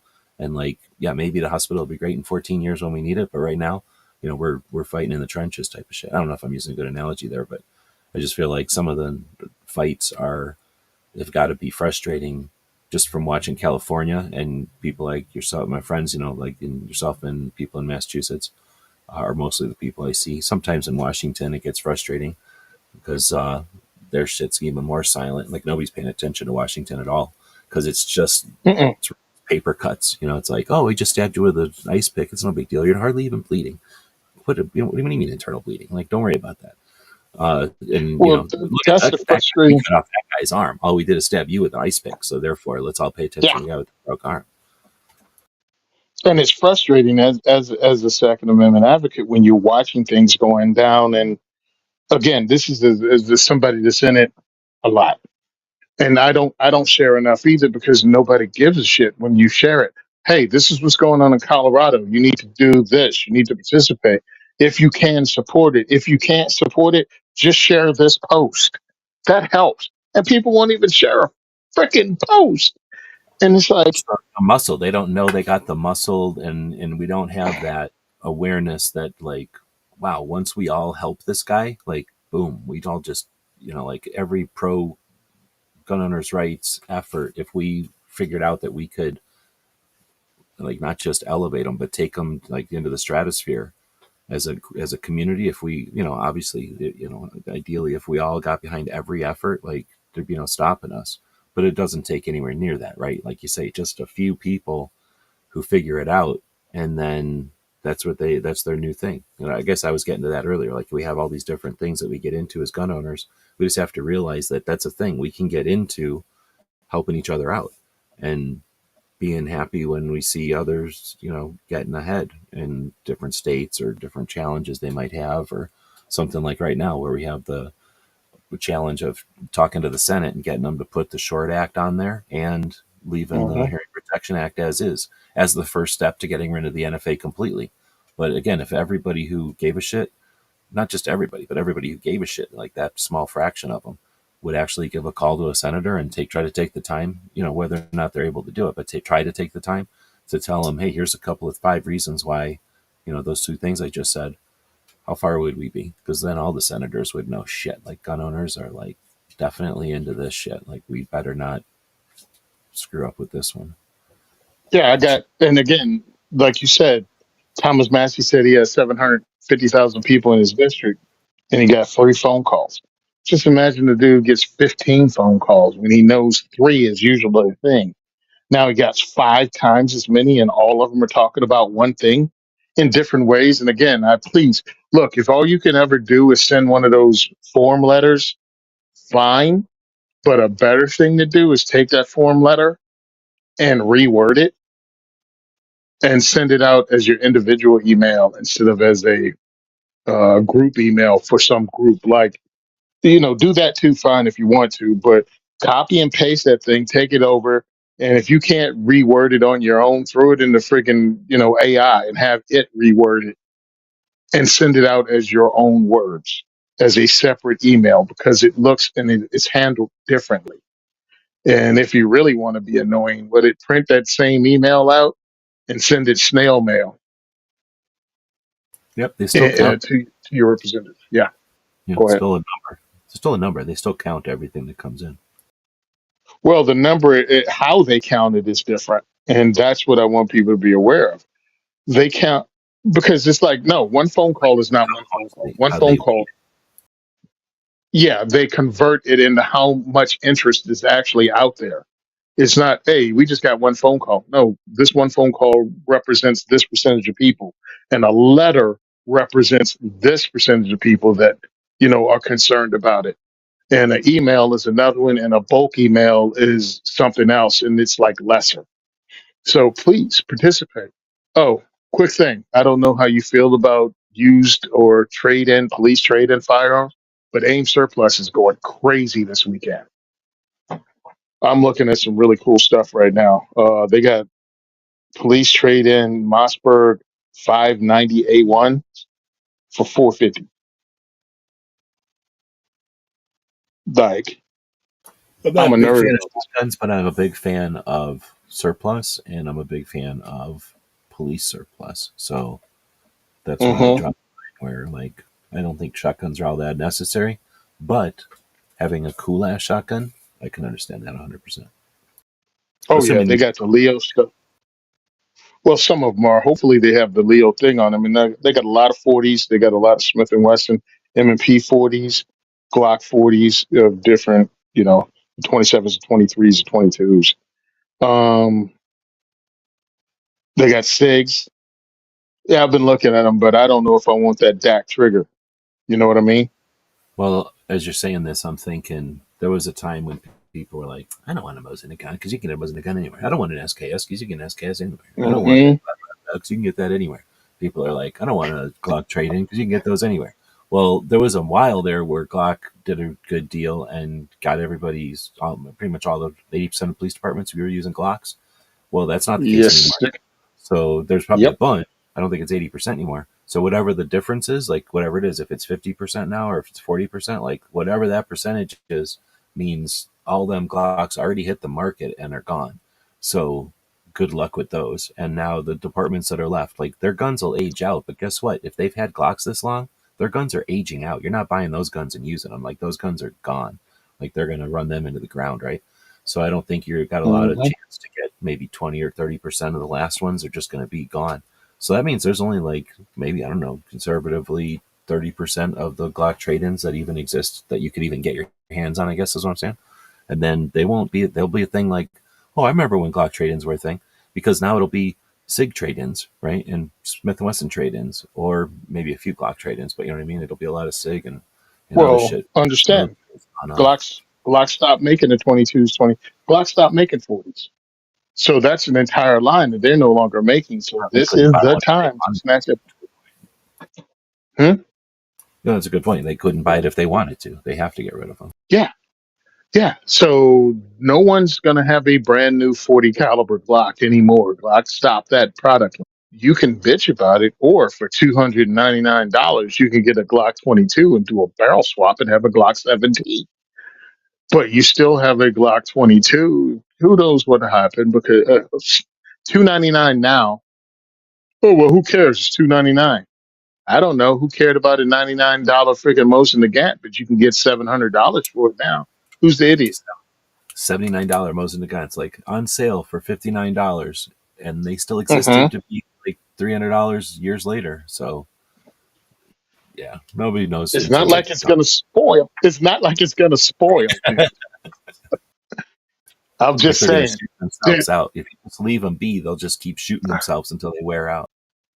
because they were selling crates of Mosin, 20 Mosins in a freaking crate, and it averaged out to like $70 each. And I'm like, that's like $1,400. I can get 20 of them in a freaking cool crate and just Oh, shove it in the cheaper freaking than corner. that. They were way cheaper than that. I They can were remember cheaper than that. $800 crates full of Mosins. Yeah, like crates that they didn't even bother. I mean, they must have opened them at one point, maybe, but even customs didn't bother to open them. I don't think and inspect every gun when they were coming in crates. But oh yeah, like crates weren't that big a thing because people didn't want them. And the problem is they got a bunch of them and they had them sitting there and nobody wanted them for a long time. So if you were to come in and say, like, give me what it was at 12 or whatever it is, 16 or something in a crate at once, yeah, they'd be happy to get rid of them. The warehouses. I mean, not like your gun shop would do that. Your gun shop would probably charge the other side, right? $2,000 for that crate because it's cool looking and they know you're going to make a coffee table out of it or something. Anyway, we're going off on a topic. And then we're 3 hours something into it. I think we've Yeah, had like 3 exits here, but let's do I don't want to leave people hanging. Let's do a lightning round if you're down with it. You cool? You sure. got, okay. Yeah, Mikey yeah. was asking, and I think that's his first time joining. Thanks. Is H&K SP5K specifically. So an H&K is one thing. An SP5, right, is an awesome gun. The K Mm-hmm. is the small little mini version. Is that the Mm-hmm. best sub gun to buy? Question mark. Now, H&K by itself, unless you got a lot of money, is going to be really expensive, but there's certainly clones nowadays. So assuming he's meaning clones and or the original if he's got the money, it's really asking is buying a little German roller blow black 9mm subgun. And now I'm not a big fan of subguns, but if you're going to make a subgun, making a tiny 9mm one is what the hell 9mm is for. Like it was made for a reason, and it is tiny subguns. But anyway, so Uh, is that the best one to buy? is it is no. HK is freaking 1960. HK MP5 is 1965 freaking technology. It doesn't have a freaking hold open. You have to cock it back, and then change the mag, and then have it go forward. There's other firearms that you can use that fit the same footprint for a hell of a lot less money, and are more modern. But it's cool as hell. It's not garbage. It's not obsolete. They're just other guns out there that do the same thing. I mean, you can get Mean Arms that's based on AR-15, and it has their own version of roller delayed blowback. Barely has any kick. Uses AR-15 M4 layout, so you don't have to do the crazy flipped, HK stuff. You can just run it like you run your AR-15. Yeah, so there are other guns out there that are more ergonomic, that run just like your AR if you're an AR person. But HK MP5, because this is the MP5K, this is what you're talking about, MP5K, but a semi automatic version, is really freaking cool, but it's not the best of anything. Also, it's more difficult to put optics on it and everything else. Every aspect of what an MP5K is better on other stuff that's more modern with roller delayed blowback. So I was being polite, but then later on, this guy goes, "So they typically blabber on about absolutely nothing. So one, you haven't Yep. been here before, but yeah, that's what the show's about. Two, it's called actually having a conversation instead of like some kind of scripted like agenda to try to make you buy some kind of fucking grip angle. So now I don't feel like being polite to the guy. But nah, I disagree. Wait, I agree with Tony, but for different reasons. I don't like the H&K because it's not ours; it's German, and I think the MP. I like the Mac 10 is my favorite subgun. I don't. I guess I disagree with Tony because I like the oldness of it. Like it is old tech, but I dig that. I can get the nostalgia of an H&K and the S and Hmm. H&K SP5 specifically is cool when you think of like all the old movies or something, or if you think of like what the units used to use, because that was like the SWAT thing and like special operations Oh units used to yeah, that shit back in the day. So I get it for all the of that. Yeah. nostalgia, but I hate it's like being nostalgic for like the Lotus car or like a Ferrari or some dumb car that's got like a Jaguar or some car that's going to be like impossible to fix and break all the time. Like I'd rather be nostalgic for like a Jeep and get a Jeep, you know, like that's going to at least not break all the time. Or when it breaks, I can fix it easy. So anyway, so that's where I'd rather have a Mac 10 than that one personally. But I'm not going to stop anybody from buying one of those clones. I know some people that like if you Yeah. go talk to them, they're still grinning because they bought a stupid 9 millimeter clone, and for whatever Oh reasons, hell they yes. love that gun, and they can actually. For how long could we not even touch them? And then you could get a parts kit every once in a while for a fortune, and then you have to have somebody who knew how to build it. Like it was not a Yep. thing to have H&Ks on the just laying around available to people, and now they are. They may not be all that So battle proof, again, but who because cares? They're people, buying them to fiddle with. and again, because people listen with half an ear when you say something. I'm not saying it's a bad anything. I'm saying more modern designs are easy to use, easier to get parts for that don't cost an arm and a leg, um, and easier to add accessories to. But That's a good man, point too. it's just cool. It was it It's was just cool. pre-modularity, so like you could buy a new Yeah. module from H&K, but otherwise go after yourself. Like they're HK. Come on. Yeah. Good luck getting an optic on it because you'd have to use the HK claw. And now you have the ugly pick rails on top that don't really belong there because you like HK because of the HK look. And now you just covered it with weird ass pick rail and M lock, and it doesn't look like the HK you love.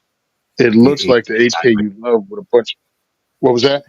the HK irony. It's kind of like the Uzi irony. Like, oh, I want an Uzi, but I want the pistol with the stupid barrel, or I want the whatever the rifle with the stock that won't Hmm. fold. For like the longest time, you couldn't have a rifle with a stock that folded.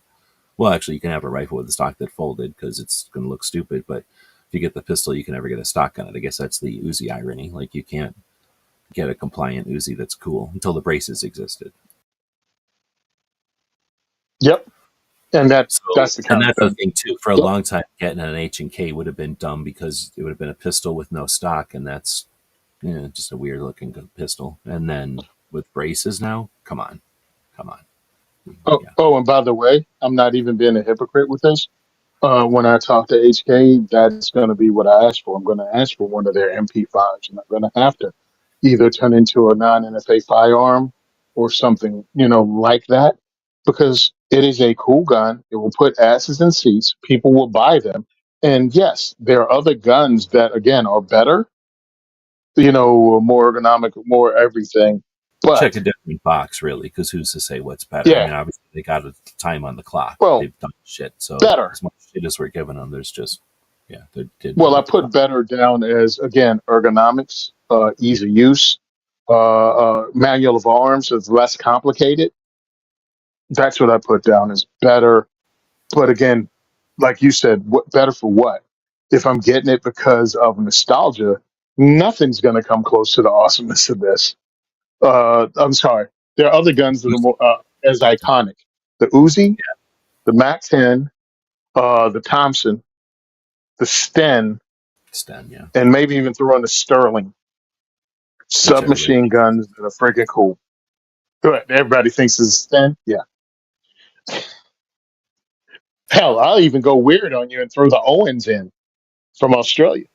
I was gonna say maybe a grease gun, depending on like what era movie, because like there grease gun must have worn out or something. Because for a while there was a grease gun in a lot of TV shows and movies, and then after like some era, I don't know when, maybe somebody did a video on this, but like it seems like you don't see them again at all.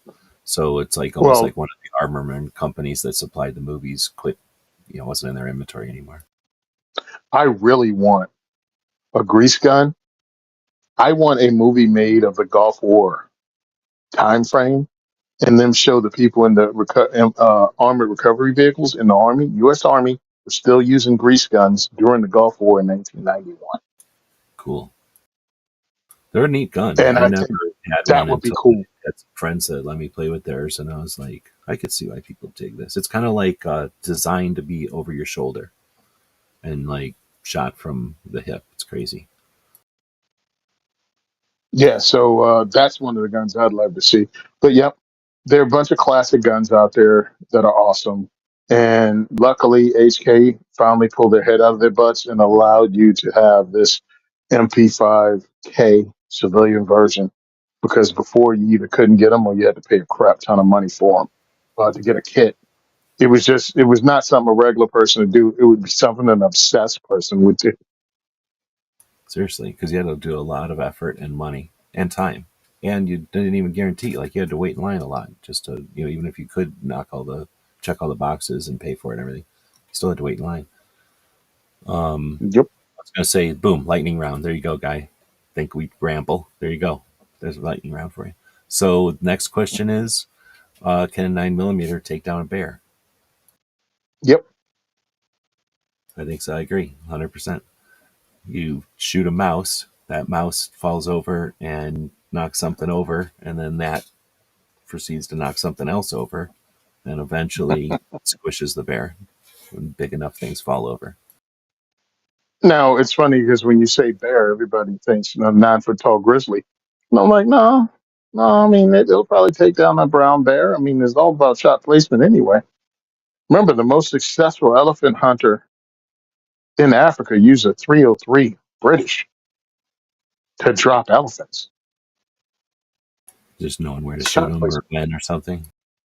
Yeah, shot placement.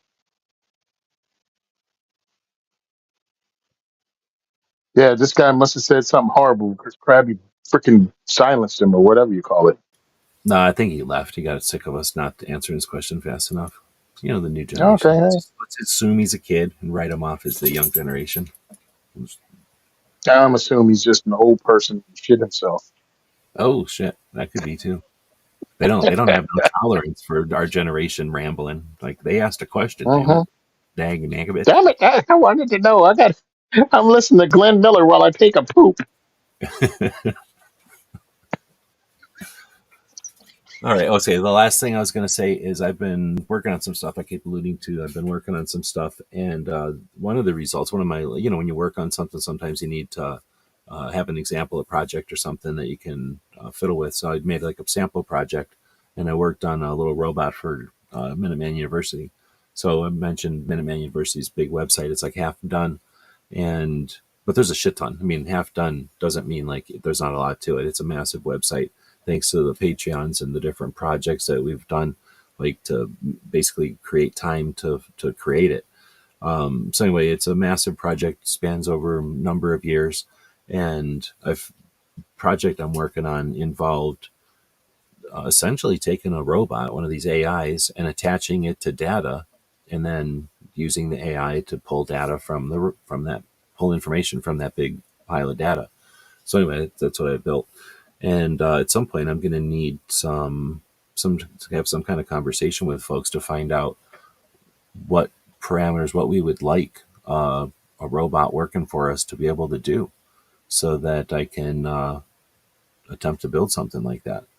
And this is just the first conversation of hopefully a bunch about that. But I'm really looking forward to that. I've for a long time thought that it was a thing. I don't know if it was a necessary thing or if it was just a thing that could be done, or if it, I don't want to say should be done, but I always contemplated, could or should somebody be educating the robots that are out there, like ChatGPT or Gemini or all the different ones that exist from the different companies that built them. Should somebody be out there asking any questions about guns with the intent to train the AI? So in other words, if the AI is going to remember some stuff from conversations it has and use that to build itself and to understand humans and whatever, uh, is it valid or is it worthwhile to have people sit there and ask it questions so that when it answers, let's say you ask it a simple question and it answers incorrectly, you can say, no, robot, you answered incorrectly. Or when this answers correctly, you say, good job, robot, you answered correctly, thus educating the robot or learning the robot, right? So is it worth like putting a deliberate effort into that so that we're not at like susceptible, I guess, or at risk of someone else doing the opposite, running Bloomberg paying somebody to teach the robot the other way, or just having the robot wander around figuring shit out by itself. Like, is that better? Is that a, anyway? So I thought No, about it's that, not better. and That's but not the better. thing And is, but as an alternative to any of that, I figured out that I can take the robot concept, the robot brain, I guess, the robot operator, I guess, and point it at a specific set of data. And now we control the set of data because we created the set of data that it's pointed at. And now use the power of that robot operator, that robot capability, I guess, except instead of susceptible to whatever data is just out there or whatever they aimed it at, like we know what we aimed it at. And I'm just thinking, is there value there? Is it something I mean, I'm going to do it just because it didn't cost nothing to do it. For the most part, I'm doing it as a project and a bigger thing I'm working on. But, I'm going to probably go back and spend some time on it. Um, but again, I'm just saying this is like the beginning of it. I don't know. Like I say, what the potential is maybe what I'm asking. Like, what do you think?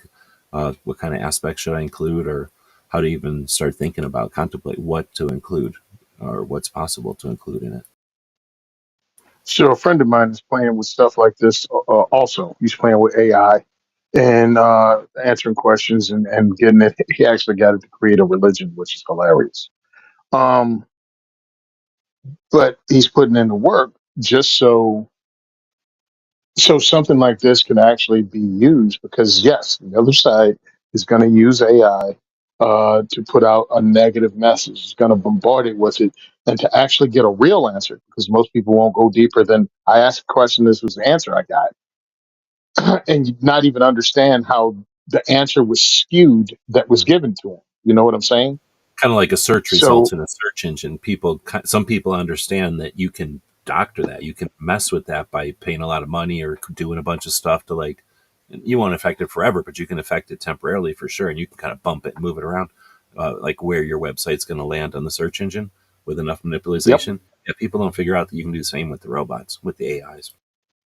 hmm And that's why it's important that people like you, who are good at this or who want to be good at this, or whatever, it's important that you get in on that, because you got to get ahead of it. You got to have an alternative to the lies that are going to be told.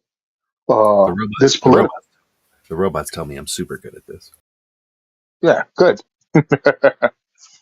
Good. Do it, please, because it's needed.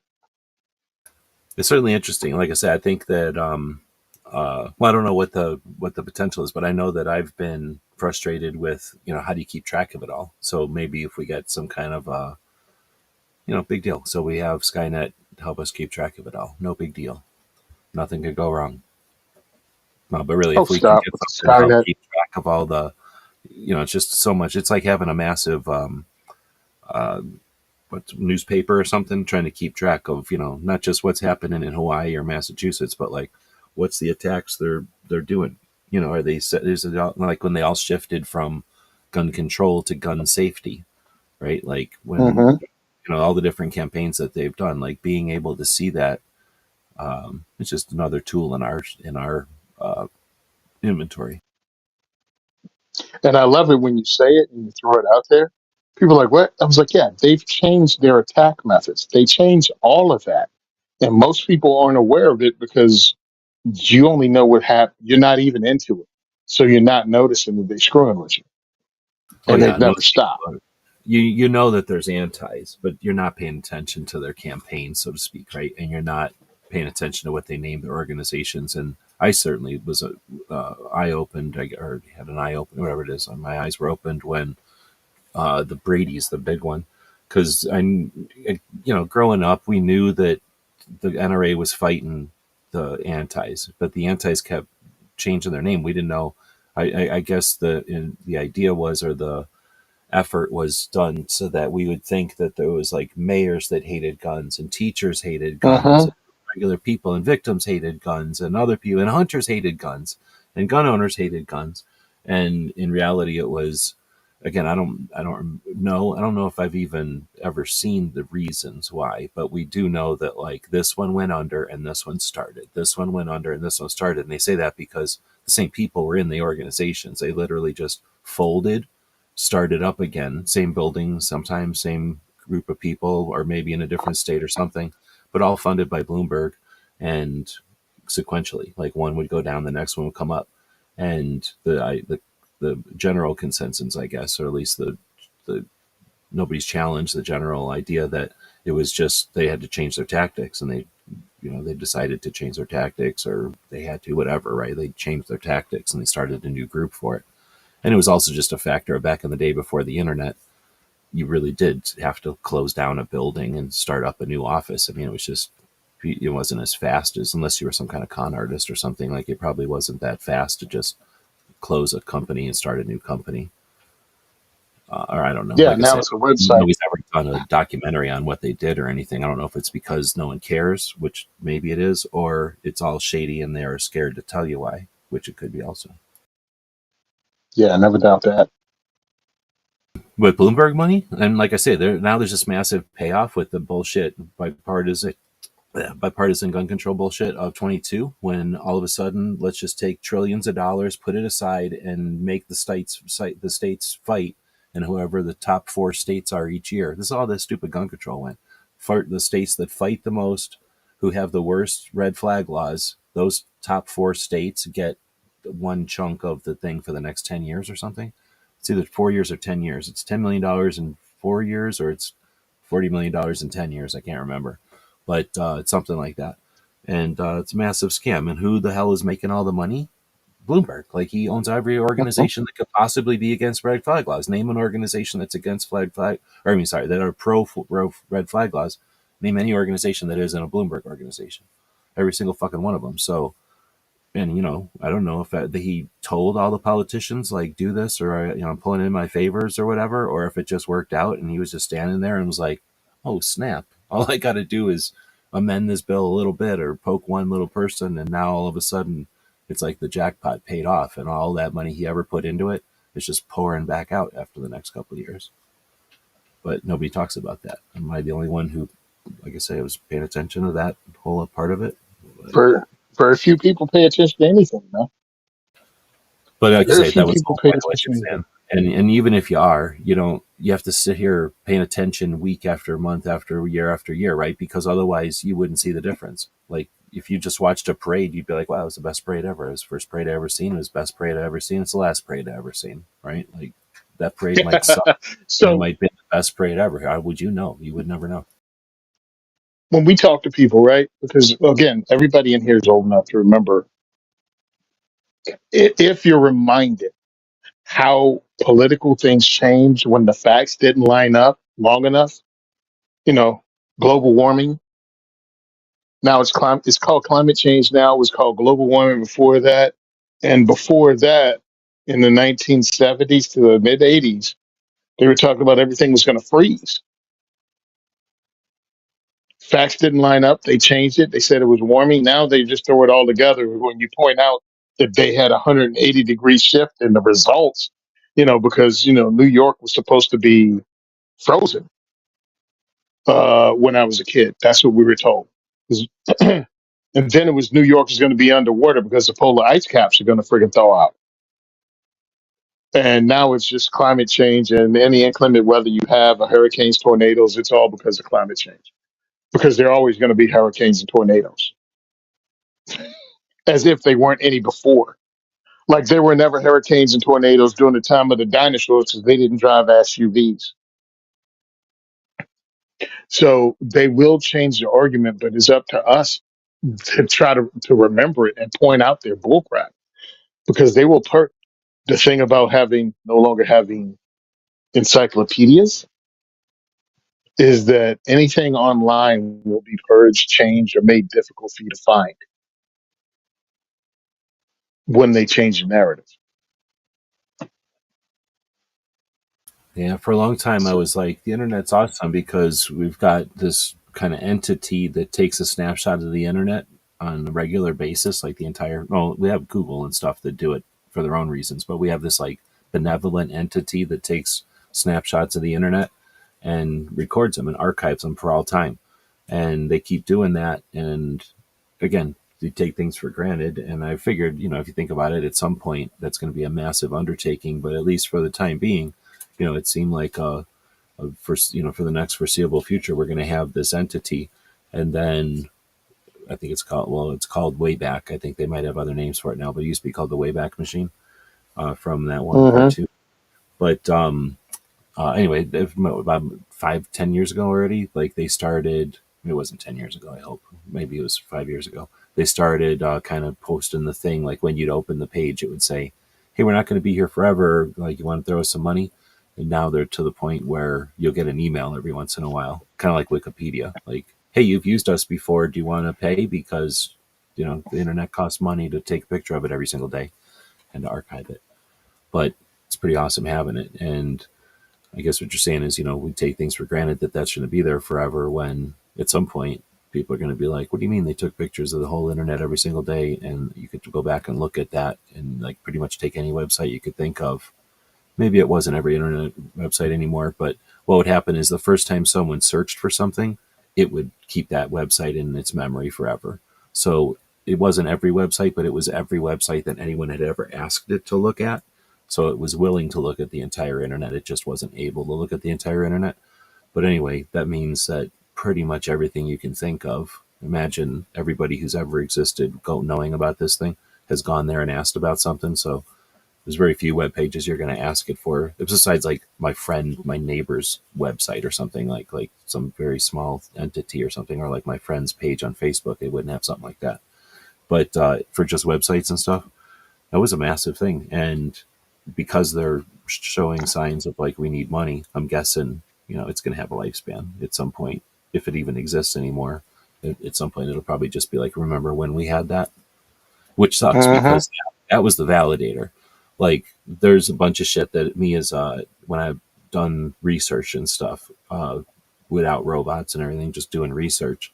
One of the ways I'll do it is I'll see something on a blog post. You'll search for something, and some of the results will be on a blog, or some of them will be on a forum. Let's say, just regular people having a conversation back and forth. That's the best way to get real info.